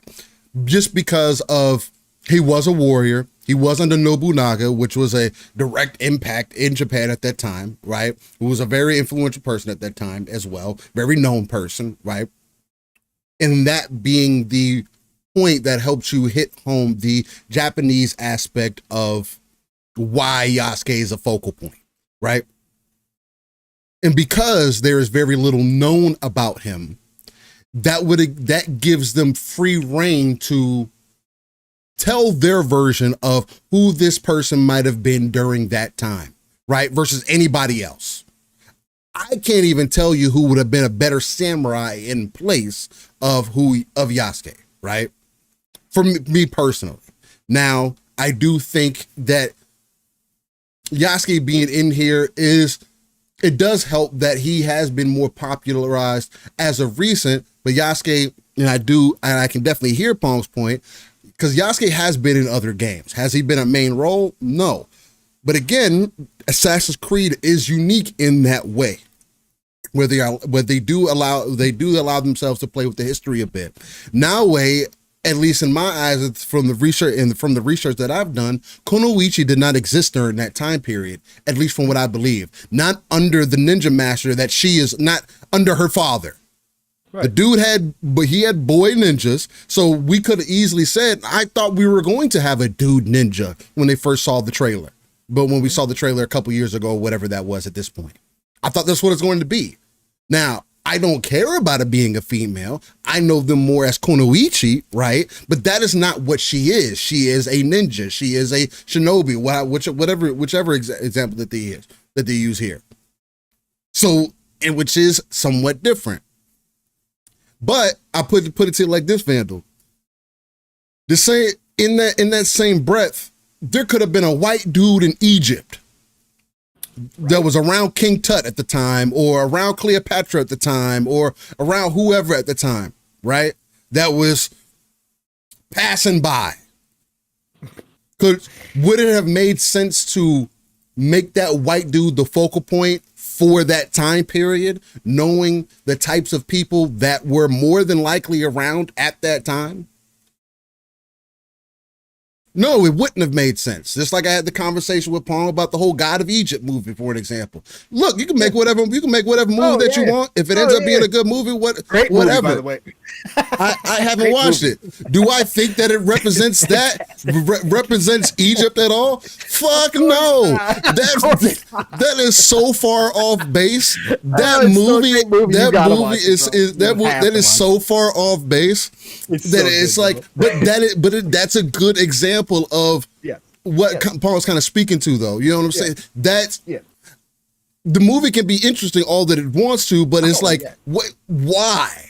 Out of all the things you could have done, you knew if you're going back to that, there is no way that you're saying that these 7 white dudes was running around with Anubis, fucking Horus. There's no way. But that's what they did. Did you see Stargate? Could have happened. Sure, yeah. Stargate was actually pretty fucking great. I ain't gonna lie. Maybe they had Stargates. Maybe they had Stargates. We don't know. We didn't live back then. Still, there's no video record of any of it, so we don't know what people looked like back then. It could have been completely opposite of what we think.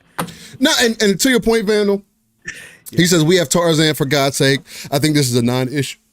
The last time I remember, folks love Tarzan of Africa. See, but that's not the thing. It's just when you have and I'm pretty sure Palms will get more into it, but when you have a company that is saying that they're going to represent a culture, and it's not wild for that culture to then ask questions, right? To say, hey, why is it this, right? Why did you choose this person? And again, Ubisoft at the end of the day could do whatever they want to do. The problem more so is there is a pattern with Ubisoft versus how I don't see Sucker Punch doing something nefarious just because, they're trying to prove a point to people. I mean, I won't even call it nefarious, Steel. Like that's where things kind of get weird too, is how people take some of the conversations. People make it nefarious. It's money driven. It is based upon a lot of different factors, but a lot of them are financial and looking good. Okay. It's the same reason why companies change all of their headers and everything during Pride Month. Okay. It is the same reason that whole bitch started. Okay. Do we think that all these companies give two shits about that? Hell no, they don't. Right. But they do it for a very specific reason. Financially is a big portion of it, Steel, right? And they do it for engagement. I know they do. I can tell y'all. If you've ever been in corporate, right? I can tell you. They do That's it, why they do it. Right, exactly. And so all I'm saying, again, it doesn't have to be like, again, people, it does have an impact because video games are highly influential on a lot of things in society. And there is discussions to be had about agendas being pushed through it on kids, just like we used to talk about the military, and they still do it using video games like COD to push the military, right? To push the military propaganda. That has been an ongoing thing, just like we talked about how cigarettes used to package their cigarettes in very bright colors and that kind of stuff to entice kids early on, and to make it. We've talked about this throughout society for a very long time, how propaganda is used, right?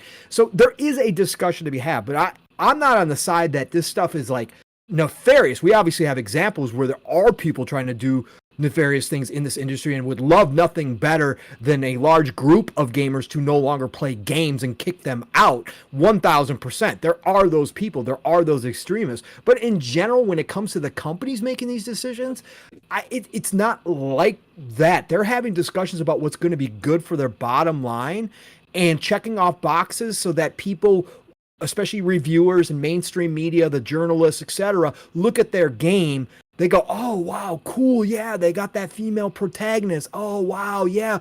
Look at they're introducing black characters. Look at how well they did them, blah, blah, blah. All that positivity is stuff that they look for, that they think of above the rest of what, generally speaking, most of us as gamers, no matter who we are, think that the game should start as. And I'm just saying, to say that those discussions may not have happened within Sucker Punch or don't happen within Ubisoft is just naive this day and age, because it's so driven that way. Like it just is. And again, there's nothing about it that's like awful, like outside of, again, if we're building entire games around an identity like that, then yeah, we've seen those come and fail. We've got recent examples of those coming and failing, right? So there it is. Speak with your wallet, and they go away. They disappear. Companies learn their lessons. And that's the other thing too, though, because just to the point of like doing it for the reviewers and to get the good marks and stuff like that. But the thing is, if you're getting the good marks and everything, you would think that your games would be selling better and that you wouldn't be having the problems that you're having. And I mean, again, even using Star Wars Outlaws as an example, Yeah, go ahead. But even using Star Wars Outlaws as an example, they downgraded the main character. It is what it is. They made her more ugly.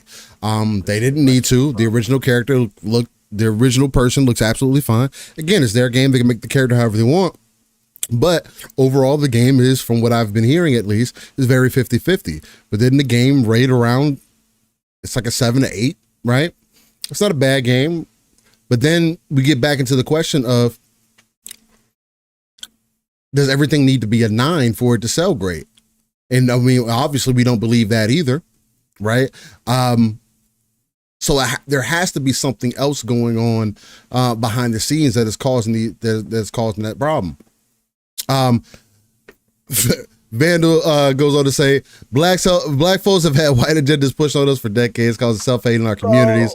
Folks will be fine with Yasuke. Folks need to chill. It all sounds like crying. It's not, but that's the whole point, Eastside, and I think that's the thing that's lost. And like I get frustrations on both sides, right? Again, I can hear both sides of this argument, but the problem, it wasn't just Yasuke though. And he's not. I don't even think he's the main point. No, he's really not. We distill all the research says he's not. Right. That's not why they're mad or frustrated.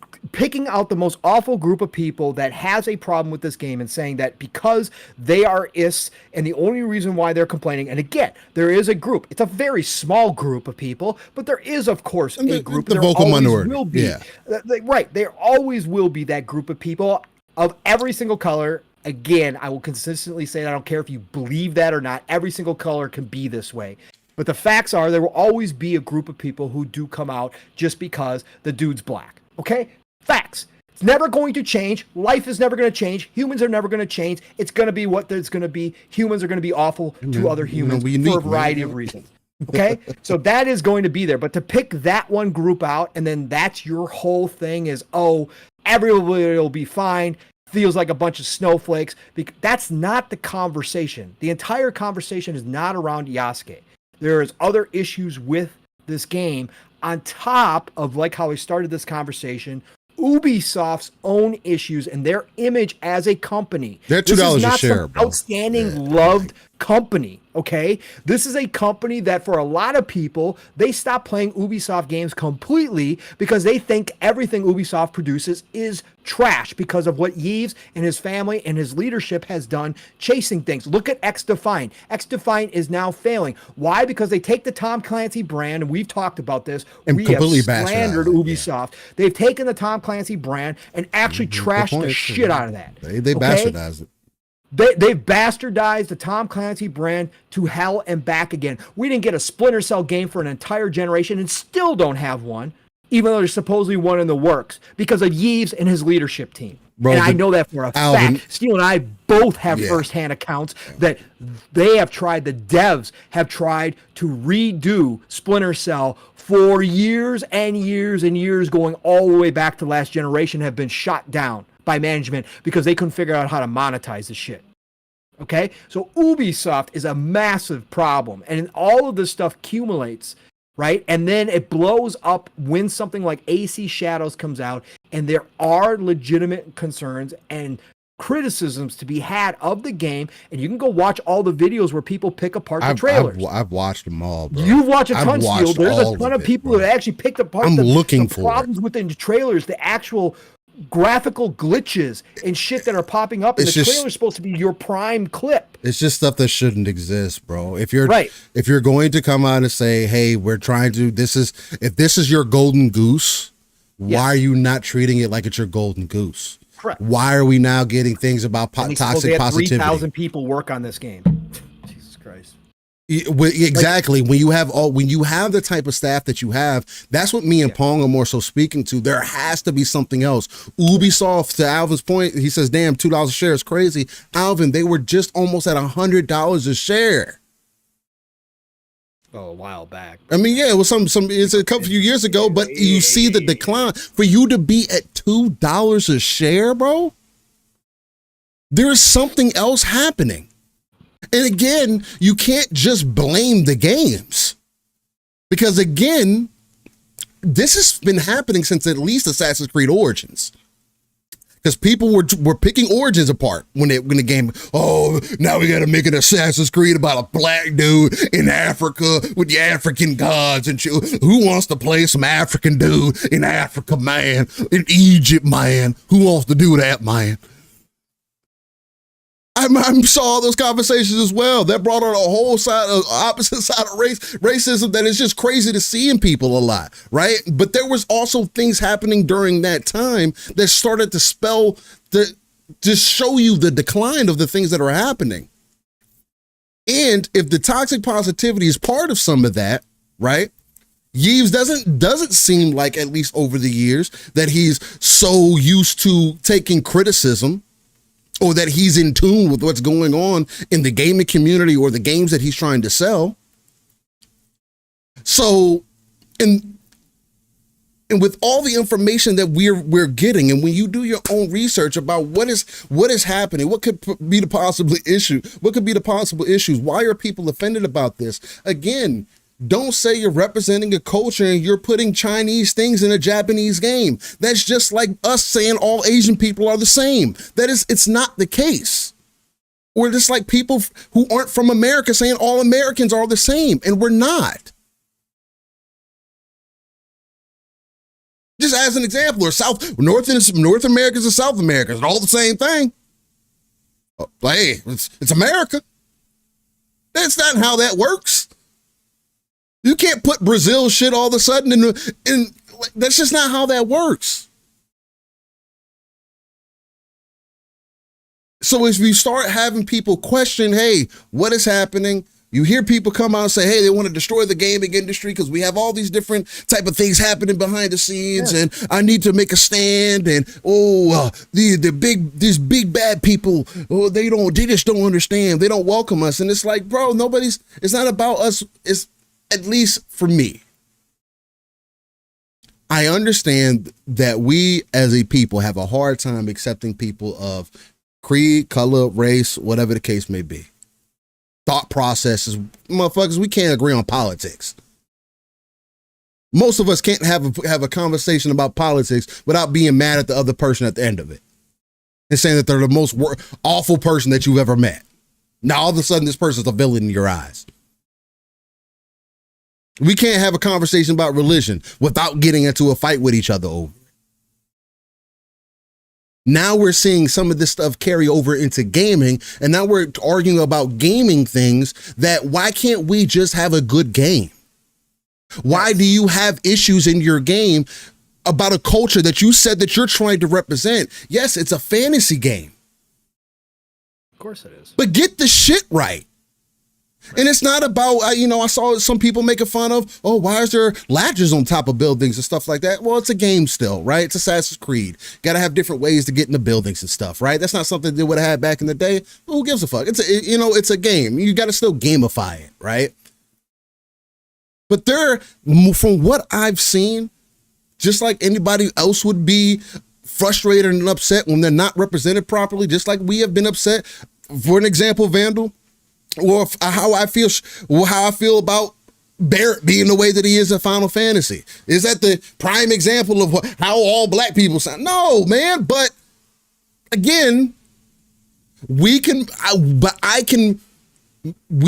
make a statement about that and say, hey, man, that's not how all people sound, dog. And as long as you know that and you acknowledge that and don't continue to treat people like they're boo-boo the fool, then we can learn and build off of each other. I think that should be the overall goal, right? Of trying to come, you want me to understand you? Just make a good game. Put a good story behind it. Give it a reason. Why is it here? Okay, great. Now make it good. Hell yeah, brother. No. I don't know why I go to Hulk Hogan. I just find that funny. I don't know why I go to Hulk Hogan, whatever. No, I just again, it comes back to, again, I think a lot of this stuff does take away from within these companies making the game great first. And I think that, again, it's just naive nowadays to not understand that if this is something, and we know it for a fact, it is a part of gaming companies that never used to be there. And again, I'm talking about specific checkboxes needing to be checked off, not what the devs want to make. Again, that was the thing back in the day. But having this conversation having to be had within the companies and figuring out that taking away from the actual game creation and making the game good first, and stop worrying about all this nonsense that doesn't make a difference at the end of the day. And if it makes sense, then yes, do some of this stuff. If it makes sense for the game, for sure, do some of this stuff. But again, I don't think that that's what's happening. It's about a focus that's being put on a lot of these things. And again, it's a broad spectrum. Where's the focus? Topics. Yeah. Where's the focus? And it's not these companies, because again, you always got to do is look at things that like ESG that legit are out there, that are affecting these companies, that do have them make decisions they normally wouldn't make for the money. And that's a true and factual statement. And once you start digging in and you actually get past any of the nonsense and you start looking at the real stuff, there is proof. And that's why it's important these conversations continue to happen, because we are getting more information, right? That says, hey, like this is not a great thing, like all around. Like, again, everybody says, oh, it's the best of intentions. And doesn't everybody want the best for everybody? Yeah, we do. But that's not how it always works. Right? Including everybody by excluding those that you feel have gotten too much for too long doesn't make everything fair. Okay? It just means you got a new group of people being excluded. Okay? Again, we can't go back and rewrite everything that's happened. We can't go back and change everything that's happened. We could certainly make different decisions going forward as a society, as a human race. We can make different decisions, which does happen, but there are always going to be shitty ass people on all sides, of all colors, of all creeds, of all religion. There's always going to be shitty ass people around. And again, it's up to us as a society to start pushing those people out. But again, when it specifically comes to these types of situations in the gaming industry, it's what are the larger corporations? What are the big developers? What are those doing that are kind of affecting how we are getting our games and how the games are turning out? And again, it's toxic positivity, like Steele said. No criticism in there, right? It's forced agendas by activists that you're personally and purposely hiring to check off a box, and then you wonder why they come in and screw up your dev teams like Concord, and you wonder why your game turns out like shit. Okay? Because you lost focus on what was important to making a good game. You didn't start there. And Ubisoft, that's been happening for a very long ass time. It's all been about how do we monetize this shit before even asking the question, do we have a good game? How do we turn this into money? That's been their problem for the longest time, and I've spoken out about that. Like I said, this is a wide range of topics. But AC Shadows, Yasuke is a small blip. There's more blips around that are genuine conversations, right? And again, I think there is a genuine conversation about Yasuke, like I said, not native to that specific place where this game is set, which is different than all of their other games, which I say is a question, right? It could be purposeful why they did it, right? And again, we can have that conversation. I'm not going to say I'm right. I have no idea. I wasn't a part of those conversations. Wasn't in that board. Wasn't with the devs. I wasn't inside their brains and their hearts when they decided to do it this way. Don't know. But I'm just saying you can look at it and go, maybe there's a question there. But again, it doesn't make anybody an ist to say, hey, can we talk about this? Because like this isn't like a good thing. And I don't think anybody should have a problem with Ubisoft being taken to the floor for this. Ubisoft has to learn a lesson for a long time. Like, am I sad AC Shadows got delayed because I did want to play it, especially after my game Avowed got delayed because of this damn game, and now this game has moved to the same time Avowed and may cause Avowed to get moved again? Yes. I'm pissed. I was going to play this game day one, right? For sure. Like, this was on my book, right? Because of Avowed being moved out. So yes, I want to play this game. But I think Ubisoft in general as a company, nobody should be pissed off that Ubisoft is getting called to the floor because they treat their employees like shit. And there has to be massive changes. And unfortunately, those massive changes are going to come. First-hand knowledge of that. Mm-hmm. Yeah, and but the first-hand change, when these changes do happen, there's going to be a lot of those same people who got treated like shit at Ubisoft that are not going to have a job anymore because there's going to be a lot of downsizing as well because Ubisoft is an uncontrollable, unwieldy monster. If those numbers of 3,000 developers working on this game are anywhere as close to it, Ubisoft has got a big problem, bro. It's got a big problem. If they got 3,000 devs working on AC Shadows, there's no way. The glitches and stuff that we saw in the trailer, still came out. Again, not anything I noticed until people point them out, but the fact that they're even there with that, there's no way. There's no way there's 3,000 people making We've Shadows. Seen these devs, man. Anyways, it's still an interesting conversation, Steel. I'm glad you want to have it. And again, like Mav said too, I mean, again, I love the fact that I've got you guys, the fam and stuff, that we can have these discussions, because you can't have this on a general basis out in the wild, because people, again, go overboard. It's black and white. It's evil versus good. There is no gray area. There is no conversating or talking. Again, I don't expect to change anybody's mind. Your opinion is your opinion. That's fine. I'm not here to change anybody's mind. I just think it is a good conversation to have, and I think that people need to keep speaking out about things that they believe in when it comes to these companies, and about where specifically this industry is going. And I think it's still valid to have those people stand up and say, I don't like this. And again, if one side can do it, the other side gets to do it. Those rules were created long ago, so we're all going to have to live by them. And companies are learning their lessons, man. Sony just learned their lesson with Concord, a big old lesson. And hopefully more will too. Ubisoft is getting their just deserves for everything they've done through decades to destroy their reputation. And that's on the Yves and the Guillermo family and the rest of the leadership team over there. And there's going to be more companies that learn this too, Steel. It's not done. It's not over with. We're going to continue to have this. So. Yeah, I mean, I'll continue to talk about it. Nixie says, do you guys think that they ever get it right again, or buyout has to happen? At this point, Assassin's Creed Shadow has to hit, man. Oh, God. If buyout has to happen, Nixie. I think a buyout has to happen. I think Yves... Sorry, Seal, I'm jumping. No, you're good. I'm just going to talk in the mood now.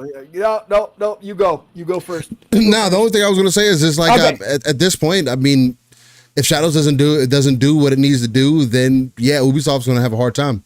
At this point, with being at this low, you're lucky that Microsoft isn't interested in them. Now, the only thing that is of concern, though, I can see, and it wouldn't happen it'd be way too much anyway. What? Not even money wise, it'd be too much for them to handle currently. As we can see, they're having trouble handling what they have now. They wouldn't get it through because they got the cloud deal with them and everything. They wouldn't get through regulation. The only thing about this is I don't even see Sony getting any part of Ubisoft either. So at that point, it would only leave so many other people in what, Tencent? That would be an easy play for Tencent. Tencent, who already owns a part, would be. They've already invested recently. Yep. Again. And the one that I've always called for is EA. EA would probably be a godsend for them. I think they should combine, merge. It doesn't even have to. I think that EA would need to buy out the Yves Guillermo family, and absolutely 100% buy out the Guillermo family and kick them to the curb. But I think a merger with EA and Ubisoft, in which the Guillermo family does exit stage left, and EA again, yes, EA is not a whole lot better. But I'm talking about, generally speaking, when we're looking at this, like, I think that would be a strong position for both of them. That would make EA Soft, if we're going to call it, let's just call it EA Soft, the biggest publisher in the entire world with some of the biggest franchises in the entire world. And I think it would make complete sense to make that massive publishing company in this space now with how gaming is. They would have power to dictate their future. And I think overall, as bad as EA's leadership is, they have people like Zampella and stuff in place. They've been putting different people in different positions that seem to have a better grasp, but at least there's a couple lights on in that building. And so that says to me that they're already better off than Yves, Guillermo, and the rest of that family. So EA has always made sense. Whether that ever comes through, probably not. I think it's more likely Tencent shows up and knocks on the door. Amazon would be good. Especially 2K or 2K. I think Amazon would be a good choice as well too, because I think that would help boost Luna. They want to jump in big time. Assassin's Creed on Luna, that could do some things. If they just want to jump in, and if they want to become a big publisher, big publisher, then yeah, for sure, Amazon could do it for sure. Yeah, but again, it would still have to be a buyout. It wouldn't be the Yves family covering that. Gotta go. And again, whenever this does happen, there's gonna be a massive shed of studios and employees. Whenever this goes down, if this goes down the way that I'm thinking it's going to go down, they are bloated. You think the layoffs have been bad over the past couple of years? We could have that equal amount almost from they're across the globe just out of Ubisoft. They're over 20,000 people. Like whoever buys them is going to be like, yeah, no, they are running so far over when it comes to actual employees and studios. That's the first thing that's going to happen. As sad it is, that would whoever invests in it is going to trim the shit out of it. They have to. So that will be the bad part, no matter what. I mean, yeah, with the amount of time that you spend on games of recent, yeah. Yep. Bro, it ain't happened. Vandal, that would be kind of fire. He said, honestly, I think an Assassin's Creed Zulu Warrior game would be fire. It probably would be. I think it would be fire. Again, they need to fucking do everything. Like, again. The African mythology has been completely not explored. Ignored. Yeah, it would be totally dope, bro. Oh, yeah. Totally. I need more. Yeah. You and I talked about this years ago. Like, I was like, what? I'm like, I'm waiting. Bring that. There's some crazy African mythology. Like, you can get some crazy stuff from down there. You're talking about that kind of world because magic was believed in down there and probably still is to a certain degree. So yeah, you can get some crazy, crazy stuff out of Africa, which would be totally dope. I'd be here for it 24/7. Let's go.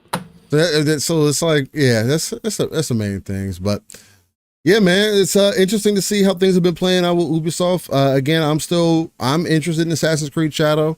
I've been interested in the game since day one. There are things in the game that can be distracting. And are distracting that I hope that they do end up fixing within this time period that they have. I mean, again, you have until February. You're talking 4 months of polish that you're going to be able to put on this game. And with that being said, with that amount of time, I just, again, every Assassin's Creed that I've played up to this point hasn't been bad. So I just can't foresee this one being bad outside of not paying the proper respects to the people that are supposed to respect. Yeah. Which is always going to be a problem, and people are going to speak up about it. And if those people don't choose to invest in your game, then you have to deal with the consequence of that. It is, like, at the end of the day, it is what it is. But I'm always going to speak on what I feel is on the right side of it. Yobi says, imagine a third person Anubis game. I'm telling you, man, I want a game based off a horse, right? I want a game really based off of all of them, where you start off. It could be similar to God of War in a lot of different ways, especially with Osiris. Osiris's entire story is so fucked up, bro. There's so much thing. There's so many things that could be done, with a lot of different mythos, and we just gotta start exploring more. And that's when it's like, there's other things that we could focus on creatively, guys. This is my point. And again, we can welcome people in, bring in diversity. Let's make sure we got the right people, right? That people know what they need to. What the creative vision is, because again, that seems to be something else that seems to be consistent. Again, people were questioning Microsoft for not having their stuff together with 343, and you keep looking across the board. Again, for 8 years, Sony spent trying, not just Sony by themselves, but they were invested. Concord was being made. Even if you want to cut the time down to, it was only in active development for 4 years. Bullshit. But anyways, yeah. Look, however you want to cut the cake, I can even add in there's this rumor it was a $1 billion game. On all actuality. And if that is the case, there is a bigger issue at hand in the industry that we have to pay attention to, that we have to address, just like the whole digital ownership thing that we talked about earlier, right? With California bringing that into law. Instead of saying that you're purchasing whatever product that you're getting online, say that you have to let them know that you're getting a license. You do not have ownership of this piece of software. Yep. So, Vendor says, yeah, African mythology hasn't really been explored in any media. There is your solution to rehash game ideas. That could be a gold mine. Yep. Bro. there's so much that is deep in. I mean, again, we're starting to see more Chinese mythology, more that I want to see more Japanese mythology. Why does it only have to be those classic JRPGs or anime-esque games that get into that bag? Well, why can't we have normal ass games that dig into that bag and have cool transformations and, and really push the limits and why can't we have that version of God of War, whoever that character ends up being, right? So anyway, I can tell my brain is frying. It's the creativeness, baby, whether or not it's still out there or whether or not it's been dried up because the companies can't take risks anymore or whatever the case may be. There's a lot of conversations to be had there because we have seen the industry change. Again, all you got to do is look at the games that we got during the 360 era and how different they actually are and why everybody's so shocked that a game like Space Marine 2 came out in 2024 and why people love it so much. Let's go back and look at all the chances that were taken back then because the budgets and the teams and the time was completely different than it is now for a game. And why is that? Again, I asked the question. We have better tools. All the hardware is closer to each other than it ever has been before. Why does it take so much longer? Why does it take 100, 200, it doesn't add up, 1,000, 1,500, 5,000 people to make a game now? Why? Because gamers want so much, Paul. Easier. Right. That's BS. Again, I hope that's why I hope that Space Marine 2 wakens a whole lot of groups up underneath these developers and they look at the 360 generation and they look at those smaller single-player experiences with co-op experiences, with multiplayer experiences that we used to get back in the day, and they say, yes, if we can come up with budgets that are 1/10 of what we're currently spending, and it's going to take us 2 less years to make that game, and we can do it with a team that is under 50 people, let's start doing that again. I'm all for it. Right? Again, not every game has to be that, but I'm all for them going back to that and giving me those experiences on a regular basis. 1,000%. Bring them on. I'll buy them. I'll support them. I definitely will. So, but where has the creativeness gone? It's being flushed because money. Again, this is big business now, and the numbers guys in all of these companies are now in charge. That's why it's up to the indies and the AA's to continue to do creative things, and it's why we don't see a whole lot of that out of the big boys anymore, because the number guys there who represent the investors and the stockholders, the shareholders, are now running the ships overall. And they're not game people. And they don't care about gamers. And they don't understand what makes a game fun. They don't. And that's who's in charge. That's who's calling the shots.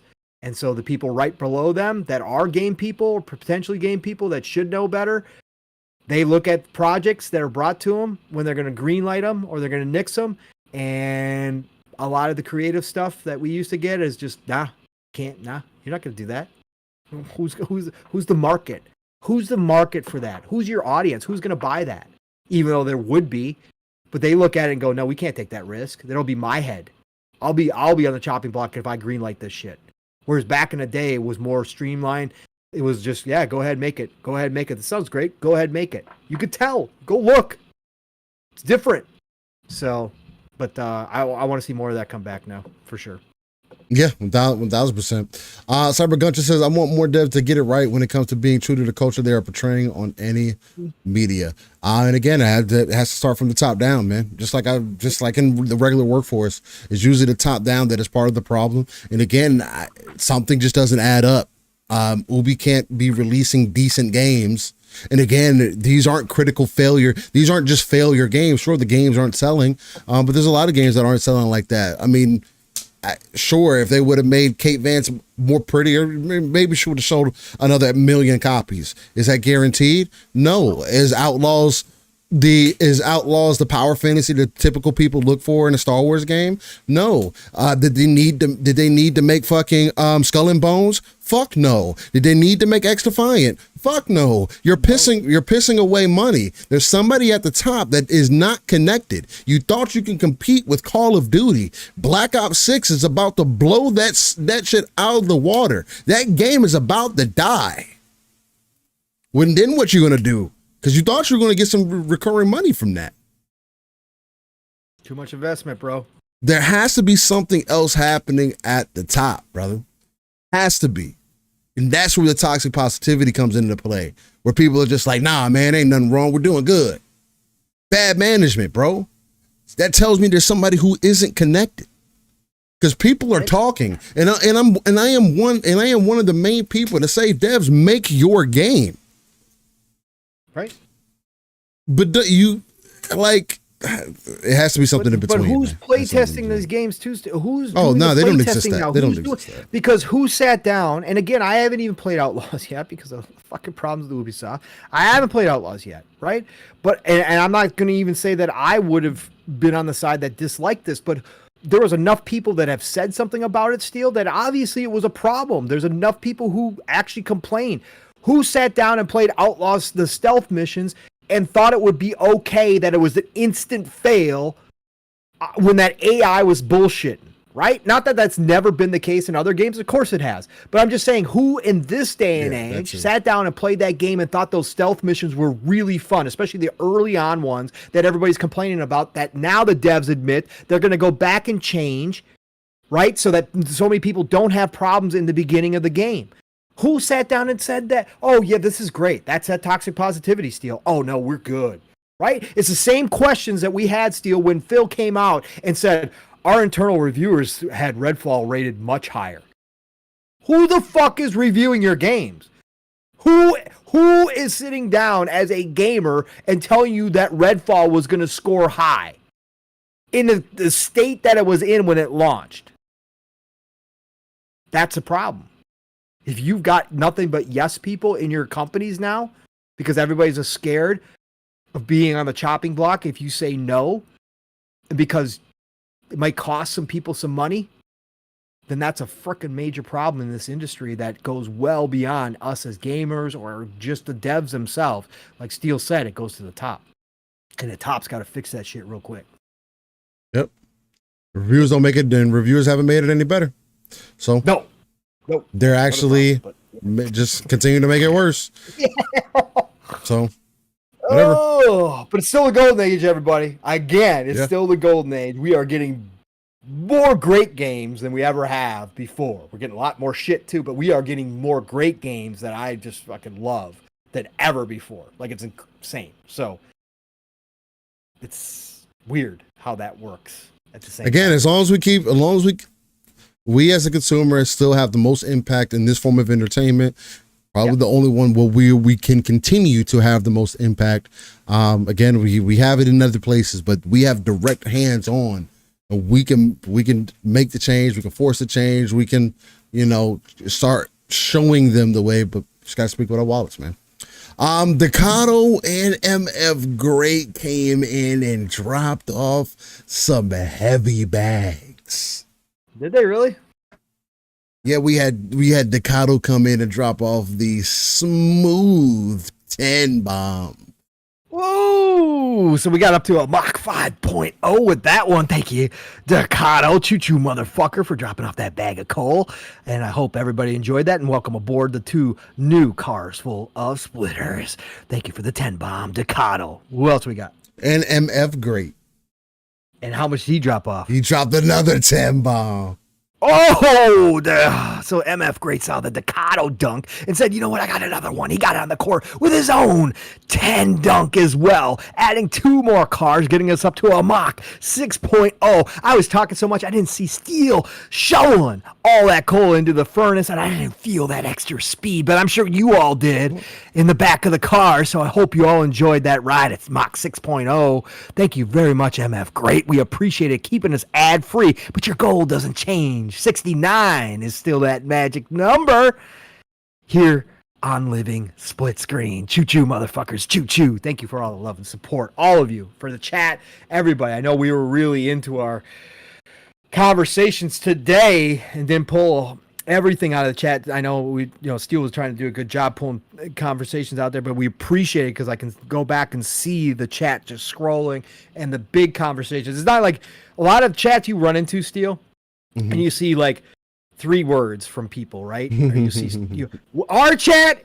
We got people with freaking paragraphs, bro. We got continuing conversations going on. Like Yeah, I love it, bro. I love all of you guys, man. You guys are all absolutely incredible for coming out here every weekend. And again, even during, a week where necessarily conversations aren't going to be everybody's, cup of tea. It's not going to be for everybody. I know when Mab and I started, there was a lot of people in the chat that finally said, "Hey, can you guys just move on? Blah blah. I'm sick of this." I get all that, right? I really do, and I see that, and I can appreciate that, right? It's just that Steele and I just had we tried to talk about gaming in the beginning, which we did for nearly 3 hours.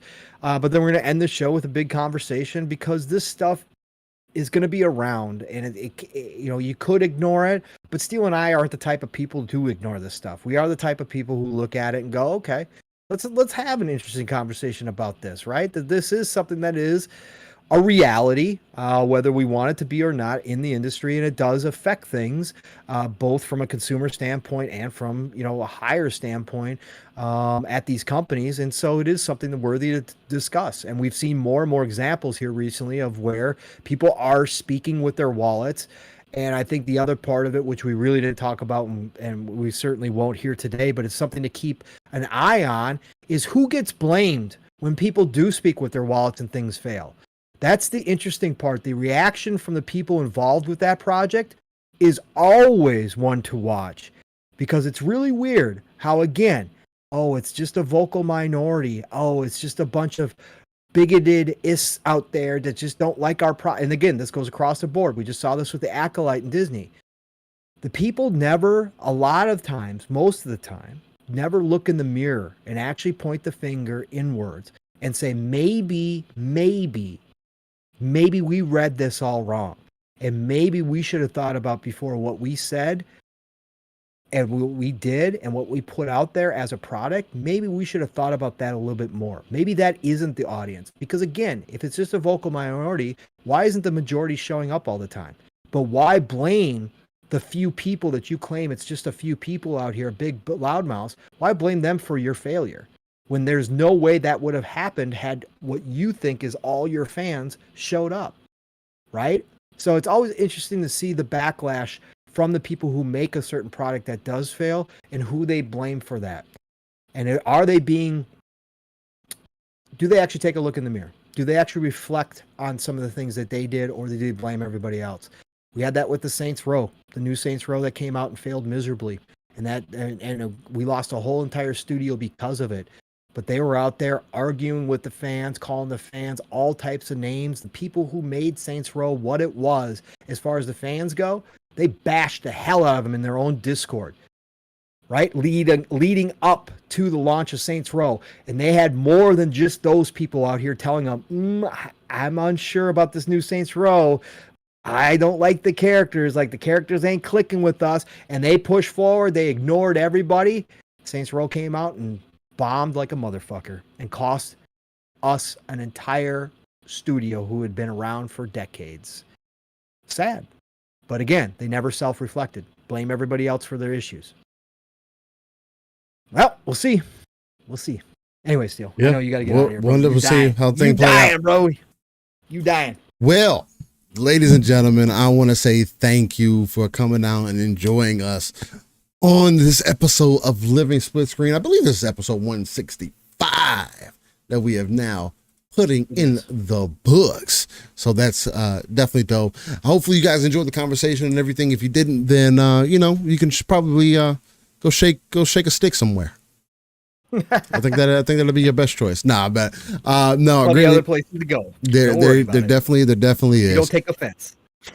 We definitely don't, but again, we do welcome everybody in, and I greatly appreciate everybody chopping it up in chat. It's always the beautiful thing to experience, just watching you guys have conversation. Because I'm looking at the chat, man, as y'all go through, because I want to hear what y'all are talking about, and if y'all are engaged and what's going on with it. So it's always dope to see. Always brings a smile in. Yobi, greatly appreciated for the questions earlier on.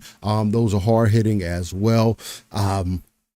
Really got deep early on in the show, but again, being off for a couple shows and diving back in knee deep, I think we hit the right notes. And again, y'all got me to download Metaphor Refuntage demo. Woo! So let's go. We'll see. Mav just started too, Steele, and he posted already. He goes, "Wow, this is already an instant classic." He posted that at X. He just started. Telling you, there's something special about Metaphor. I'm gonna see. I'm gonna try to see. I might record the gameplay. Who knows? Y'all might see that on the next episode of Living Split Screen, and I might be an RTS fan. Who knows? I probably won't end up getting to it, but we'll see. Well, yeah, Lydian turn-based. I can get my action base on though. You know, I don't have to immediately go into turn-based, so you might see me twerk the wheel a little bit, play it a little bit differently than how you're supposed to. But maybe I stream it so you guys can kind of get my raw impressions and see how I feel. Maybe this is one that turns me around. I'm not going to play Persona after this. That's not going to happen, but maybe Metaphor does something special for me because, again, I like all the elements in it. I do. Yeah, and to Ron Slusher's point, he said that every game should have a demo, and this is something Steele and I've talked about. This is why I love PC, because there's so many games that do get demos, right? And I love ID at Xbox, who give us a lot of demos. We've been talking about this for a long time, Steele. Yeah. The days of demo need to come back. I've said this recently multiple times during these game shows, right? Again, all these demos at TGS, why after these game shows are over, why aren't they made available to us as gamers? The public gets to play them. This isn't like behind closed doors demos. These are open to the public. Why do these game companies not put them out? And I know it's time. I know that, you got to cut a deal with Xbox, or PlayStation or whoever to put them on the servers, etc. But you get valuable feedback from the demos. And I agree wholeheartedly. And this is one of the reasons Steele is going to try Metaphor ReFantazio, a game that he initially said zero interest in. Demos out, prologue. It's a full version of the game. It transfers over to the game when the game actually launches. Steele's going to try it. Who knows? Again, he might go, not for me, man. Cool. I hope everybody else is excited like he always does. Hope you all have a good time with it. It's just not for me. But he gets a chance to try it, and it might turn out to be a game where he goes, I might have to break my rule one more time this year for Metaphor ReFantazio. We'll see. Right?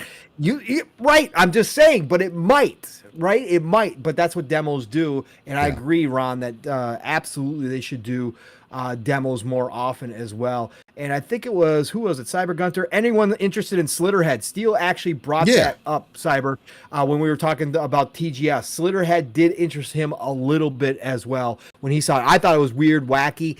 It might be too horror-esque for me, but I did see it, and I do like that wacky Eastern stuff. We'll see. But Steele definitely mentioned it when we were talking about TGS as one of his standouts. Yeah, and again, it reminds me of an anime called Parasite. If you guys are unfamiliar with it, check it out. It's a very similar concept to that. But yeah, man. So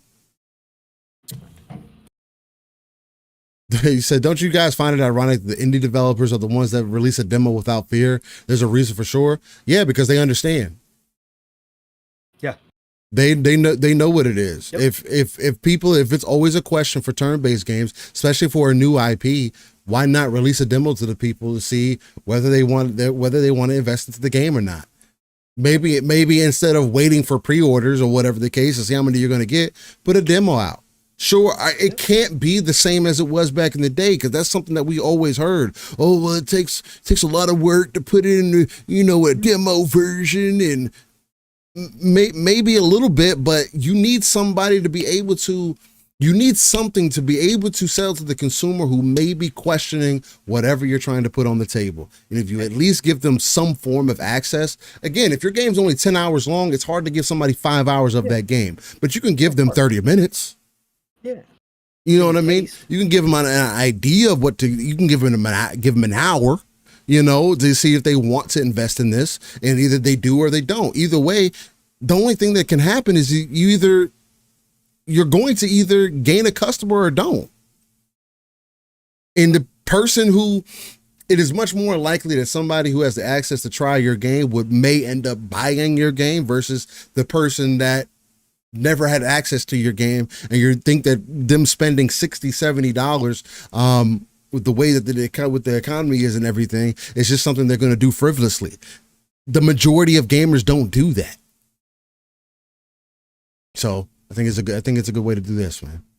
It is. Maybe AI will be able to do that for developers down the road, sooner than later still, right? AI might be able to go in and actually cut a demo for the developers where it doesn't take a whole lot of time, or they will have the ability to put limits and on the game. It just might help to be able to take a slice. It might work where that thing can do a lot of the heavy lifting for these developers.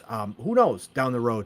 I just want to see demos come back in some way because it is a great opportunity. Or early access. Again, I love I know some people hate early access. I love early access. Get a reduced price, get in the game early, get to try it out, get to help the developers as they get to learn from the community how it's made. It's not going to be for every game. Not every game is going to work that way. But for some of these bigger games, early access is dope and can be dope if it's done right. So, and to your point, Tim, he says to Delroy, only very confident devs will give demos, right? You know what's crazy? You know what sells more than anything? Honesty. If you just told people straight up what they were getting, they could make the decision whether they're going to get it or not. And it would make people much more likely to engage and buy if you gave them that option. It's just funny how that works. That's how people are. That has never went away. Right. It's just how the publishers have decided to kind of approach it. So. Yep. Well, ladies and gentlemen, let's go ahead and wind it on down. You can find me, Steel Rain. That's I, Steel Rain. That T is a 7 everywhere. You can definitely type that information in on Google. Otherwise, I do frequent the streets of X, otherwise known as Twitter, and the Xbox ecosystem. So definitely check me out there. Add me, hit me up in a message, whatever you want to do. If I end up online, maybe we run some Space Marine multiplayer. I'm always about that. That's in my rotation for sure.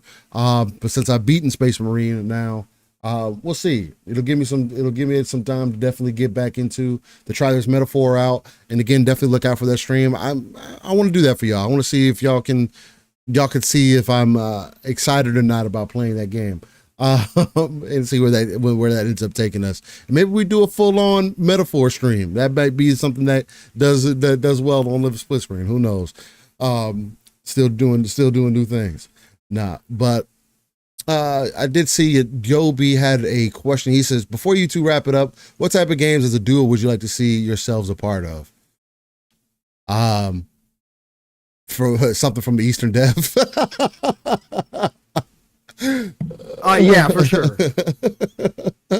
Because apparently only Eastern devs are probably going to get our vision. Yeah, I don't want to look stupid. I already look stupid enough in real life. I don't want to look more stupid in a video game. So yeah, you got to give me the Eastern devs who will actually spruce me up a little bit. Steel and I running around in Steel and I running around in some kind of action RPG from the East.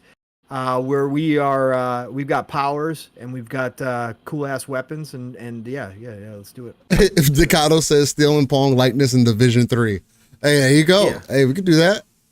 I want Division 3 to have face scan. They need that. Yeah, they do. That'd be dope as fuck. You said super chat. Tim the Sorcerer with the €2 bones. He says, awesome show. Oh, appreciate thank you, Tim. Appreciate that, brother. Appreciate you, Yobi. Appreciate the mods for holding it down in the studio. Great episode. A lot we talked about today. Again, I felt like we were able to catch up with some missing conversation that we had, and this will definitely help me get to that magical dreamland that I need to get to right after this. But yes, sir. Let the beautiful people know where they can find you, and yeah, man. Much love. Yeah, buddy. Oh, all love, man. You know how good it was to get back here, man. Missed it last week, even though we were going to have to do a short show last week if we were going to get one in. But always miss it, and always miss this crew, this chat that comes out. And again, whether you're listening now and you're part of that main crew that shows up here on Saturdays live, or whether you're listening to us in the future, all love to you and nothing but respect for supporting us all the damn time for our one little show that we do a week that Steel and I come through. Again, 5.5 hours today. Ridiculous. We didn't even get to the other topics that we missed last week that we talked about we were going to get to because we had bigger stuff show up this week. So it was just absolutely amazing to see everybody come out again for us. But Steel, of course, man, appreciate it so much, brother, that you and I get to do this when we can. because I get to catch up with you, man. You're one of my favorite people in the whole community. So this was a good time, man. Good conversations. Otherwise, you guys know the drill by now. Pong Soul on X, formerly known as Twitter. Pong Soul on the Xbox. Pong Soul on Steam, GOG, Epic. Find me. I'll follow you back no matter what, wherever I am. And then, of course, tonight it is going to be the Shop Podcast. That's right, PTK Blam's channel. You got to be there for Blam. Fuzzy is back this week. He was, him and the wifey were out doing stuff last week, and so he didn't join us. But it is going to be Blam. It is going to be Fuzzy. It's going to be myself. And tonight we got 2 guests. So you know what that means. Big conversations. I get the first one out of the way because whatever. I can't, whatever. Infinite Umbra, the ego is going to be there, whatever. If you guys know what you get with him. Great. Brings a lot of value to shows. Really does. Shout out to Umbra. Everybody knows that that's a shtick. I love Umbra, but whatever. That's him and I. You'll hear him and I go back and forth tonight on the shop because he is going to join us. But of course, the better guest tonight will be the one and only Kay Asante. Shout out to Gaming Circle Podcast, him and Everborn, who go live with us every Saturday morning on their channel. But I haven't talked to Kay for a long time, so it's going to be good to hear his thoughts. Always a good time over there, along with Umbras, of course, whatever. It's Umbra. But join the Shop Podcast tonight, 10 p.m. Eastern, 9 o'clock Central Time for that. The best way to end your Saturday night is the Shop Podcast on PTK Blam's channel. Have us on in the background while you're playing those vids. Otherwise, next week it starts all over again. Of course, you know, Tuesdays, it's Double Barrel Gaming. It's Boomstick. It is Xbox Factor. It is All Good Things Green, 12 p.m. Eastern, 11 o'clock Central Time every Tuesday. Join that crew for that amazing show.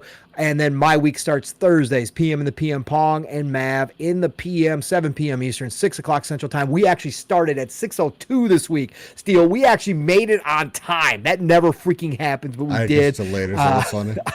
I know. You got a shorter show too, though, right? Yeah, we did have a shorter show this week. Mav had to get out of there. But, we had a great conversation, got into some of the same stuff to this week. So if you want to go check that out, please do. But that's where we go live on Thursdays, PM in the PM on the Fun Speculation Network. And then, of course, Fridays, normally it is Xbox Ultimate. Again, hit or miss for me. More hit than miss right now. So I tried to make it, but Mav actually called it last night and had other stuff going on, so we didn't do it. He said we should be back next week. So Xbox Ultimate Friday nights, Fun Speculations channel, 10 p.m. Eastern, 9 o'clock Central Time, where the family gets together. No matter how many of us are there, we always have a good time talking, laughing, but we talk a lot of good gaming talk as well. Be there for that. And then right back here with this dude right here, the one and only Steel Rain and I, for another episode of Living Split Screen next weekend on Saturday morning. Listen, y'all, it's the golden age of gaming. Get out there. I hope you have a great rest of your weekend. I hope you get some gaming in, but whatever it is, I hope it's a good one. Play what you love what you play, and I'll talk to you all real soon. Steel, get us out of here before you fall asleep. Let's go. Ladies and gentlemen and beautiful people, thank you all for coming out once again. Y'all stay safe for the rest of your day. Enjoy your weekend, and we'll catch you on the next one. Peace! Just one question.